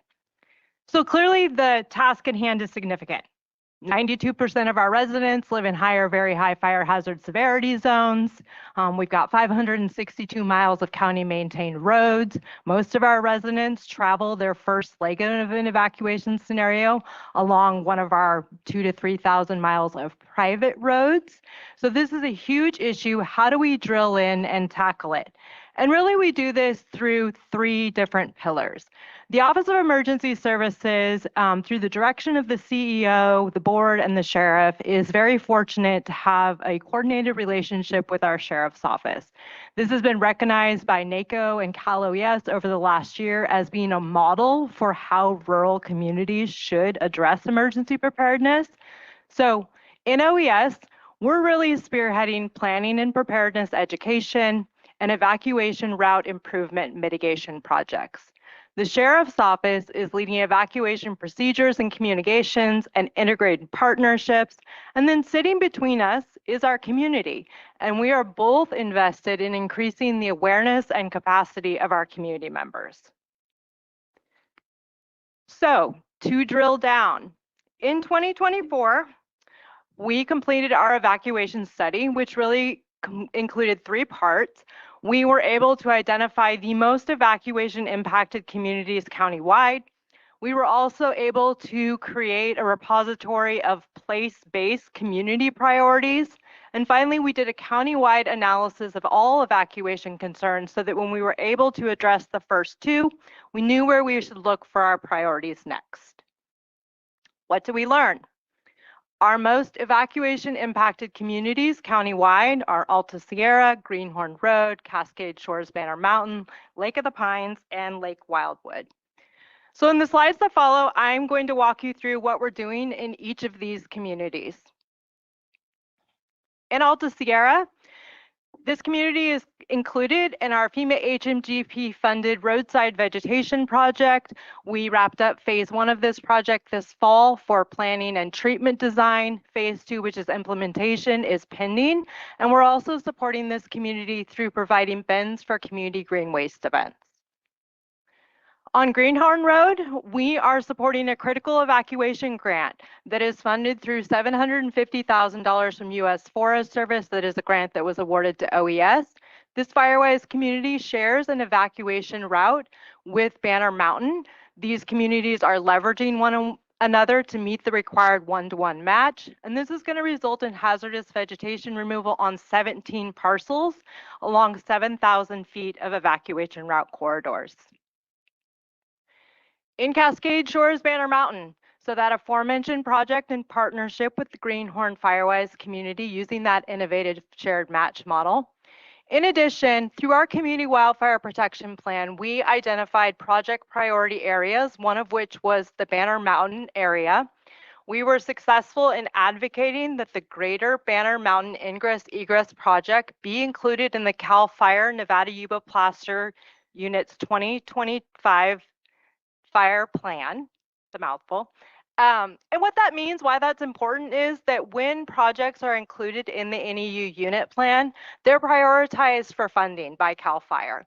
So being able to get that project from our CWPP into that plan speaks to the viability of future funding for that work. In Lake of the Pines, we have another critical evacuation grant. This will address up to 12 miles of priority roadways in that community. The treatment area is adjacent to almost 50% of the parcels in Lake of the Pines. We did have a wonderful community town hall in this community on Tuesday. They were the last of our 5 most evacuation impacted communities countywide that we actually met with that community and talked specifically about evacuation. And it's really wonderful to see the number of people who turn out at those events to have frank discussions about what this looks like for them on the ground. Finally, in Lake Wildwood, we have our Lower Deer Creek Penn Valley Hazardous Fuel Reduction Project. This is also funded by FEMA HMGP. It's currently in the planning phase and will result in 1,100 acres total of shaded fuel break implementation, which includes 726 acres focused along what were identified as critical evacuation corridors, including Pleasant Valley Road, Bitney Springs Road, Mooney Flat Road. Right of entry collection for this project is underway, and we're implementing this phase 1, so the planning aspect, in partnership with the Nevada County Resource Conservation District, really so that we can have that eye towards what would long-term maintenance look like. Can we create a viable landscape where livestock might be useful for future maintenance of this project?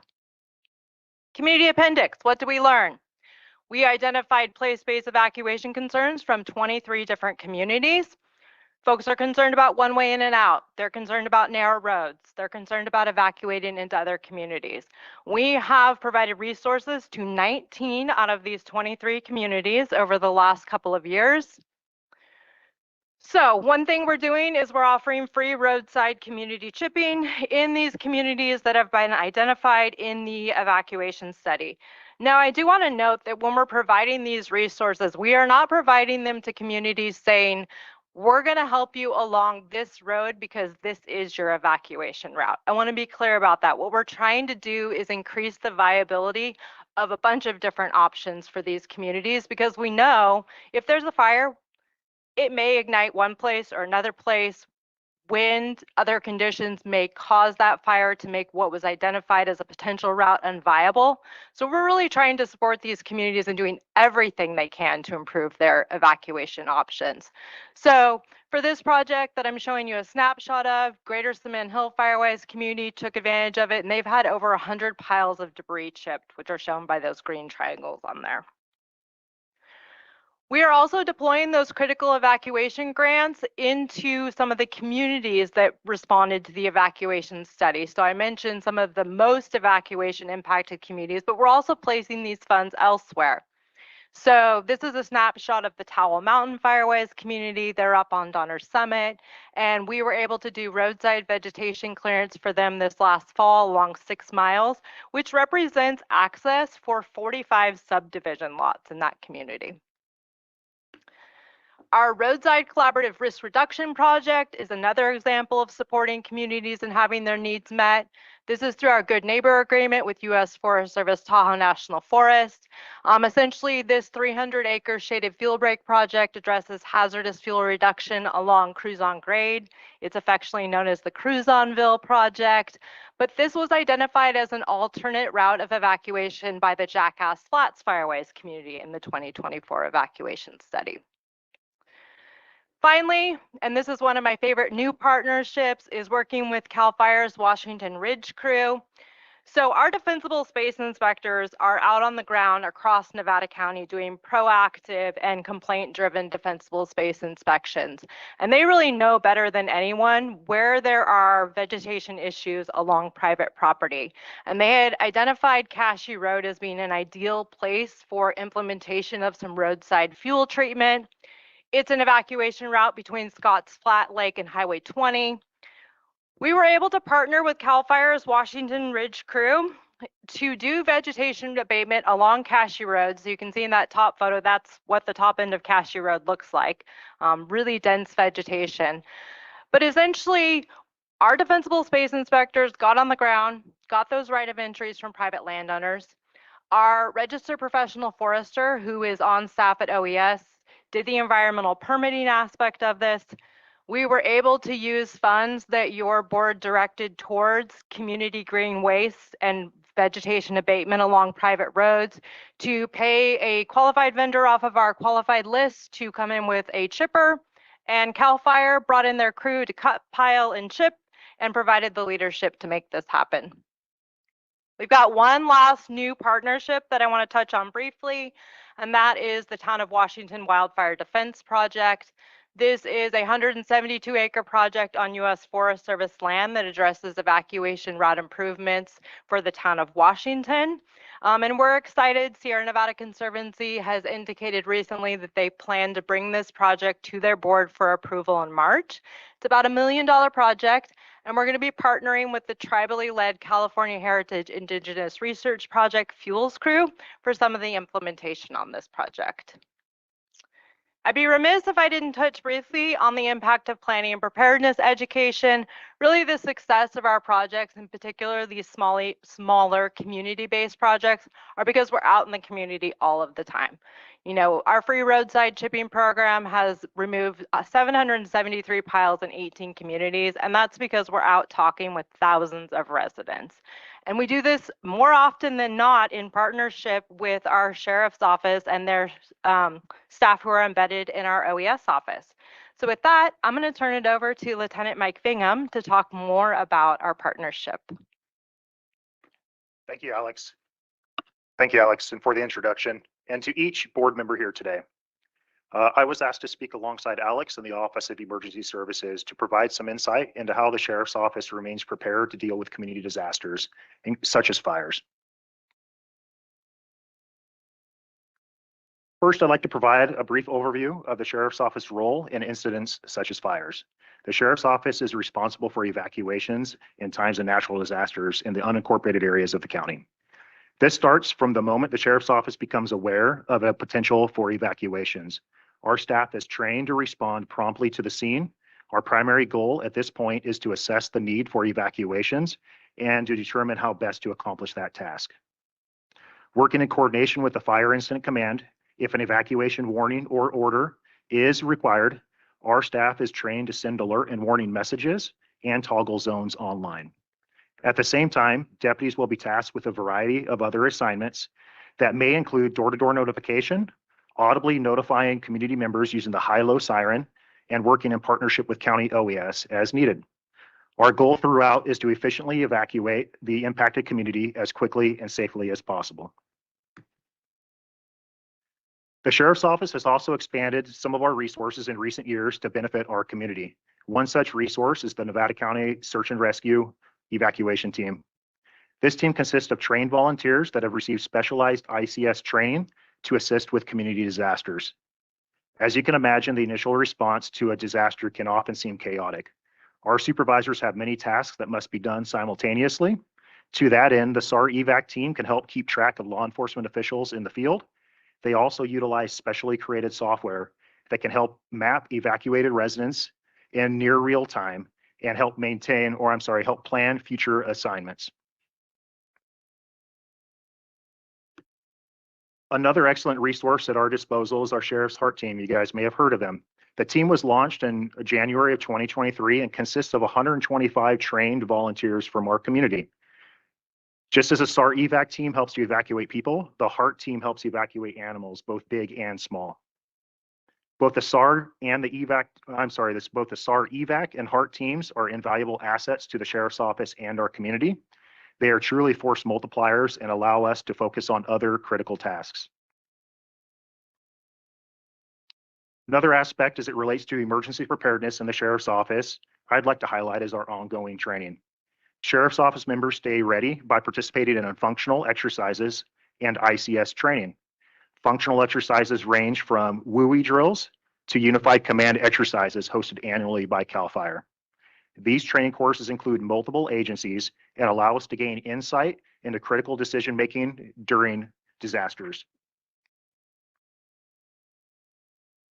The Sheriff's Office works in partnership with the County Office of Emergency Services. Currently, Sheriff Sergeant Andrew Liller is embedded with OES to act as the EOC coordinator, especially in times of an EOC activation. In his role, he provides important insight and knowledge of field operations into the EOC. He also has a direct link to the Law Enforcement Incident Commander, which is beneficial in fast-moving disasters. The Sheriff's Office also helps participate in community outreach. The Sheriff's Office attends many local events, including FireWise community town hall meetings and neighborhood group meetings. One constant message that we continue to preach here at the Sheriff's Office is the need for community members to be aware and ready to react to disasters. We encourage the community to sign up for emergency alerts, know their zone, and we also bring awareness to the county OES dashboard. We stress the importance for the community to know multiple routes of ingress and egress from both their residence as well as their workplace. We also discuss the importance of having multiple layers of notification, and that might include listening to local radio, CAL FIRE updates, and there's a slew of apps that you can get on your smartphone that are also helpful to keep the community up to date. One topic that I wanted to be sure to address is the designation of pre-designated evacuation zones. This is a topic that oftentimes comes up when we do outreach. The origin of evacuation routes comes from coastal tsunami zones where the threat is known and the folks are just told head to high ground, right? That's a known threat from a known area. In these instances, it's obvious where that threat comes from. While pre-designated routes are helpful in areas that are at risk for tsunamis, it does not make sense for disasters such as fires. As Alex touched upon already, fire locations are often unknown, they're dynamic, and conditions can change rapidly. It is impossible to predict with certainty where that fire will start, what roads may or may not be impacted, down trees or electrical wires, or any other hazards that might present themselves. Pre-designated routes would set a dangerous precedent that may endanger the community members we want to keep safe. So the question might be asked, what can community members do when they want to be prepared for an emergency disaster? It is important the community is aware of all the routes of ingress and egress from their property and their workplace, and that's both in daytime and night conditions.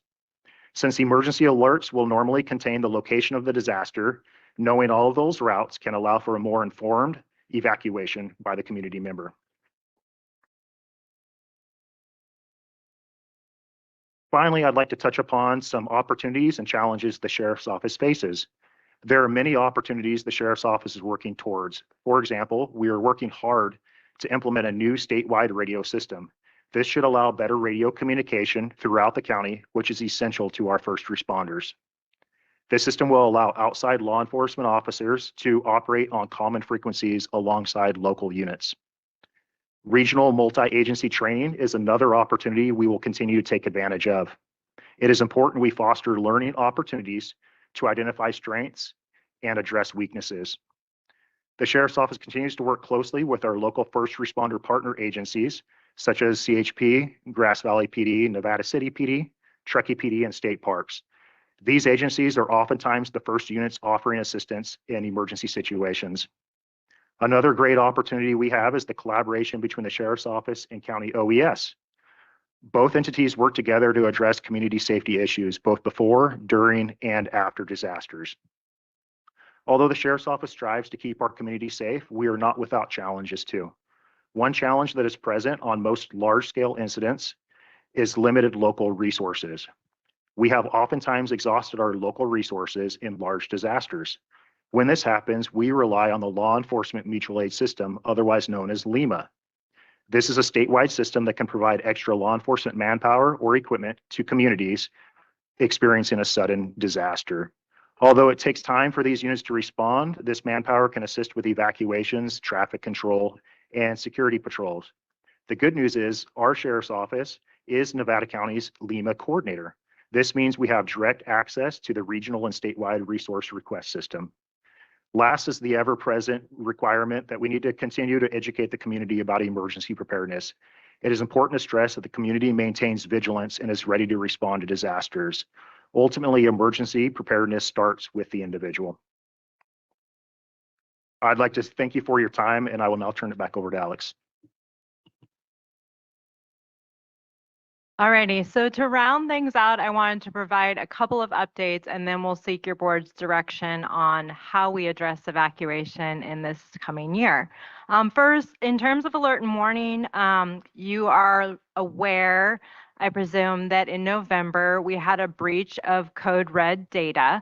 As an outcome of that, we work with the Sheriff's Office to develop a request for proposals for a new alert and warning platform. This was something that OES had intended to do in 2026 anyway, because it's a best practice to periodically test the marketplace and make sure that we're identifying the best software to help deliver to our rural community. But we did speed up that timeline a bit. That RFP closes February 23rd. We've got a robust evaluation panel for it, and we will be leaning into community education around a new alert and warning platform this spring in advance of fire season. I'm using quotations because it can happen at any point in time these days. But essentially, we'll do our county-wide test of the new system to bring everyone on board. And to be clear, we didn't lose alert and warning capabilities. What we lost was the opt-in system that folks were used to opting in and using. We still have numerous system redundancy around this, and it's a great silver lining to identify what platform best suits our needs at this point in time. An update on biomass opportunities. So, this was at your board last year for a decision around whether or not to do a second round of the biomass pilot project. We ultimately decided to lean into green waste as a biomass solution. But a biofuel development opportunity zone risk rating, I know it's a mouthful, was completed for Nevada, Placer, and El Dorado counties using funding that was awarded to Placer County. And essentially what this is a report that quantifies opportunities for investment in biomass solutions in the 3-county region. And I'll be bringing a memorandum of agreement to the board February 10th that would essentially reflect our commitment to collaborate with these other counties on continuing to explore regional options for biomass solutions in our region. So moving on to proposed actions for 2026, at the individual scale, we propose that OES focuses on alert and warning education to ensure that households are aware of changes to our alert and warning platform. At the community scale, we propose to continue to support Firewise communities in evacuation route improvements through free community green waste and roadside chipping. And at the landscape scale, we propose to continue to build on our partnership with U.S. Forest Service Tahoe National Forest to increase options to do roadside vegetation abatement under our Good Neighbor Agreement.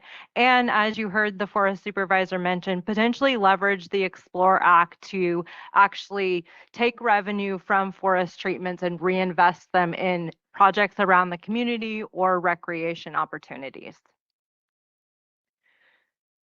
So in terms of our fiscal year 26-27 priority, that is support community scale evacuation route improvements, if there are additional funds available, we would request to continue to support Firewise communities in these evacuation route improvements through roadside chipping and bins for Firewise communities at a cost of $200,000.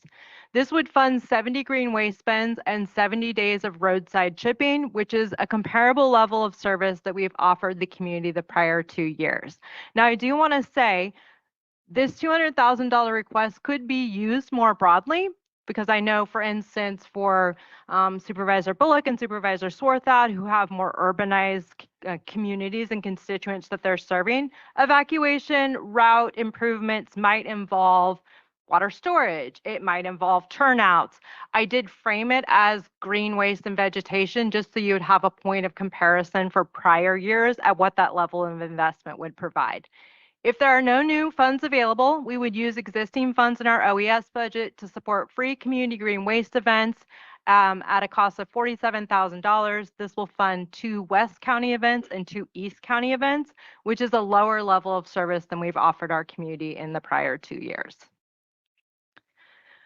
So a couple of things for board discussion that we would love direction on is, first, where would the board like to see OES focus our efforts? Do you want to see us focus on the top 5 evacuation impacted communities?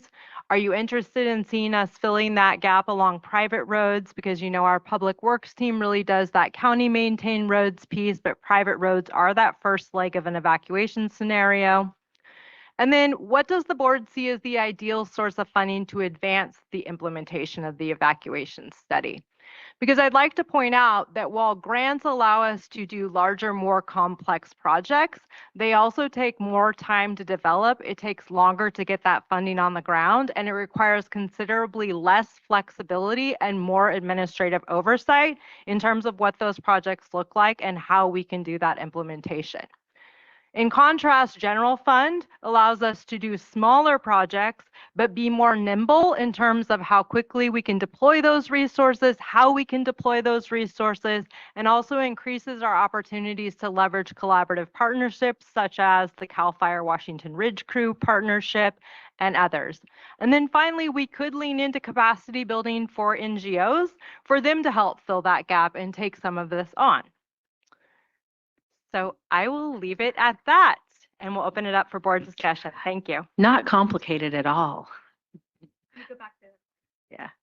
Thank you for the presentation. Thanks for all the work that's gone into this and all the work you're doing with the Firewise communities and just everybody who's looking for us to answers for some of these big questions. So I'm going to open it up to board discussion. Who would like to start? Sue? This is a big one for your district. No, it's interesting. When we look at that, evacuation is probably going to stay key. I hear that everywhere I go. And I think, especially when you look at some of our gated communities, but then, we have a lot of rural folks, or look at Cascade Shores, all that neck of the woods. So I'd say it's hard to focus on those because really all 5 of them are important. But then that all comes back to where the funding is going to come from, right? And I see the funding as there's no ideal source. It's going to take all 3. And it takes money out of our own pockets as individual landowners. I think that's the other thing.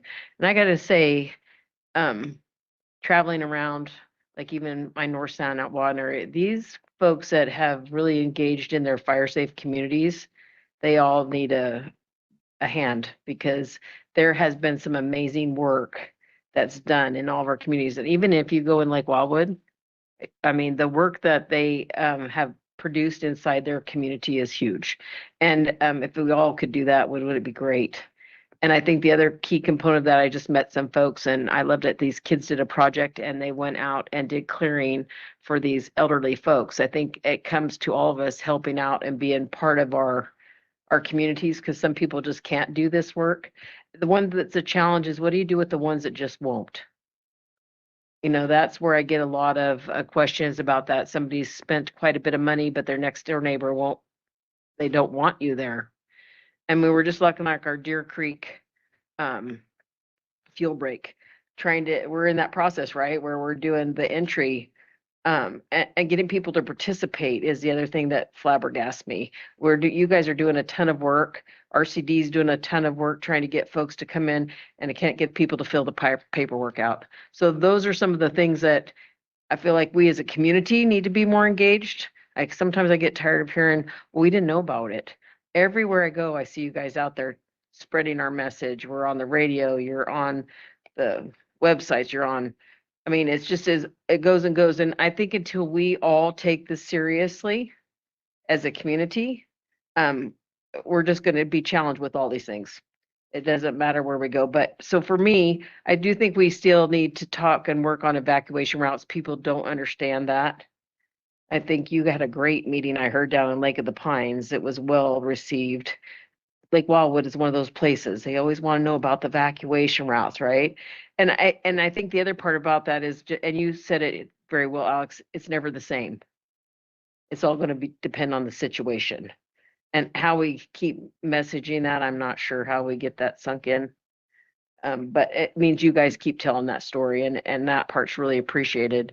Private roads is another one. Where do we spend the funding for that? Where do we find the funding for that?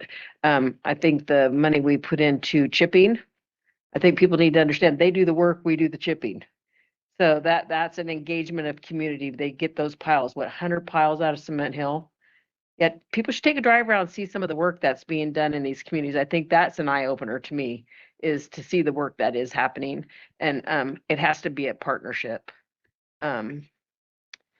So I'm back to what do we do? I think we just have to keep looking for grants. General fund's a tough one this year. I mean, we're going to have to look at that, what's the reality of where the funds are going to come, and state or the federal level, both. But if I know anybody that's good at getting grants, it's you guys. So I appreciate that work that happens too. That's huge. And then I think the other big thing that people need to realize is really the collaboration that we have with the OAS and how our team works between the sheriffs, CAL FIRE, all of our fire stations. I mean, that's the uniqueness of that is rare, and we need to make sure that we all appreciate that and support those entities when we come into having one.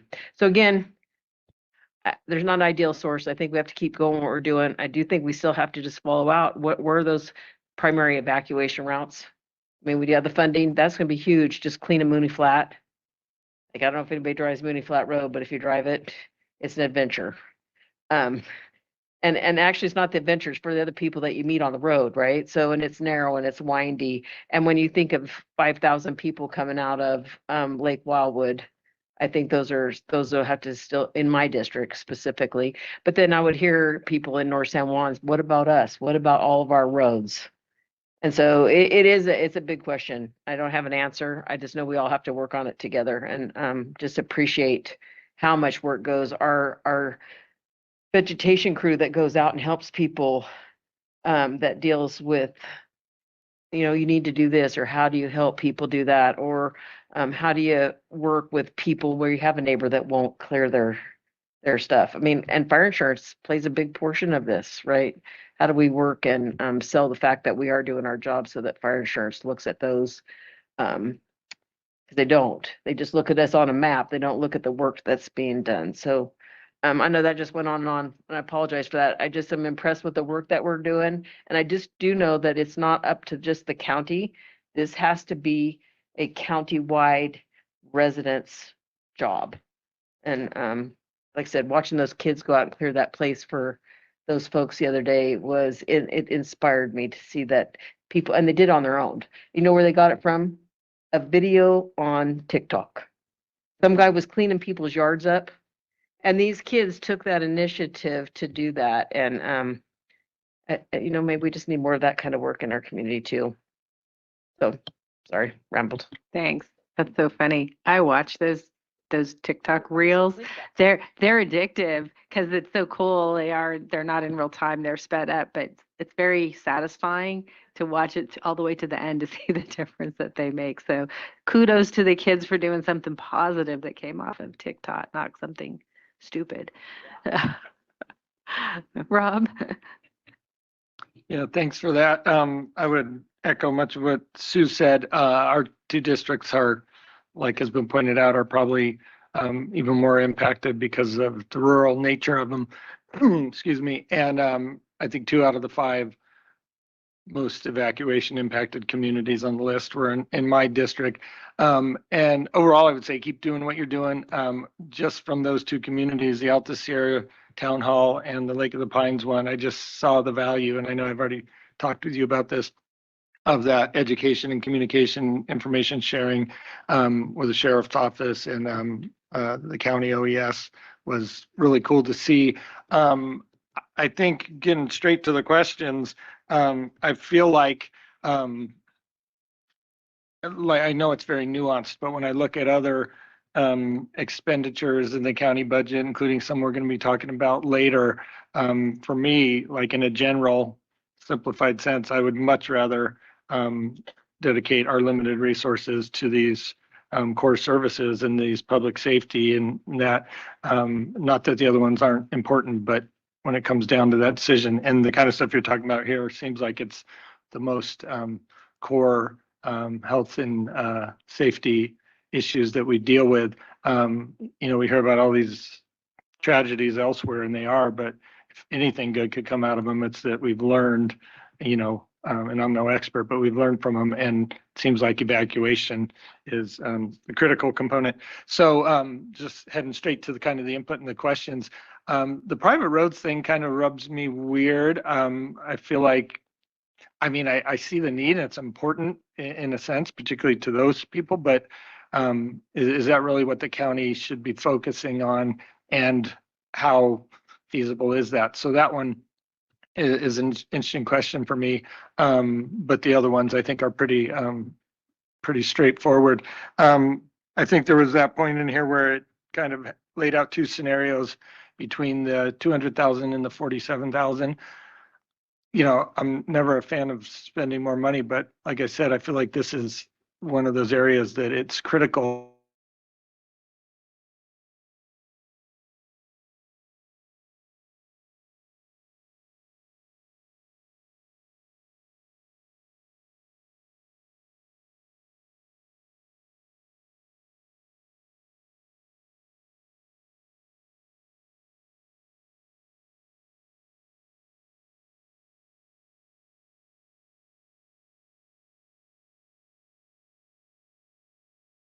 Yeah, those are great, but I feel like we're not, I don't know if incentive's the right word, but leveraging the work that they're doing. So yeah, I love the work all the Firewise communities are doing, and I think when it comes down to it, to help them and leverage that would be my sort of the way I lean.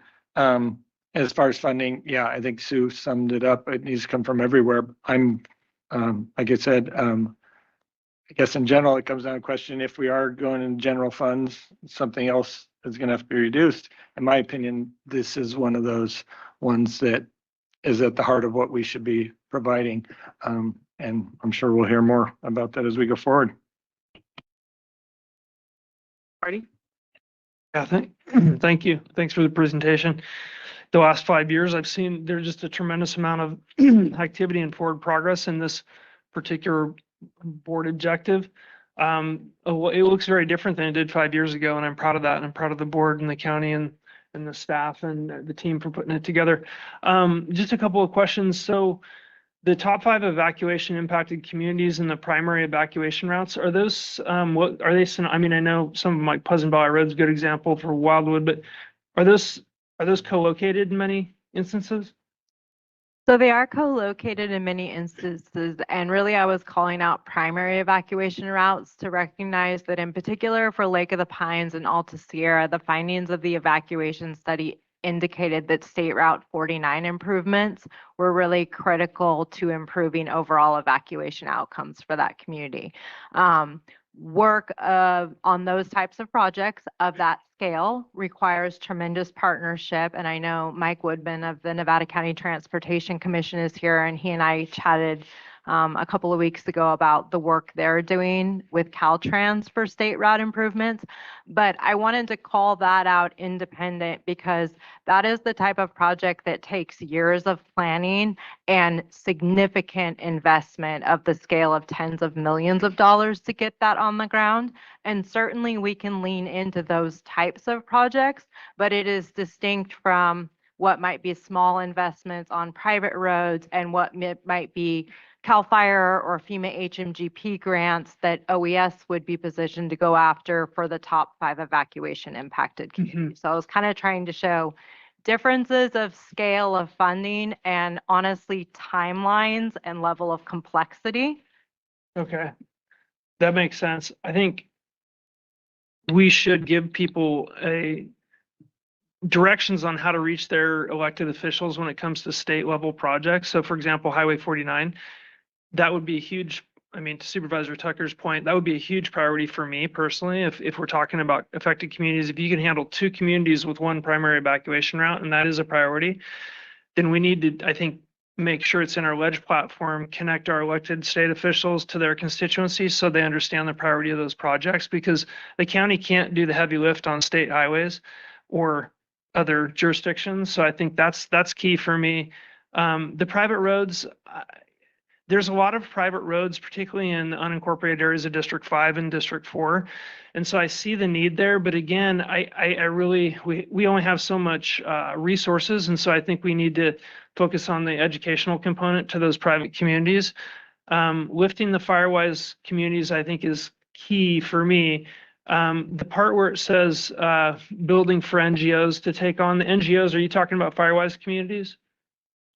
So by NGOs, I'm specifically referring to nonprofits that would have the appropriate governance to pull down their own grant funds. So for instance, we work with South Yuba River Citizens League, with Sierra Streams Institute, with Yuba Watershed Institute. The new Wildfire Ready Coalition of Nevada County has incorporated as a nonprofit. So that would be a way to partner with those groups and build their capacity to take on some of these aspects versus it being more of like direction that OES continues to own this mission. And I do want to call out and acknowledge, like, yes, we've been incredibly successful in pulling down grants, but I think we all recognize that the grant landscape, in particular at the federal level, but at the state level as well, is likely to look drastically different over the next several years.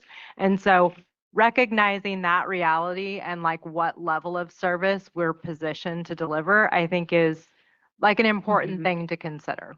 Yeah, I mean, I think I would follow, Supervisor Tucker, what he was describing is, I'd say if we had a priority choice to make in the use of general funds, I would say this is the place to put it, prioritizing all things equally when we talk about other board priorities. And to Sue's point, go after all of it and take whatever's necessary to get these things accomplished. Just from my perspective, I think the evacuation impacts the impacted communities in the primary evacuation routes, thumbs up.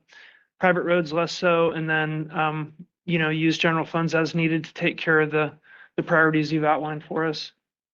The one other question, the enforcement activity for defensible space inspection, I got asked by a couple of jurisdictions in East County about what role the county plays in doing enforcement activity on parcels that are not cleared. And so I was just wondering if you could update us on what we can do to help them. Yeah, certainly. So I think you guys are all familiar with the process, but I will just quickly outline it. Someone can basically request a defensible space inspection. It's a complaint-driven process. We issue a notice that they need to abate the hazardous vegetation. They have a timeline to do that. And it goes through kind of a long process as far as we'll send multiple notices to get that individual to abate. We found it to be far more effective to use, for lack of a better analogy, kind of a carrot and stick approach, where I will say for work along private roads, we've been incredibly effective in terms of our defensible space inspectors being out in the field, identifying private property that is out of compliance, and then saying, hey, we can come in with this resource and do this free roadside chipping, but you have to clear your defensible space per our required standard. If you don't, we're going to cite you. And so we can provide a resource for you to do that because we recognize that for many folks it's untenable.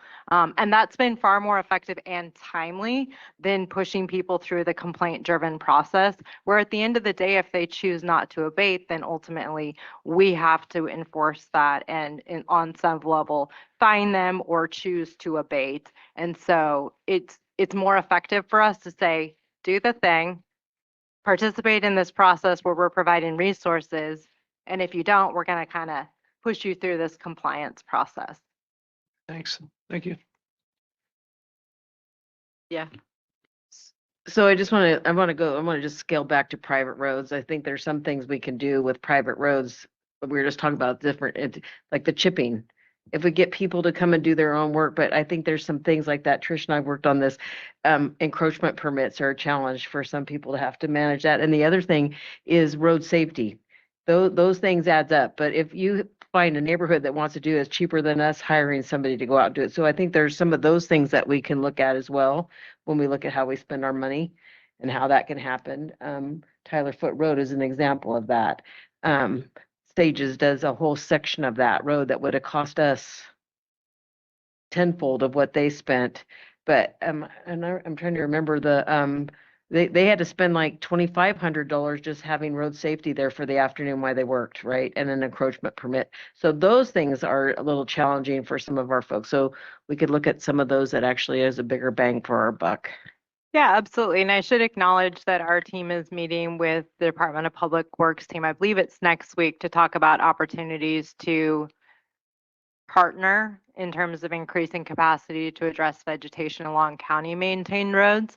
And then on the private roads, like for the Cashew Road project, we are really able to leverage our staff defensible space inspectors, all three of whom are staff of OES, to go out and secure those right of entries from private landowners, which can be really time consuming, but we treat it as an education opportunity so that they're out in the field actually having conversations with these people around the importance of it. And then they get those right of entry, which gives us the ability to go in and then do that roadside chipping piece for them. So we're trying to think of all the creative solutions to meet people where they're at and to ensure that we're getting as many people on board to meeting them where they're at as possible, whether it's by saying, hey, participate, or unfortunately, you actually do have to comply with this. And so you can go your own way or you can participate and we can help you. And those are kind of the options. Thank you. Thanks for the presentation. Thanks for all the hard work. Go ahead, Rob. I just, well, it's top of mind, building on Hardy's comments. You mentioned Mike Woodman from the Transportation Commission, and I saw Dwayne Strausser's here too, and I just wanted to mention, I know transit may not be within the subject matter this year, maybe for future years, but the Transportation Commission is doing a ton of work on the very stuff you're talking about as far as our state partners. And even our last meeting, I know it was a big topic of conversation and usually is working with Caltrans and even some of the federal stuff. So yeah, I would encourage continued input. We do have a voice there.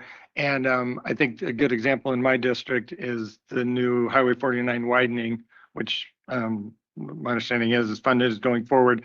And a portion of that between like Golden Oaks and Alta Sierra is not a widening per se of additional lanes, but a new center lane and then fortified shoulders, expanding the shoulders. And I think one of the primary purposes of that is to allow for, an evacuation. It basically becomes a 5-lane road, even if it's still 2 lanes regularly. So yeah, that's, like you said, the longer term stuff, but I know they're a great resource. And Dwayne in City Grass Valley, I know they've got a lot of grant funding in our, or at least a lot of projects with regard to evacuation. So those are kind of the long-term ones. And then I think the input on this is more the county-owned roads and the more shorter, smaller projects that you're talking about. So keep doing what you're doing.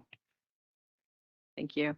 Yeah, I think this is an area where everybody in the county is affected by it. It's not district specific because we all have certain issues in our district. While mine might be different than, District 4, District 2, it's still an issue. So the stuff that's really important to me is the collaboration with your other entities and agencies and, the cities and the town of Truckee, and then also all of our Firewise communities. Because like Sue said, we don't do this alone. I mean, this takes everybody involved, but the education component of it, you have so many people who move up here over, and they've never lived in the country before. They've never lived on a piece of property.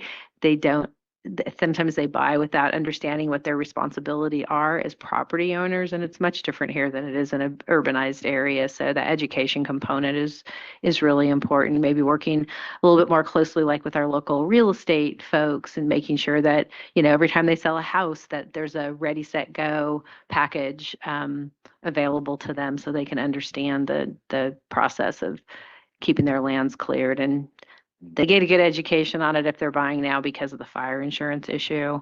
But the work that the county does here is really important. So I think that as far as board direction goes, I think what you're hearing is that funding needs to come from all sources. Obviously grant funding is key to a lot of this.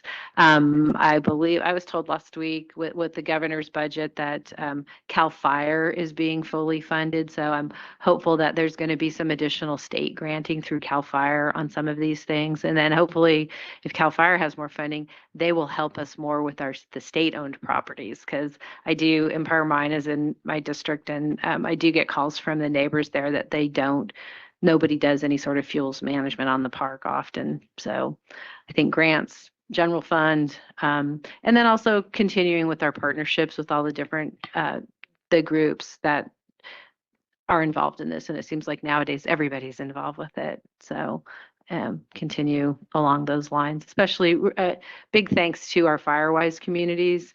That group of people, the ones I've met with, they are so dedicated to the work that they do, and the time and the money and the effort that they put into it. And I know there's one group in my district that approached me for a fire hydrant, and it took us a while, but we finally got there. But the county was able to fund half of it through a grant, and the neighborhood funded the other half. So those are the kind of partnerships that really help.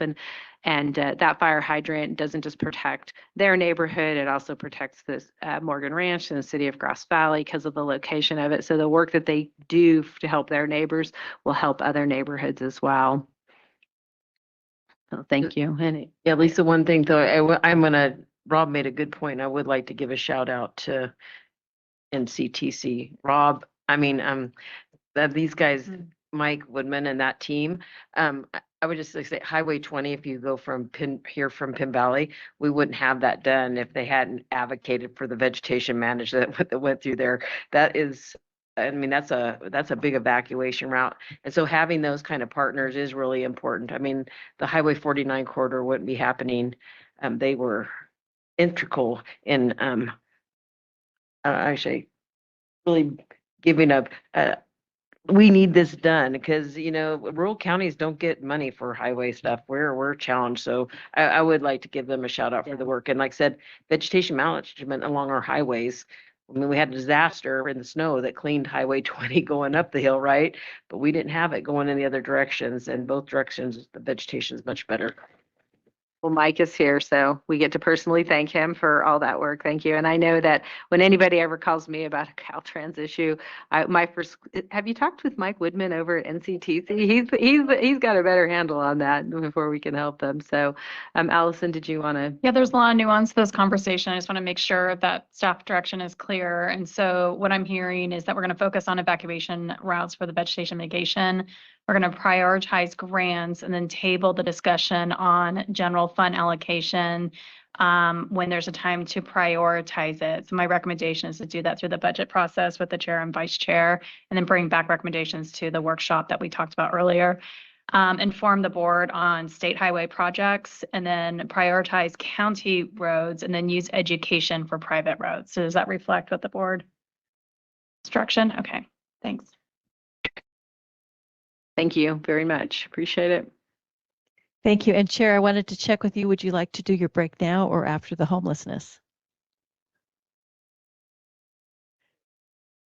Okay, that sounds great. All right, so we're going to take a 15-minute break. Could we have 15 minutes on the clock?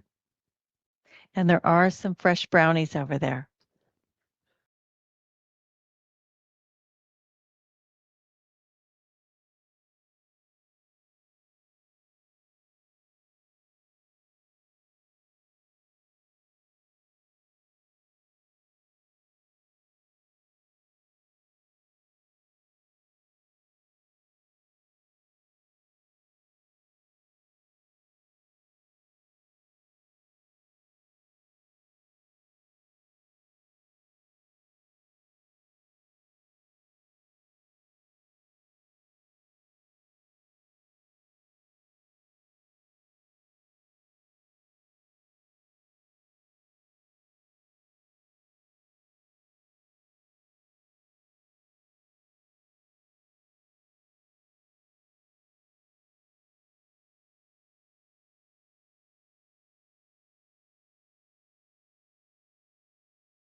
So if everybody could take their seat.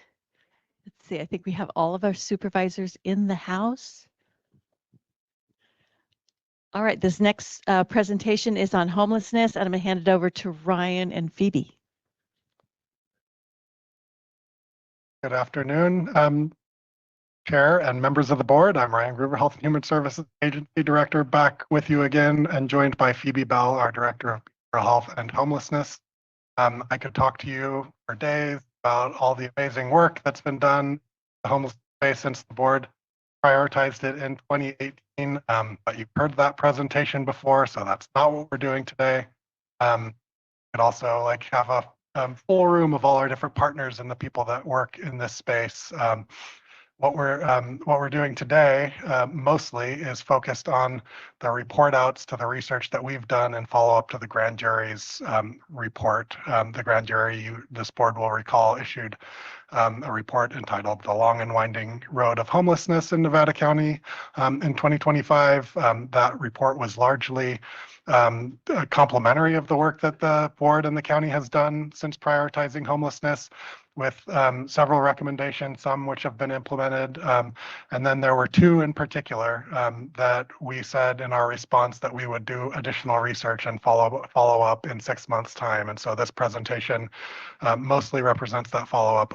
We'll just stepping into this slide shows just a little bit of the outline of the presentation. We will talk about data and resources briefly, just a couple of slides, and then we will dive into those two recommendations from the grand jury, which are somewhat dense, and I apologize that I will again be talking at you quite a bit as we walk through these items. And then we have a couple critical places to stop and get policy direction from the board based on that information.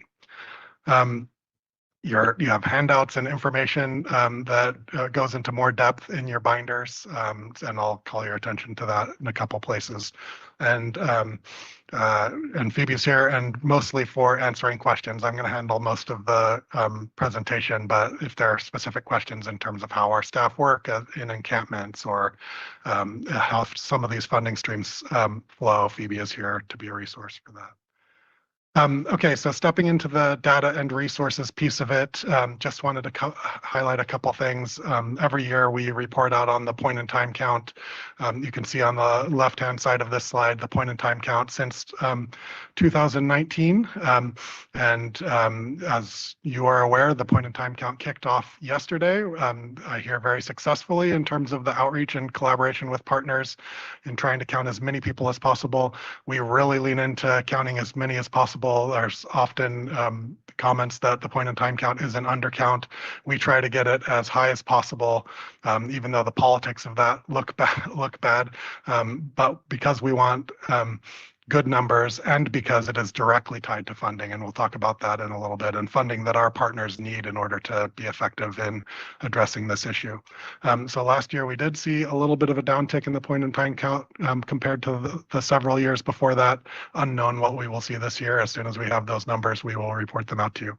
And then on the right-hand side of this slide, just wanted to take a moment to shout out, and it's no wonder that our amazing behavioral health director is being sought after for housing solutions statewide in this space, because just these numbers speak to themselves. You go back to when the year the board prioritized homelessness, and the amount of housing that was provided in the behavioral health system compared to what we're projecting by the end of this year is substantial, going from 69 beds overall in across this spectrum that's represented here to a projected 253 beds by the end of the year. And so now compare these two charts. Like you see, you still see people experiencing homelessness on our streets. There would be 253 more of them if we were not providing the support and if we had not been aggressive over these last 8 years in pursuing the strategies that we have.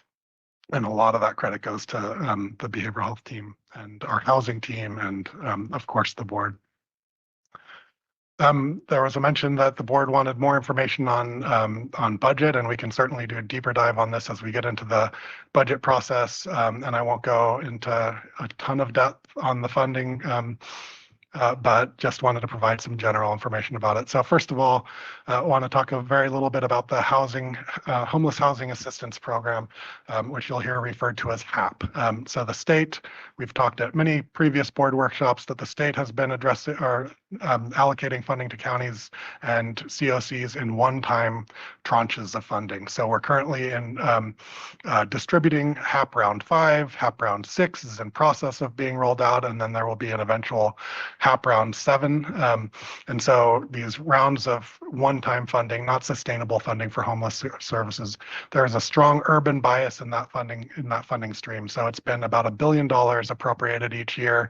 Half of that goes to cities and half of that goes to the counties and COCs, and the cities that receive that are only the 13 big cities. And so if you do that math, that means the counties in the urban jurisdictions don't get less funding because some of the homeless folks are in incorporated borders. They get the same amount for the county and COC plus another half of, or another 100% compared to that goes directly to those big cities. And so on a per homeless individual basis, urban jurisdictions get double what rural jurisdictions get, despite the fact that we have a per capita just as high homeless count in counties like Butte and Del Norte as you do in San Diego and San Francisco. So very strong urban bias in that funding stream.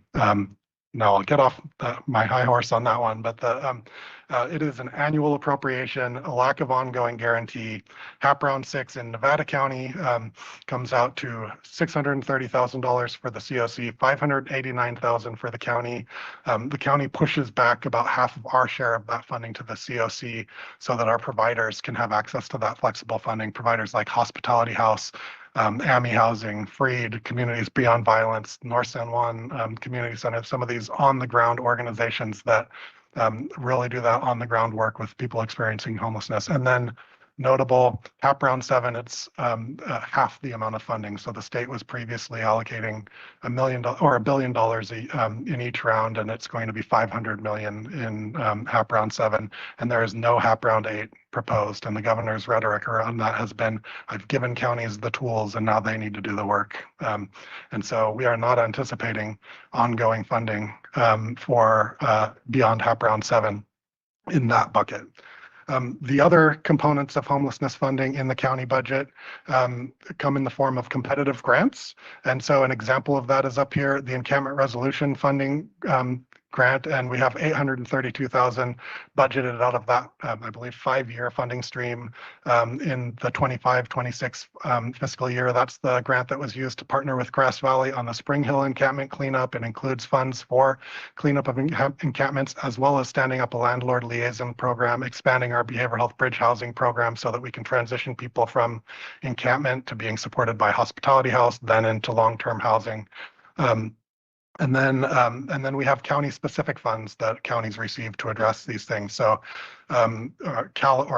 this is not just available to counties, but through the Medi-Cal system, we transitioned our home team from grant funds to CalAIM revenue. That's $600,000 to supporting that team that's coming in for that in the 25-26 year. Behavioral health bridge housing is funding that comes into behavioral health and that we contract with Hospitality House, $1.8 million in that program. So that's a shelter program where you get people off the streets into housing in a managed environment. And then nearly $3 million of permanent supportive housing budgeted. So you see that expansion of housing we've accomplished over the years. That's the sort of maintenance and ongoing management of those programs. And then the Commons Resource Center, so the new Homeless Resource Center on Sutton Way, we have a budget of $534,000 for the 25-26 year to operate that. So that's the funding picture, more in your packet, and we can certainly talk more about it during budget. I'm gonna keep chugging along if that's okay with you. Yeah, all right. Okay, so moving on to the primary purpose of the presentation today, the grand jury's response had 2 main recommendations where we said that we would conduct additional research and circle back with them. I saw 2 grand jury members in the audience this morning. Let them know that this was in here since they said they wouldn't be coming back this afternoon. So recommendation number 1, local governments should enact comprehensive coordinated anti-camping laws, possibly consulting existing anti-camping laws in other counties and states. Recommendation 2, local government should develop 1 or more designated low barrier sanctioned camping areas for the homeless with facilities and access to supportive services similar to other municipalities. So we have researched those 2 items. I'm going to take them in reverse order from this and jump into managed camping models first. So staff and I want to call out Jax Pagare in the audience here, who's been with us today, who did a lot of this research and is available if you have detailed questions. There is in your staff report, there's a side-by-side that's a little bit more concise, so you don't have to remember everything that's on the slides up above. The slides include focus on the models that are more comparable to our region, so I'm not including San Diego. What are we going to learn from a 1,500 tent encampment? And then we also tried to include a good sample across different types of models, and they range in sort of intensity, budget, and success, frankly. And so I'm just going to go briefly through each of these. So prior to the grand jury issuing their report, we had already been out and visited the Auburn Mobile Temporary Shelter twice. So the County of Placer, in collaboration with the City of Auburn, operates a low barrier tent managed encampment. The capacity for that is about 60. They have 60 tents. Their budget for this is $1.7 million per year. It is general fund and opioid settlement funds. It's something they did adjacent to an encampment that originated on their county campus. And as they attempted to enforce ordinances, were sued and forced to open an encampment. And that's something that's typical of quite a few of these models in other jurisdictions. But they are proud of it. It is well run, it is clean, and they have a lot of success measures that come out of it as well.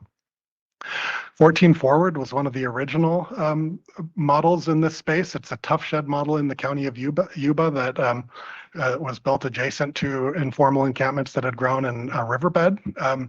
And it has a capacity of 15, and the budget is $300,000 per year. They have used HAP for that program. They are discontinuing that and transferring it to a local nonprofit and ceasing to fund it. The Better Way Shelter in Sutter County had good conversations with Sutter County about this. So these are sort of a step up from just the tough sheds that you see in 14 Forward. These are tough sheds that have utilities. They have heat and AC. Capacity of 40. This is a shelter model, so it counts as if somebody's in this, they're still counted as homeless, but it's sheltered homelessness. It is managed, so there's case management on site and supervision of it. The budget for it is $1.6 million per year, and their source for that is general fund grants and CalAIM funding. I wanted to also call attention to another model that they have in Sutter County. Sutter, they had a lot of issues with encampments along the levees of the river there, and people that were digging in and creating like homes within the embankment there, and trying to get people out of that. They had an informal camp, lots of informal camping there, based on pressure from partners. I don't know, it's a river district or the levee district or whatever it is, from law enforcement partners from Yuba City. There was a lot of pressure to stand up a sanctioned campground, and they did that. A sanctioned campground, sort of the lowest level of intensity, just saying camp in this area. We're giving you a place where you can come camp.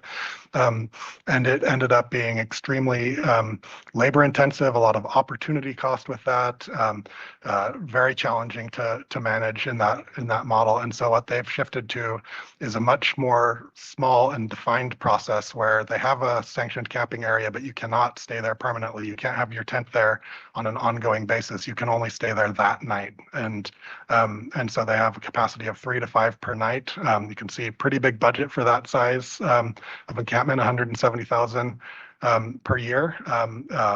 Definitely a higher level of management and containment compared to just a general open come here and camp within these borders. And they really use that to try to get people into their tough shed encampment that is a more robust and service-oriented shelter, essentially. And then sort of this is the maybe negative end of the extreme in terms of sanctioned campgrounds. So in the city of Chico, which has had large issues with homelessness, especially in the wake of the Camp Fire. Also issues with lawsuits associated with the city of Chico attempting to enforce camping ordinances under the prior to the grants past Supreme Court decision. They've had to set up sanctioned camping. This campsite, it's really just camp within these borders. There's not services provided. There's basic safety. their budget is really about public works going out and cleaning things up periodically.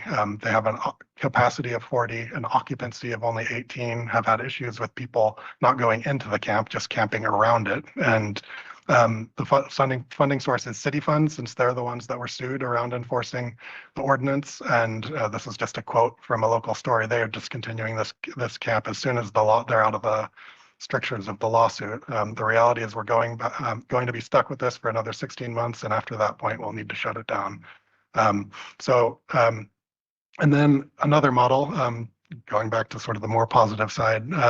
So City of Santa Rosa, there's been a lot of conversations around safe parking. So this is a safe parking model and wanted to include one of those. This is a county-owned, or sorry, a city-owned property where they have a capacity for 52 vehicles and RVs. It is managed with services and case management on site. The operating contract for 18 months is around $2 million for this project. And then there's other costs that aren't captured here, including facilities, public works costs associated with this. And this is a City of Santa Rosa project. So city funds are what's used to pay for that.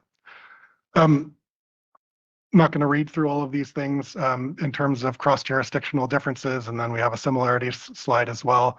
But some of the differences, the scale and the shelter type are significant. So you've got Sacramento and San Diego level jurisdictions that we researched, and then more local and similar size to us jurisdictions as well.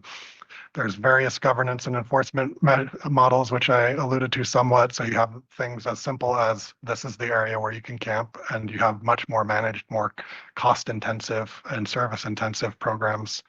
And then in terms of outcome tracking and evaluation, the bigger jurisdictions tend to be much more robust in this space with more anecdotal, informal outputs from the smaller jurisdictions like ours. And then similarities. These fall in the spectrum that's either unsheltered or sheltered, and they're very much service-oriented, the ones that actually aren't just a come here and camp. And the attempt is to get people into more sustainable ongoing housing, whether that's a more intensive shelter model or permanent housing. A lot of integration of case management, and in those ways, not dissimilar from a lot of the things we already do in some of that housing spectrum that was on our first slide. I'll just say governance and outcomes, like most sites are county and city owned sites, so already property that's land. A lot of them were constructed adjacent to where there were already encampments. So the Sutter campground, there was already an encampment there. They built a sanctioned campground right next to it. So you're not introducing something into a new neighborhood and community. Similar in Auburn, you had an encampment right there on their campus, and they built the campground right next to it. And then another thing I'd point out is a lot of them were associated with lawsuits under the Supreme Court's Boise decision, which in Western states prohibited enforcement of camping ordinances if you didn't have housing to offer to people. So a couple more points before pausing for discussion and policy direction. We've talked many times before, and I really appreciated this graphic, which I stole from the state of Utah, but there's a continuum of housing, and you go from unsheltered homelessness and the outreach and services that you provide on that end of the spectrum, through shelter, through supportive housing, all the way to market rate housing. And you can see in the sort of lighter blue, the homeless to housing strategies, and then affordable housing strategies on the other end of the spectrum. Just want to point out that these models either fall in unsheltered. So in the Placer model, where they're spending upwards of $2 million a year, all those 60 people are still counted as unsheltered homeless on their point in time count, the thing that we're held accountable to. And they really consider that an outreach strategy in the homeless system. And then if you go up to the sheds that are more durable in the weather, those things count as emergency shelter. And then that's where these models exist, is on the unsheltered and sheltered side of the equation. So getting to recommendations and discussion, there are various models with varying levels of success. So you have some very well managed programs like the Sutter Tough Shed model, like the sanctioned camping in Santa Rosa County. The things I'll point out here, they are the higher up you go in terms of services and having a well-managed program, the more costly it becomes. And a misconception with managed camping or tough shed models is that this is somehow a more affordable solution than stick-built construction models. And the reality of ongoing operations of these, you look at $2 million for 60 beds of tents in Placer County. Compare that to the expansions we've made in the shelter space through behavioral health bridge housing, through permanent supportive housing. It is not more cost effective to have these kinds of models. It's more cost effective potentially to have a sanctioned campground, but the issues that presents in terms of management are much more complicated. That said, there are successful models out there. And so what staff is recommending is that that we keep these models in mind if there are future competitive grants and ongoing funding. That's the big thing. There's potentially grants for a one-time solution, but what are we going to do for that ongoing cost? And for us to stand up something like these successful models would require us to cut something else that we're currently doing. And so we're not recommending that we eat into the success we've made in the homeless space by cutting other things to shift to a model like this. But it is something to be potentially explored if there's future ongoing funding for a model like this that would work for our community. I'll pause there for discussion on this issue before we get into ordinances. And I know that was a lot. Thanks, Ryan. Any clarifying questions or comments to this point on the information that, or do we want to wait till the end? And yeah, okay, go ahead, Sue. So was there any research done though? Because now I'm understanding I've been to a couple of them and visited that, but they're not ever full. So I'm just asking, they're built, but that doesn't mean they come. Yeah. So I'm curious, did you get the numbers on all of these? The RV one, I think I look, obviously that's different because you drive your vehicle there. I'm just curious. Sure. And like some of the ones that are more successfully run and are a robust part of that county's homeless solution, where they're using some of these same funds we're using for other programs to run it. A lot of them are full, but then if you go down to the sanctioned camping end of the spectrum, you will have seen on that slide, the Chico encampment has a capacity of 40 and only 18 folks there. Our research was limited to sort of elbow grease. What could we find online? Who could we get on the phone? And so that's something we could dig into deeper, but yeah, hopefully that answers your question. Yeah, thank you. The example you showed of the $2 million for 60 people, was that the Placer count? Which one was that? Placer. Placer. And I may have, Yeah. oops, ran past it. 1.7 million for 60 people. So here's the irony there. If you do the math, you've got I did the math at $2 million for 60 people. It's $33,000 a year per person. Part of the way that these things get funded and where the money can be spent, if you gave every one of those people $2,000 a month, they could rent an apartment. And so I just look at how they do it, and because they won't allow us to use better, more creative solutions, our hands get tied by having to do things like this with the state. And that's certainly no reflection on the county. It goes back to state policies with how they fund housing, the expense of it because of all the regulatory process of it. But I mean, I look at this, and if for the same amount of money, you could actually put people in an apartment. If there was, the problem is that there is no apartments. But why are there no apartments? Because we've made it so hard for people to be able to build apartments. But this is the kind of stuff that I think drives people crazy. We know there's a need. We know that it's expensive to do it, but our hands are so tied with how we can do it. And it's just not, this is not common sense approaches and how they do some of this.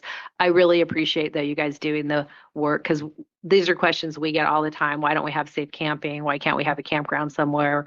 Or, a place for RVs or whatever. So to show what other communities are doing, I think is very helpful, especially the successes and the failures. And Ryan, it might be helpful too to provide some background on Placer County and why this ended up being a solution. Yeah, and I think I mentioned that they had an encampment that grew up sort of organically on the campus in off Bell Road there, and in trying to clear the encampments, they were sued and required by court order to stand up an encampment. And I'll say they're like the Gathering Inn runs it. They're a great organization and they are proud of it. There's also a resource center there, and like the people that utilize it, some of them don't want to be in a congregate shelter. Their congregate shelter is high barrier, so like they see how that fits in the puzzle. But for us to do this, like by comparison, the home key grants we have out there will add 40 units of permanent supportive housing that has an ongoing funding source, where we would have to gut our program to stand up something like this.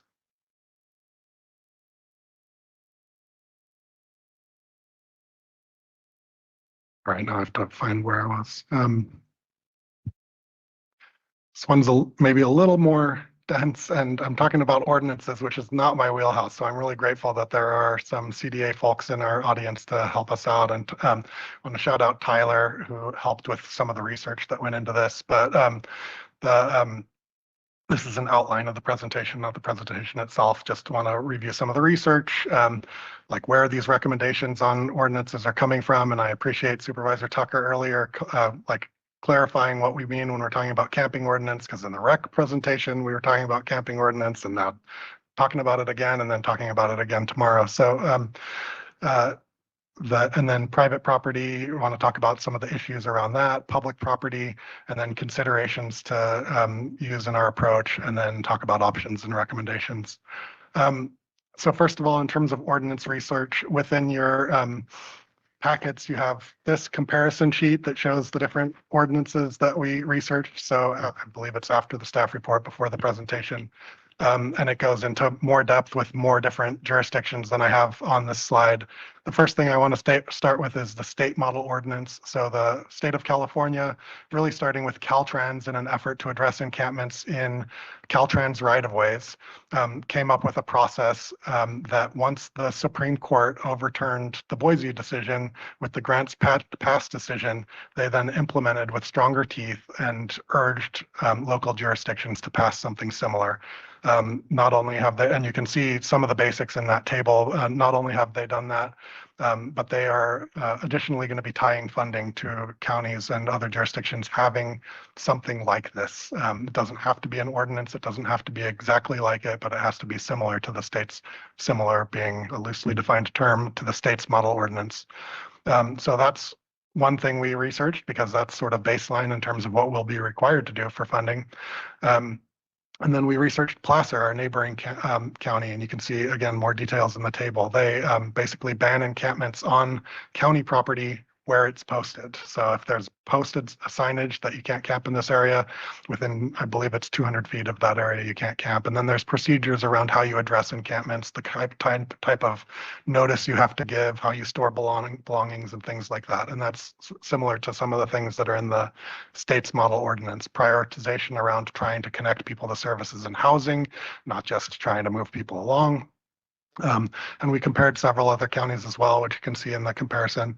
And then we also wanted to take a look particularly at the incorporated jurisdictions within our borders, because that's really important, especially given that county property is largely in city jurisdictions. And so we looked at and you can see them in here as well. We looked at Grass Valley's ordinance, Nevada City's ordinance, and Truckee's ordinance. In this slide, I've captured sort of what the penalty is associated with that. And so in Grass Valley, it's a misdemeanor to be in violation of the camping ordinance, meaning somebody can be arrested for that. In Nevada City, it's a ticket, an infraction if somebody is in violation of their camping ordinance. And in Truckee, it's a misdemeanor or an infraction. And then last thing I wanted to call out in the presentation is Nevada County's encampment protocol. So we have an informal encampment protocol that our homeless team, Brendan Phillips in particular, worked with our facilities team to help address encampments that arise on county property. And that shares a lot of similarities with some of the county ordinances and with the state's model ordinance in terms of protocols for how you address encampments. And so those are the like 4 main areas I wanted to highlight in the research, but happy to like go into more depth as well. We didn't attach all the ordinances because that would have just been volumes of information, but we have them all to provide if you're interested in more details on that. So why consider an ordinance? So there's outside entities recommending or requiring that. So the grand jury, the reason we're talking about it today, recommended an ordinance. And I have the text of it captured here again.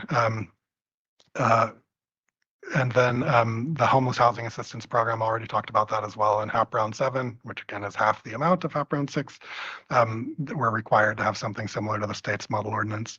And then just looking at how do we improve tools to address encampments and the issues that they present on public property. So then I wanted to talk about private and public because there's, I think, some misunderstandings. We talked about this a little bit when I presented the county's response to the grand jury report. The grand jury's focus on anti-camping ordinances is really related to wildfire safety, the concern that there's encampments in the WUI and that if a fire is started because if somebody's doing cooking fires in a forested area, that's obviously presents a challenge. And ordinances are a tool if property owners are condoning or neglecting camping on their property.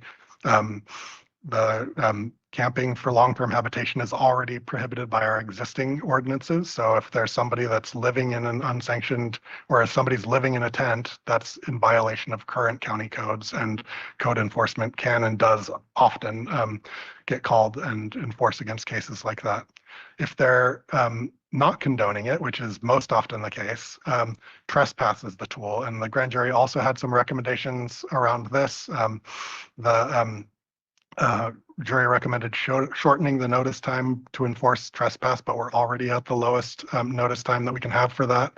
And so most encampments on private property are either unauthorized or on vacant land. And as discussed above, there's existing tools for that. Public property, which is the focus of the state's model ordinance and other jurisdictions such as Placer. Alluded to this, but the now overturned Boise decision was focused on public lands, and lawsuits are what resulted in a lot of the managed camp projects that we reviewed previously. The Grants Pass decision overturned that, and that's what allowed the state to promulgate the model ordinance. As I mentioned, we have an unadopted protocol with similarities to the states. I do want to call out that although those other county ordinances address public land, there are jurisdictional limitations. We don't have authority over federal and state land, which is where in our largely forested community encampments often occur. Forest Service, PG&E, BLM, our ordinance would not cover those entities.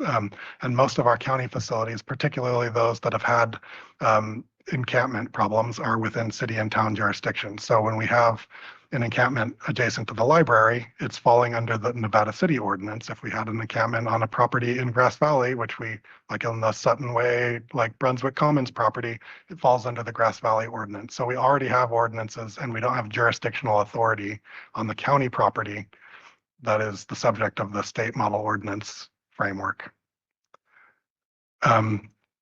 Hopefully that all tracked. And then I just wanted to highlight some considerations in determining an approach, and I'm starting with board priorities. Fundamental lack of housing and shelter is at the core of a lot of this, and that was even though Grants Pass overturned that, the issue still persists that people don't have a place to go. And so, I've shared this concern in previous presentations, wildfire risk is also a major concern. If we're enforcing ordinances in the more visible areas, are we addressing the problem, or are we just pushing people off the grid? And we want to make sure that in our approach, we're attempting to mitigate and control for just moving people into a more dangerous area. Fiscal stability, I'd say the jail is not a cost-effective housing solution for this issue. And then homelessness, if we're too heavy-handed in enforcement, we risk alienating the people that we're trying to reach and pushing them further from being able to get housed. And then we've already talked about jurisdictional, well, not ping pong, but there has been since people have started enforcing, people moving between jurisdictions based on enforcement of ordinance, and that's not what we don't want to do. We don't want to push people into Nevada City or them push people into Grass Valley. So we want to work closely with our jurisdictions within our border. Already talked about scope of authority and existing tools. So takes me to the recommendation and discussion, but our recommendation is to update the encampment protocol, bring it up to speed with the Grants Pass decision, make sure it incorporates collaboration with the jurisdictions within our borders so that we're cognizant that there are existing tools for encampments on our county facilities, and align with these new things and bring it to the board for formal adoption, which will allow us to have some tools in our tool belt as well as meet the requirements of HAP. Alternatively, we could work on an ordinance with CDA and with the board on a time frame TBD. So I'll pause here for discussion and input. Rob, I'm gonna let you go. You go first this time. Thank you for that. And kind of like earlier, I think definitions are important here. So I think these are really two kind of separate issues, even if the grand jury incorporated them together. The first one, recommendation one, I'm going to call that a parking ordinance because I know it's more than that. But I know from personal experience in my district, I've seen the need for what I'm going to call a parking ordinance because, and I'll leave on most of the details, but we've got public roads, main traveled roads, where RVs can be parked, as opposed to private land where there's the trespass mechanism. And I was shocked, and I know Sam, you can chime in whenever, that the states recognize this need. Placer County has, all our incorporated cities have, but the county hasn't. And I guess in just this one instance, I want to say it was close to 4 weeks before the county, and I want to say it almost was voluntary at the end, thanks to the work of various departments in the county, to get what I considered a serious health and safety hazard. And now for the sake of time, I'm ignoring the human side, and I understand all the comprehensive aspects that go into that. I'm just talking about kind of the public safety side of a vehicle with a propane tank sitting 2 feet from the road, in interactions with local businesses there. It was just not in my opinion, it was the kind of thing that's not good for anyone. And there was no mechanism to address that. And it got addressed a month later. And so that's kind of, in my mind, it resonates where I saw that. That's for the need. I'm talking about like a parking. Now, when it talks about Placer having a where posted, I can see that because in my experience, and that's not the only experience, but the ones that I've observed, it typically is in areas that are they're not out in the middle of nowhere. There are places where there is either a library or other facilities or whatever. I shouldn't say the vehicle is. So that's kind of, I guess, where for me, I see the need. The private, we more recently had another private, in fact, it was the same vehicle on a private commercial land vacant. And that seemed like the process was much more expedited and within days. Once again, I'd say there was less of a health and safety issue directly because it wasn't right on the road, the county road. But that was addressed fairly quickly because the private landowner, has some liability if they, allow it.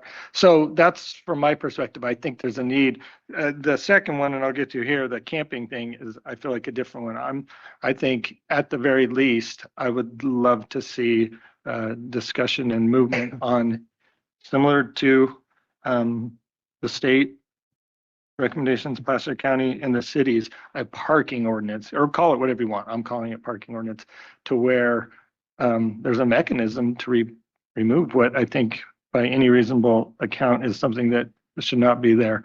Yeah, so that's that one. The second one, I'm much more inclined to defer to staff. It sounds like there's not a need that's been identified. I think too, and this maybe goes back to definitions or understanding or public outreach. I know there's been a lot of maybe renewed focus on a legalized encampment or sanctioned encampment area related to our discussions on the all homes on wheel, and the logic being, I'm not saying I agree one way or the other, if that is intended to address homelessness, and then they'll be out on parcels in unincorporated areas.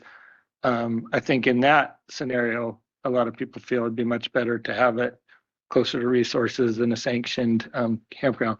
But that might be comparing, or apples to oranges there. But I think that's where some of the perception is, because if when I'm hearing there isn't really a direct need, or staff doesn't feel at this point yet on this, people, it seems like, it keeps coming up. And I think that's part of it. It's like if you had to choose between kind of sporadic, spread out housing and an encampment, or I don't want to call it an encampment, sanctioned camping, I think the latter would be preferable in my opinion. But I don't know if we have to make that choice. So on the second one, I'm more kind of wait and see. And I appreciate the work you've done with the other municipalities. But on recommendation one, I feel like whatever we call that or what it looks like, I personally would I think it's important that we address that. And I think it's, like I said, it's telling that the state, the Placer County, and all three cities have it. And what it does, and this is stating the obvious, if everyone else around us has that enforcement mechanism, then the reality is the majority of the parking on the road is going to be in the rural unincorporated areas. So. Thank you. And just quickly, my understanding is that there's a board directed item tomorrow to talk about the encampment or the parking, potential parking ordinance.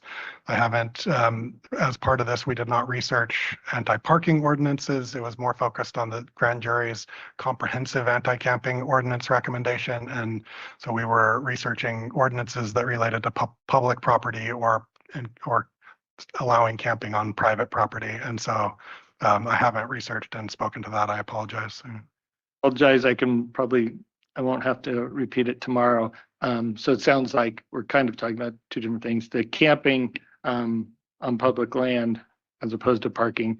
I think I'm more in the middle. I feel like there's an urgent public safety need on the parking side. The camping one is a little more nuanced, so I'll look forward to that.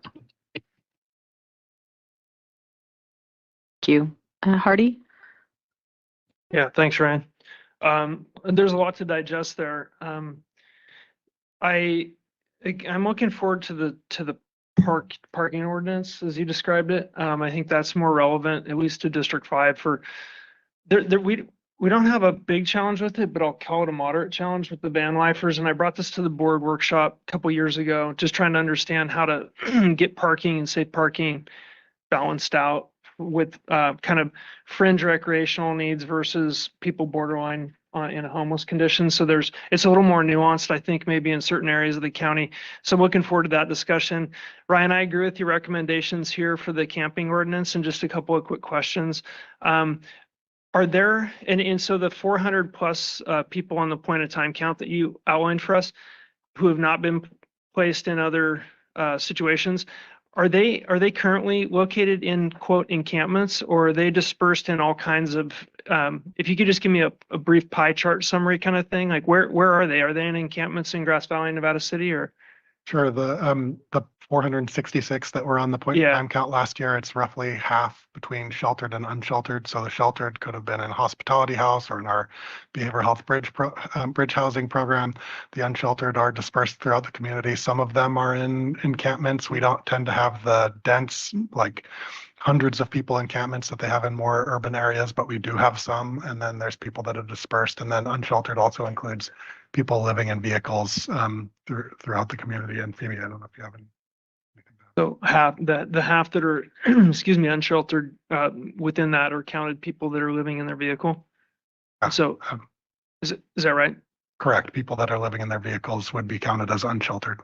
So unsheltered, 200 and half that. So is there 100 that would be unsheltered in vehicles? I don't think we track specifically whether they're in vehicles or not. Okay, thank you. And then how many constituent comments do we get on encampments? Like, is that a routine piece that the staff sees on a regular basis? Yeah, we absolutely get feedback from community stakeholders on the asking for a organized campsite. In terms of public comment for this meeting, I'll lean on your clerk staff of how many public comment we received for organized or sanctioned camping for RVs, cars. So we could get that information for you. Yeah, I was just curious. I mean, is it? It's less than 5 if we had any. Okay, thank you. You answered my question. Thanks. I think that's it for me. I mean, I think in District 5, there's unincorporated areas of the county that there's small encampments, and then there's a primary problem. And the one that comes to mind is the past fire that was started by an encampment behind the hospital or behind the Safeway area there, which that's what we hear a lot about in Truckee is that kind of concentration. But I agree with your recommendation. Okay, great. Thanks. Sue? Yeah, me either. I know. Thanks for the presentation. I think it's a challenge. I think it's something we're going to continue to look with. I mean, when we look at camping and all those things, I think our biggest issues is when it happens on county-owned lands. I think those are hard, like back behind the cemetery in North San Juan, or you have a homeowner that doesn't live here that you can't get in touch with. And I think that becomes a problem because you have to have no trespass to be able to get to work with those folks. And then the other question I have sometimes when you look at that is, I'd be interested when you do the research. So when you bring people into the camp, which I think is a great idea, but how many are still out that don't want to come into that area that you still are going to have those encampments you have to be challenged with? Just, those are just the numbers. I mean, I think meeting people where they are is important. That's why I love our home team. I think meeting people and trying to bring them into the system, I think that's where we have our best. I think that's where we're doing our job. It's really good. That's where I am challenged with being told our system isn't working when I feel like we're making headway. So I guess I'm back to, I know we're going to talk about the parking ordinance because I do have some struggles with that in my district as well, where people are just, you come out and they're on private road camping. So we do have some stuff. I don't know how you manage that. I still think we just need to probably look, I'd like a little more information. I think there's some stuff, like you said, I think there's some more details we could look at, and then looking at with CDA, how would we develop an ordinance? What would it look like? How can we compare it to the ones in different, it's really hard to look at different, more urbanized areas than what we have. Yeah, that camping thing looks good. They have an empty parking lot somewhere where that happened to fit where a business went out or something happened, right? Where do we have something like that here? So that's the other thing where, when we look at those, how do we manage that? We are kind of, our housing is spread out all in. We all touch each other. So where you look for services, where is that spot if we look for it, right? And so we have an answer to these two different sides of the public as well. And building more housing is that's the huge component of this whole thing. How do we build more housing? I'm impressed. How many beds have we added in the last 2 years? It's pretty impressive. And that's where the real healing begins to happen. So I'm at a loss for this, to be honest. I don't know what the answer is. I feel like we're headed in the right direction. If we need to look at some sort of ordinance, I'd just like to, let's dig into it and see what's out there that is comparable, how we would work with it and work for a small rural community that has small city town guidelines, right? Where you are. I mean, I think that's just, can't stick people out where there's no services. That doesn't make sense either. So, yeah, thanks for the presentation. Like I said, this one is always overwhelming for me. Super quick. I just want to mention too, there's so much technical information and presentation, but one thing that always grounds me is the people we're talking about don't have any other options. It's like for us to actually ground this conversation in reality, many of them don't have any place else to go. There's no other encampment. There's no other place to park their car. There's no other services. They're disconnected from every part of our community. So just in my mind, like from an empathetic perspective, I know we sit here to make these really tough decisions, but I would just remind us to think about that because many of us are not in that situation. Thank goodness, but it's something important that helps me focus. And I appreciate that, Hardy, but I'm back to that too. You know, we do that too. A lot of times we go out, we find hotels, places to place people so that we can move them into that next role. So I do think that that is being done. Whether we're gonna touch them all, I remember cleaning out Sugarloaf. Yeah, we had everybody off there, we housed them, and then they went back, some of them, right? You're gonna have that certain belt, but look how many people we helped in that process. And, you know, like I said, kudos to the teams. I like our home team. I think that's an important component of what we have here that some people don't have. I'll just be real quick, and I totally appreciate what you're saying, Hardy. And I know I've harped on the one example.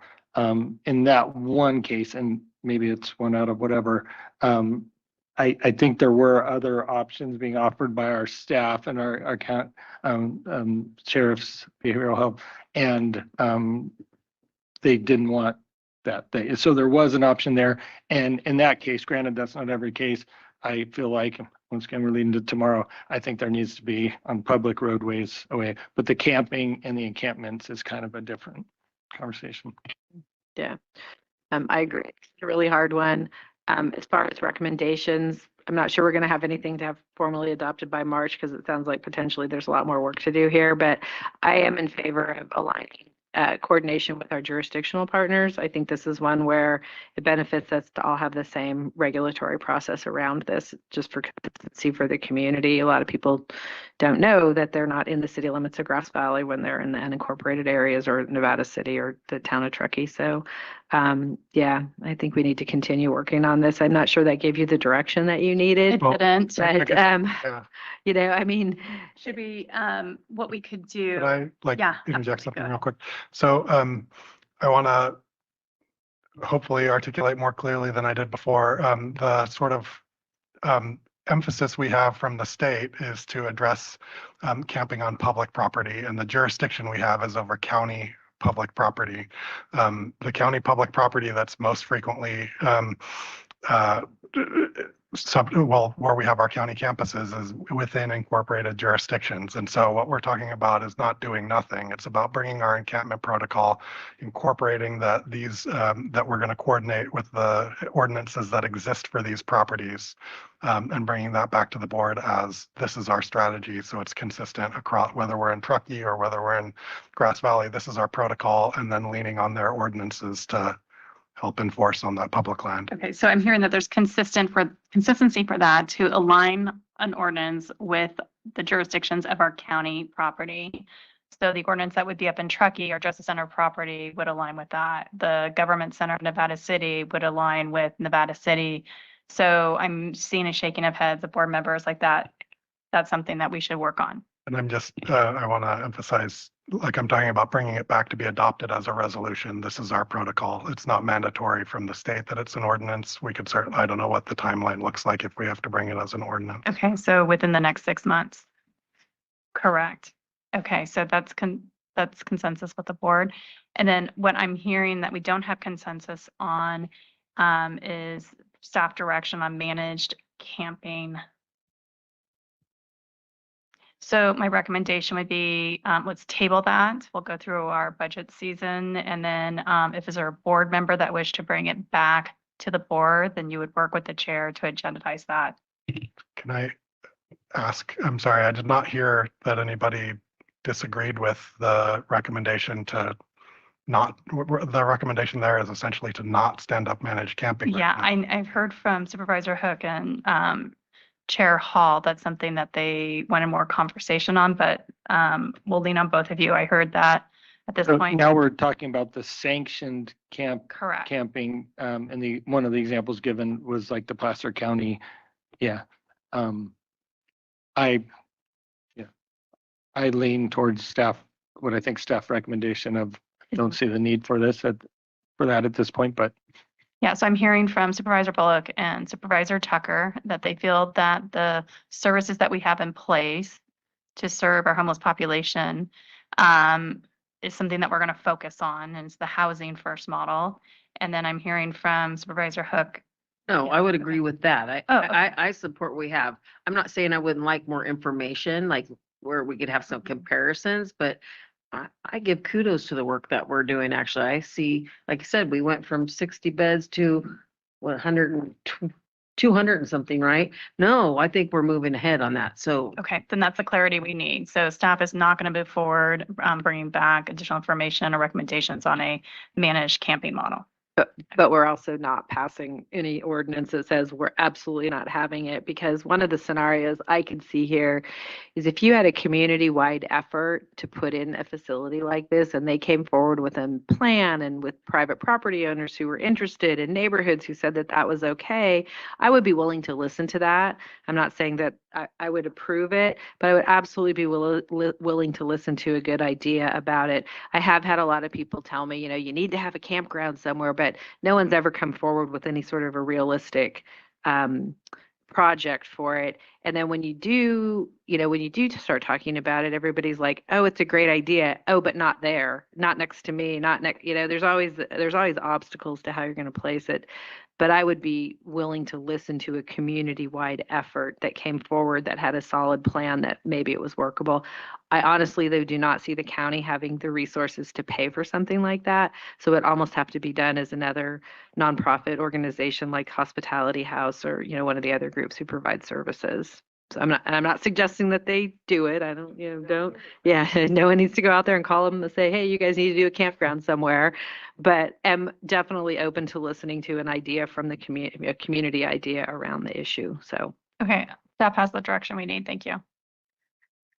All right. Thank you both so much. Great presentation. All right. Thank you, Chair. So our next presentation is code compliance, and that's going to be moderated by Tricia Tillotson with Matt Kelly and Kelsey Hess. And we can set the clock for 45 minutes.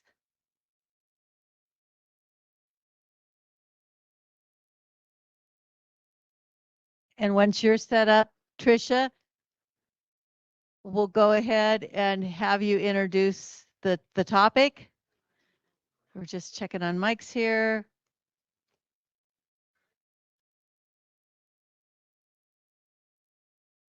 All righty, it's all yours, Tricia. We're starting our next presentation, which is code compliance. Thank you, Lori. So good afternoon, board. I'm Tricia Tillotson, the Community Development Agency Director, and I have Matt Kelly, our Code and Cannabis Compliance Director, and Kelsey Hess, our Supervising Code Compliance Officer, with me today. So we'll start with a panel discussion, followed with board discussion. To start off with the panel, Matt, could you please tell me about updates you and your staff are making to the Code Compliance Procedure Manual in alignment with board direction? Certainly. Thank you, Tricia, members of the Board of Supervisors. During this past year, we've been working on a comprehensive update to the Code and Cannabis Compliance Policy Procedure Manual. This is to better align policy, staffing, and the day-to-day operations of the Code and Cannabis Compliance Department. And this has been consistent with previous board direction and our current day-to-day practices. Updates have been designed to include a more standardized approach to code case management, support staff by better defining expectations, timelines, and accountability.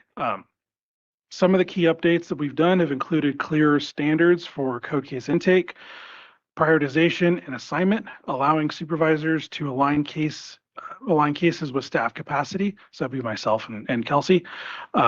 Experience, and then also case complexity. So being able to elevate that a little bit higher. Define timelines for initial inspections and follow-ups, ensuring staff workloads are predictable and manageable. Update and guidance on escalation thresholds, clarifying when staff should continue voluntary compliance efforts versus moving cases towards citations, abatements, receiverships, or other compliance tools that we have available to us. Standardized documentation requirements that reduced variability between officers and support continuity when cases are reassigned or reviewed.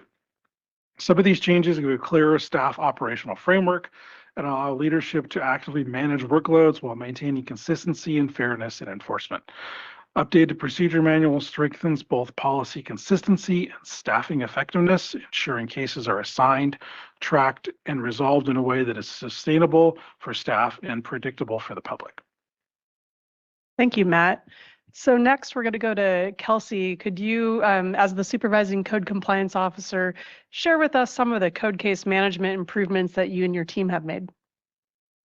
Yes, thank you, Tricia. We have done earlier identification of complex cases that warrant elevated enforcement tools begin at intake. New cases are inspected within 2 weeks of assignment with immediate health and safety allegations prioritized. Timely site visits enable quicker severity determinations and identify when closer oversight is needed. Staff review prior case history and coordinate with the sheriff's office to identify properties trending towards a higher risk for complexity. For cases needing extra attention, frequent follow-up inspections are scheduled to maintain momentum. The officer's regular communication with their supervisor and county counsel ensure escalation is applied judiciously. By identifying complex cases earlier, we can use the right enforcement tools sooner, reduce timelines, and improve overall outcomes.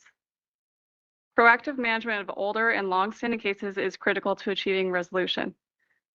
Every open case has a scheduled action, such as a site visit, case review, or next enforcement step, ensuring staff are actively managing each case towards a resolution. Many long-standing cases predate today's expanded resources, allowing staff to now re-engage property owners through county services such as HHSA or independent programs like FREED. For long-standing cases with limited progress, staff evaluate whether stronger enforcement tools are appropriate, considering the risk level, community impacts, complaint history, and feasibility of voluntary compliance. Looking ahead, small claims court could serve as an additional compliance incentive, though additional staffing would be needed. Our department can also use a developing dispute resolution service to facilitate communication between parties. We have focused on creating clear compliance pathways so property owners understand what is required and how to achieve it. Cross-training and coordination across CDA departments support clear guidance and consistent messaging. Updated warning and citation letters list each violation with its own compliance deadline, helping owners understand expectations and avoid feeling overwhelmed. Staff also engage with the owner's professionals to explain violations and compliance options, supporting a smoother and more efficient resolution. Prioritization and oversight are strengthened through regular communication and structured case management reviews. Monthly audits among officers ensure consistency and accountability, while annual comprehensive caseload reviews identify opportunities to strengthen case management practices. Officers meet one-on-one with their supervisor every 2 to 4 weeks for guidance on complex cases, workload management, and process improvement ideas. Code and cannabis staff meet bi-weekly, and the code division meets monthly to review cases, share practices, and enhance case management. Thank you, Kelsey. So going to our next slide, Kelsey, you know, caseloads increased this last year. Could you please walk us through some of the metrics? Certainly. In 2024, 248 new code cases were opened and 230 cases in total were closed, resulting in a 93% closure rate when comparing how many were opened to closed. In 2025, 290 cases were opened and 252 were closed, for an 87% closure rate. This represents a 17% increase in new cases, while the closure rate only decreased by 6%. Despite the higher caseload, officers maintained a strong record for resolving their cases efficiently. Thank you, Kelsey. So Matt, there's been some misinformation shared in the community this last year regarding work and caseloads. How are we doing with staffing and what is our average caseload? Thank you, Tricia. So on average, each code compliance officer is managing approximately 89 code violation cases. This reflects a full but a manageable caseload. With the caseload assigned to each code compliance officer, all open cases are actively inspected and managed. There's no dormant or unassigned code violation cases or cases that have not been inspected. While each code case is different, they're all moving through the compliance process with the goal of voluntary compliance and case closure at the end. As part of the process, we use multiple compliance pathways, including voluntary compliance, citations, abatements, receiverships, or compliance agreements. So therefore, code cases do not stall out at any single step. Closure rates shown on the slide in front of you reflect an active case management and sustained follow through, even with higher individual caseloads amongst code officers. Importantly, this performance is being achieved without reduction in inspection standards or due process, and maintaining consistent field presence and overall case documentation. Yeah, thank you, Matt. And I think the misconception a lot of times is, frustration that it doesn't go faster, but it is an administrative process as it is in any jurisdiction. So there's many regulations that we need to follow, which can take some time. So that, we're going to head into board discussion and talk a little bit about body worn cameras, but we're happy to answer any questions if you'd like. Anybody have any questions before they go into the next? Rob, go ahead. I will make this really quick. Matt, you were, when referencing the open cases, and I observed some of the planning commission meetings, and I think I know what you're referencing. So just to clarify, when you say, or I think in the public hearings, the question was asked, and there's 250 or 300, whatever it is, open code compliance cases, I think the perception was that those were unaddressed, unfinished, whatever.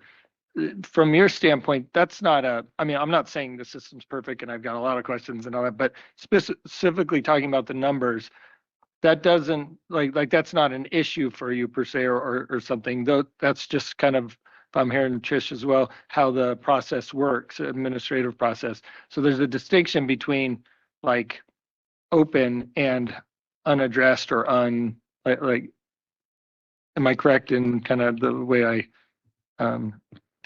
didn't do a great job of describing that? Supervisor Tucker, no, you did an excellent job on that. So that's 100% correct. All of our cases that we have are open and actively being managed and inspected. We do not have any cases that are dormant or otherwise have not been addressed or inspected. Marty? Quick question. Thanks for the presentation. Kelsey, you were describing that 2 criteria, so health and safety, you would accelerate these code compliance pieces. What about environmental protection? And I think you probably know the one I'm talking about, but kind of egregious environmental protection, and how does that factor into your decision making? I think I understand where you're going. So a lot of our more immediate allegations that involve health and safety. So usually a good example would be their septic is broken. They're actively pumping septic on the ground in effluent. Yes, of course, we're going to wait 2 weeks to go to that. If I have an officer available, let's go. Now, if I have something that's more of an environmental issue, such as maybe they're discharging something into a waterway, yes, we'll go. But we'll also be cognizant that if it's in a waterway, it may also involve fish and wildlife, fish and game, fish and wildlife. So there might be other agencies to involve as well. We had one that was off of, I think it was Willow, outside Nevada City. I can't remember. I'm sorry. Yes, thank you, Willow Valley, where there was an allegation that people were going out there and mining and damming up the waterway. It wasn't our jurisdiction, the waterway being fish and wildlife, but we did go out there to see if we could catch someone doing it, gather some sort of evidence to try to feed fish and wildlife if they weren't able to attend quickly. Thank you. Sue, any questions? No, I don't have any questions. I just want to thank you to how responsive you are. We get calls too, and you guys are very responsive to situations, and I do appreciate that. And I think the other thing too, I just want to point out is it is about the enforcement part. I get that, but it's about working people through the process as well. It's not about making somebody homeless. It's not about making somebody have to move off their property. It's about working through a process. So sometimes that's why it seems like it takes a little bit longer. I just want to point that out. It's not like a one and done situation. We meet people in their place. Sometimes we bring adult services. Sometimes we bring social services. So your work is also intertwined with a lot of our different departments that do work. And so I just, like I said, it's a hard job. And I think there's some things that, we all want done faster and our community wants done faster. But so that is part of your job is helping people to come into compliance, not necessarily just citing them. Right. We would love it to come into compliance quicker. You know, I would love to work myself out of needing a job for this specific focus, but we can't make anyone do anything. And that's where it comes to a lot of communications, hand holdings, a lot of, you know, timelines, a lot of frequent checkups if they're someone that needs a lot of momentum pushing. And it does take a while because some people don't have either the financial ability, sometimes the mental ability. There's a lot of different levels to kind of evaluate to try to get someone voluntarily to fix their own problem. Yeah, I agreed. And sometimes it's just daunting for people to think about it because they don't sit down and walk through each step of what they need to do, which sometimes it could be simpler than what people think about it. And I just want to say, I was out at a property that had a pretty significant code compliance case on it last year. I was actually out there with law enforcement meeting with the next door neighbor property owner, and code enforcement showed up when I was there, and they did an amazing job of dealing with the property owner and of trying to get this particularly egregious place cleaned up. Sounds like you've made some real progress on them, but it is really difficult when you're dealing with people who don't understand that, you know, some of the things they're doing on their property is not legal. And then we have to, you guys spend a lot of time educating people and then also having to deal with the person who's made the complaint and having that group of people understand the process, which I appreciate the work that you guys have done on all of that. So looking forward to hearing more about the body worn camera issue, because that was something that I had suggested as a way to alleviate some of the misunderstandings amongst property owners and code enforcement agents, just because you have it all on tape, so you can go back and watch and really feel what has happened and is truthful and is going to solve the problem. So cool. Go in if you want to start that. And Sure. Thank you, Chair Swarthout. So staff looked into body worn cameras and we summarized information in the staff memo. There's quite a bit in there, but really high level. So we found that a limited number of agencies have incorporated body worn cameras into their code compliance processes. And while some code compliance offices are integrated into law enforcement, we found 4 examples utilizing or piloting body worn cameras for non-law enforcement code compliance offices like our own. As with any new process, we found that there are potential benefits, but there's also potential negative impacts as outlined in the memo. So we ended up looking at how much would this cost us, because that's always a big factor.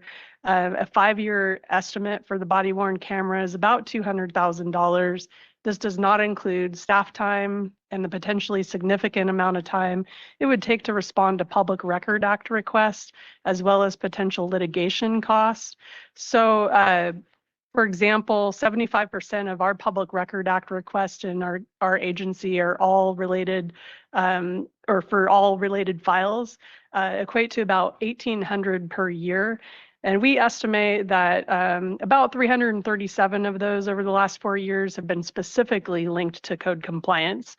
But that means there's probably quite a bit more that are actually linked to code compliance. I probably didn't explain that well, but when you submit a Public Record Act request, you can check off what it's for. And so one of the options is I want to see all files. So that means that very well some of those probably are related to code compliance too. So the other important factor is that body worn cameras, you know, the main thing is we're concerned about approachability, because one thing that we are doing right now is we're trying to help people come into compliance voluntarily. So if you show up at someone's front doors, we often do, you know, as we do now, it's really, hi, how are you? I'm so-and-so. And, you know, we've gotten this complaint and we want to work with you.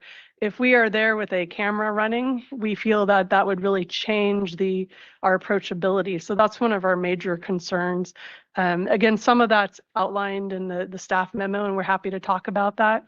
And we're also, we've provided a potential option should the board want to look further into body worn cameras. We would suggest that we better evaluate the full cost of implementing the body worn cameras, evaluate existing programs in other jurisdictions in more detail, and then bring it back to the board for consideration.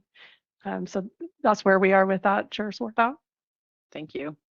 Any questions from board members on that item, Hardy? Thank you. How, on the body worn camera issue, how often do we litigate on the facts of the interaction between a code enforcement officer?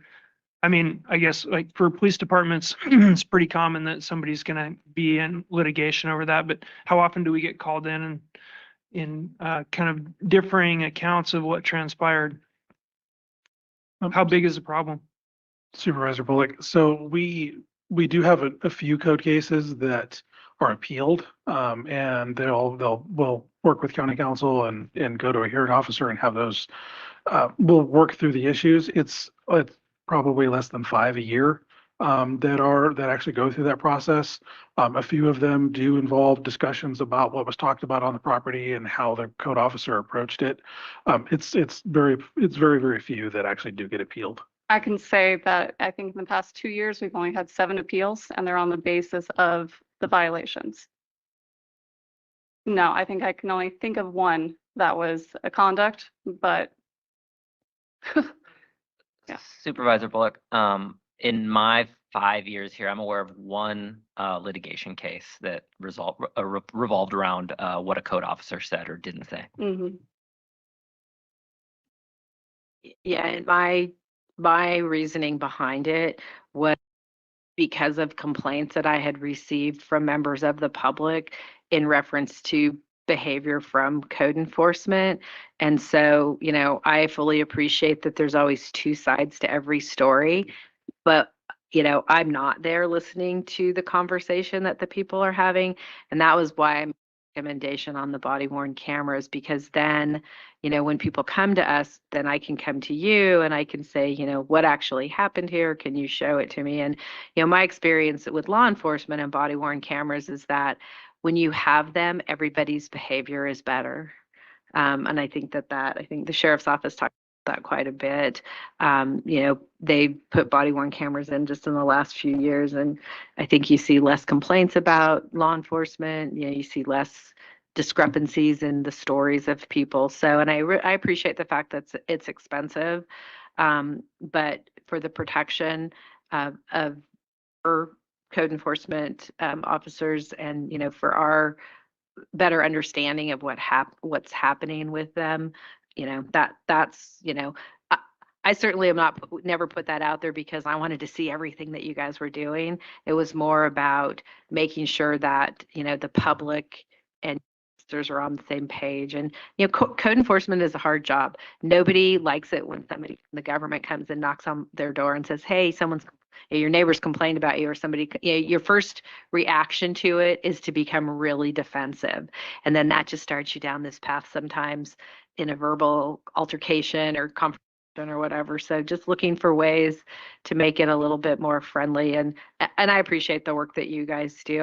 As a matter of fact, Kelsey, I got a wonderful email from a gentleman that you had helped who was extremely grateful for how you handled everything. So, this is not an indictment of any bad job that anybody's doing, but it's more just to make sure that everybody's protected and we're getting the true story. And I think, the other approach would be a friendly phone call and say, "Hey, we got this, got this letter, on your property, and we want to come out and talk to you," versus just cold calling them on their front door.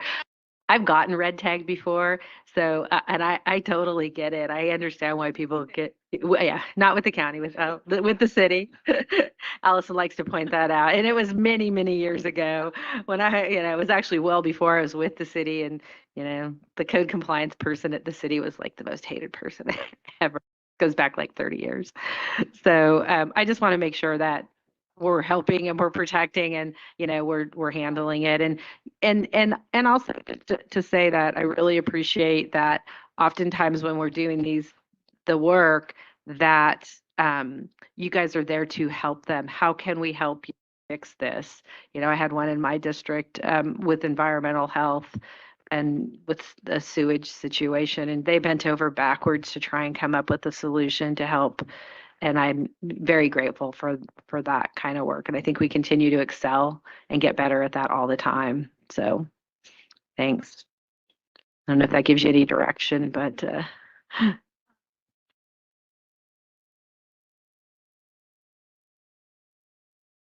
So I'm hearing from the chair that there's support for staff to come back with full cost of implementing body worn cameras.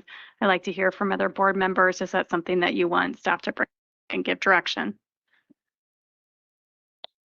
From my perspective, what I heard from Tricia is we don't want to put people off.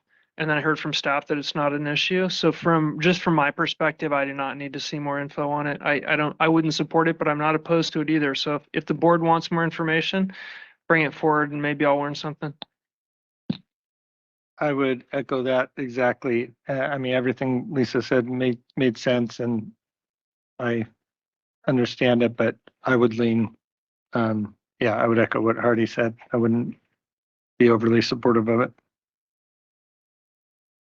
I know originally I thought so too. And I do still. So, but it's interesting to hear it from their perspective. I was looking at a way to protect them as well. Because it doesn't sound like it, but in the T that conversation goes around a lot. And so I was just looking at how would it protect our officers as they go out. So I would leave it up to board discretion. Just to add too, because to follow up, I think what you said made sense, Lisa, and they're all very valid points. For me, I think it just came down to, I think in the most egregious situations, those 5 that are litigated, it would no doubt be like save us a lot of trouble and be very helpful. I just feel like the potential negative that you talked about, the approachability, I think the other 90% of the population is going to get not offended, but feel less approachable, and I think it's going to cause problems. So yeah, I think it would come in handy, but that's just why I lean that way. But I understand. Maybe at this point we can table the conversation until the budget subcommittee comes up and talk about it a little bit more there. I mean, it scares me sometimes when I hear people threaten the county over code enforcement. Thing I have heard out in the community. I think we saw it firsthand at our board meeting last year when we were talking about putting the violations on people's tax rolls. You had some people in the audience who were pretty vocal about it and pretty upset just about the code enforcement in general, in my opinion. But I'm good with tabling this right now, and sounds like we probably aren't going to have the money to do it anyway, for at least for this year. But not completely taking it off the table if we start experiencing more issues. I'd like to say a little bit more, just it's my opportunity to do it, so let's do it. That's why you're here. Thank you. I just want to put in perspective, I mean, we on average-ish open about 250 cases to maybe 290 a year. And out of all those new cases that we open every year, how many complaints are you guys hearing from the public regarding my officers' behavior or they're doing something illegal, right? Probably not that many when you compare of how many cases are opening every year. Secondly, I was in law enforcement. I did wear a body camera. Extremely important for that profession. You are there to record and get people's statements and use that as evidence, typically against them or for the victim.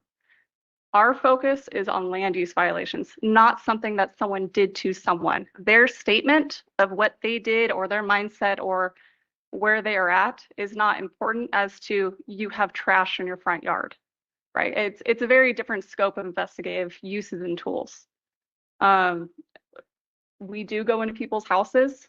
In their houses, we may see things that maybe they don't want broadcast in a PRA that would be open to others. Retaliations, X's against each other, child support issues, whatever it might be. People might try to use us as a tool to get in places, and now they have recordings of things that could be used against them for an adverse or not anticipated thought. We are voluntary compliance based. We need the public's cooperation. It's already hard enough, as you mentioned, going to someone's house and they're already guarded, us knocking at their door cold saying you have something wrong in your property. And now to say, I'm also recording you, it's not going to be very approachable. People are going to be less likely to be more forthcoming and probably open and discussing what is happening inside that maybe I can't see. Again, I had body cameras, fantastic when you go to court because you're showing their statement of something they did. I just need a picture of there's your grading, there's your broken car. That's all I really need. I don't need someone's statement or their kids in the background when I'm in their house. Just something, want to add it in there. I've got experience on both. No, I appreciate that. And I think one of the reasons that you're so successful in your job is probably from your law enforcement background. So typically, just to put it in perspective from, I think, the supervisor's point of view, the stuff that we see is usually the most egregious things. By the time people have gone through all the process and they come to us, and it's not typically the person who has created the code enforcement issue for us.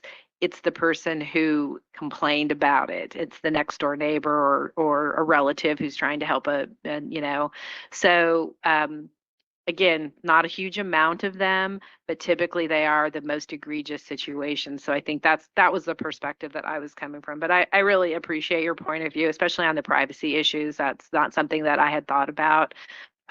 So something that we can continue to discuss, and if we see a need for it, bring it back. Yeah. Sounds good. Thank you. All right, are we ready to move on? On this one? Yeah. All right, well, thank you very much. So this next portion of the day, as we wind down, is just scheduled for discourse, for your discussion.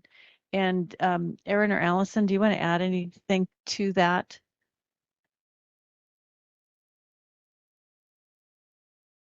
Not exactly. It was just built in there to give space. Okay, We've so had a would lot of that great be- discussion today, and I think we have a lot of great discussion to have tomorrow as well, with a few additional topics first thing in the morning, and then we'll move into the board directed items and prioritization. Yeah, so perhaps I should go over the agenda for tomorrow. When we worked with the chair, she wanted to make sure her colleagues had space to have any follow-up conversations that may have not been addressed. So here's your time to bring up issues or follow-up conversations that maybe were not discussed earlier. Well, and yeah, just before we talk about tomorrow, I just want to make sure from my colleagues that everybody felt like they were heard today. You got to say, you got to have the discussion. I don't want to feel like people were cut off or was watching I know it's hard. You sit there and you watch the clocks thinking, oh, I need to speed this up because I'm not going to have a chance to get all of my thoughts out. So just as an opportunity, if there's anything from today that you felt like you didn't get the opportunity to say when we're discussing something about it, this would be the chance to do it. So Hardy, you look like you No, I actually feel heard and got to Good. discuss everything and did not feel rushed. Appreciate the free space at the end of the meeting. I think tomorrow's going to be maybe a slightly bigger day than what's agendized. Yeah, we But- might, and we might end up being here a little bit past our scheduled time tomorrow, just because we had to push the climate into the next day. Sure. So, but we'll do our best to honor the time frame that we've put forward. So, Rob, any additional comments? Sue, any additional comments? No, not a comment, but I just want to say some of the things I appreciate, especially when we have panels, is it opens up a conversation that actually can key off another I made some good contact today about some different progress that I need seen done, like with Forest Service. Sometimes you don't see all those people on a regular basis and it keys off a conversation. And so I got to say how much I appreciate that with the panels. Yesterday as well, especially with our advocacy, those are really, we don't see them all the time. Sometimes we have a telephone call. So I just want to say how beneficial that was yesterday and today for me with some connections that I made for some other things that aren't on our agenda. Yeah. Yes, even though we have a pretty packed 2.5-day agenda, this is not nearly even a quarter of the work that the county does. There's just lots of things that we do that we don't talk about at the board workshop. So thanks everybody for that. So go ahead, Lori. All right, so I just want to check in. There's no more specific discussion. So I'll go through the agenda tomorrow and then if there's any questions. So what's going to change tomorrow is just that we're adding the climate presentation. We're changing that to 30 minutes from 45 first thing in the morning, and then going right into the capital facilities master plan. I'll check with the chair, but it looks like we'll have a short break then after we had a couple of topics. And Sue, you have an announcement. We're going to take a photo during the break. So what do we need to think about tomorrow? I know. So thank you. So Fridays are just remember everyone that's deployed. And our county really looks at our military and holds them in regard. And I think that the work that David West is doing with our VA and all those folks. So we're red every Friday. And so if you guys would join me in that tomorrow, and if you don't have red, I have a whole bunch more of my little armbands I can give you, but it is a lot more fun for the picture to be red. It's just an opportunity to say thank you for all their service. And it has become a tradition. I love it. I mean, and everybody's chipped in. The sheriff's department bought me a car. I mean, we've had all kinds of fun things, and it just is another way to say thanks, because really they're all a big part of our community. Great. Thank you, Supervisor Hook. So that we will do that on the break. We'll take a picture. Everybody is invited to wear red and be part of that picture. Then there's the board directed items, and I was just looking through the binder. It looks like there are 7 items that will be discussed during that time, and these are items that you'd brought up that are open for open discussion. Then Aaron is going to give a presentation on resources and priorities and have an opportunity to have a discussion, and that's what you've been doing throughout your workshop, but then a more focused discussion. Then look at your priorities for 2026 and closing comments. So during that, we have box lunches that Rain has arranged for. So we will, because we're extending the day a little bit with that first presentation, we will have an opportunity to get your box lunch and have a working lunch while you're working, so we can still continue to get out not much longer than the original plan. Any questions about tomorrow? Just a comment. We have a local media who's listening, and Ubinet will be here with a drone to take a picture for Sue to recognize our military who's been deployed. So thank you to Ubinet. All right, Ubinet. So again, you're here for tomorrow. So I'm just going to pass these out to the supervisors. If you have something that you want us to consider to do differently tomorrow, it's helpful to, while you're thinking about it, to make a note. If not, that's fine too. We just want to make sure we're responsive to any needs you have. And at this point, I have nothing else. So we'll turn it back over to you, Lisa. Yes, thank you. If there's no further comments by anybody, the special meeting of the Board of Supervisors of the County of Nevada held on Wednesday, January 28th, 2026 and Thursday, January 29th, 2026 is hereby ordered adjourned to Friday, January 30th, 2026 at 9:30. It will be held in the Gold Miners Inn Ballroom, 121 Bank Street, Grass Valley, 95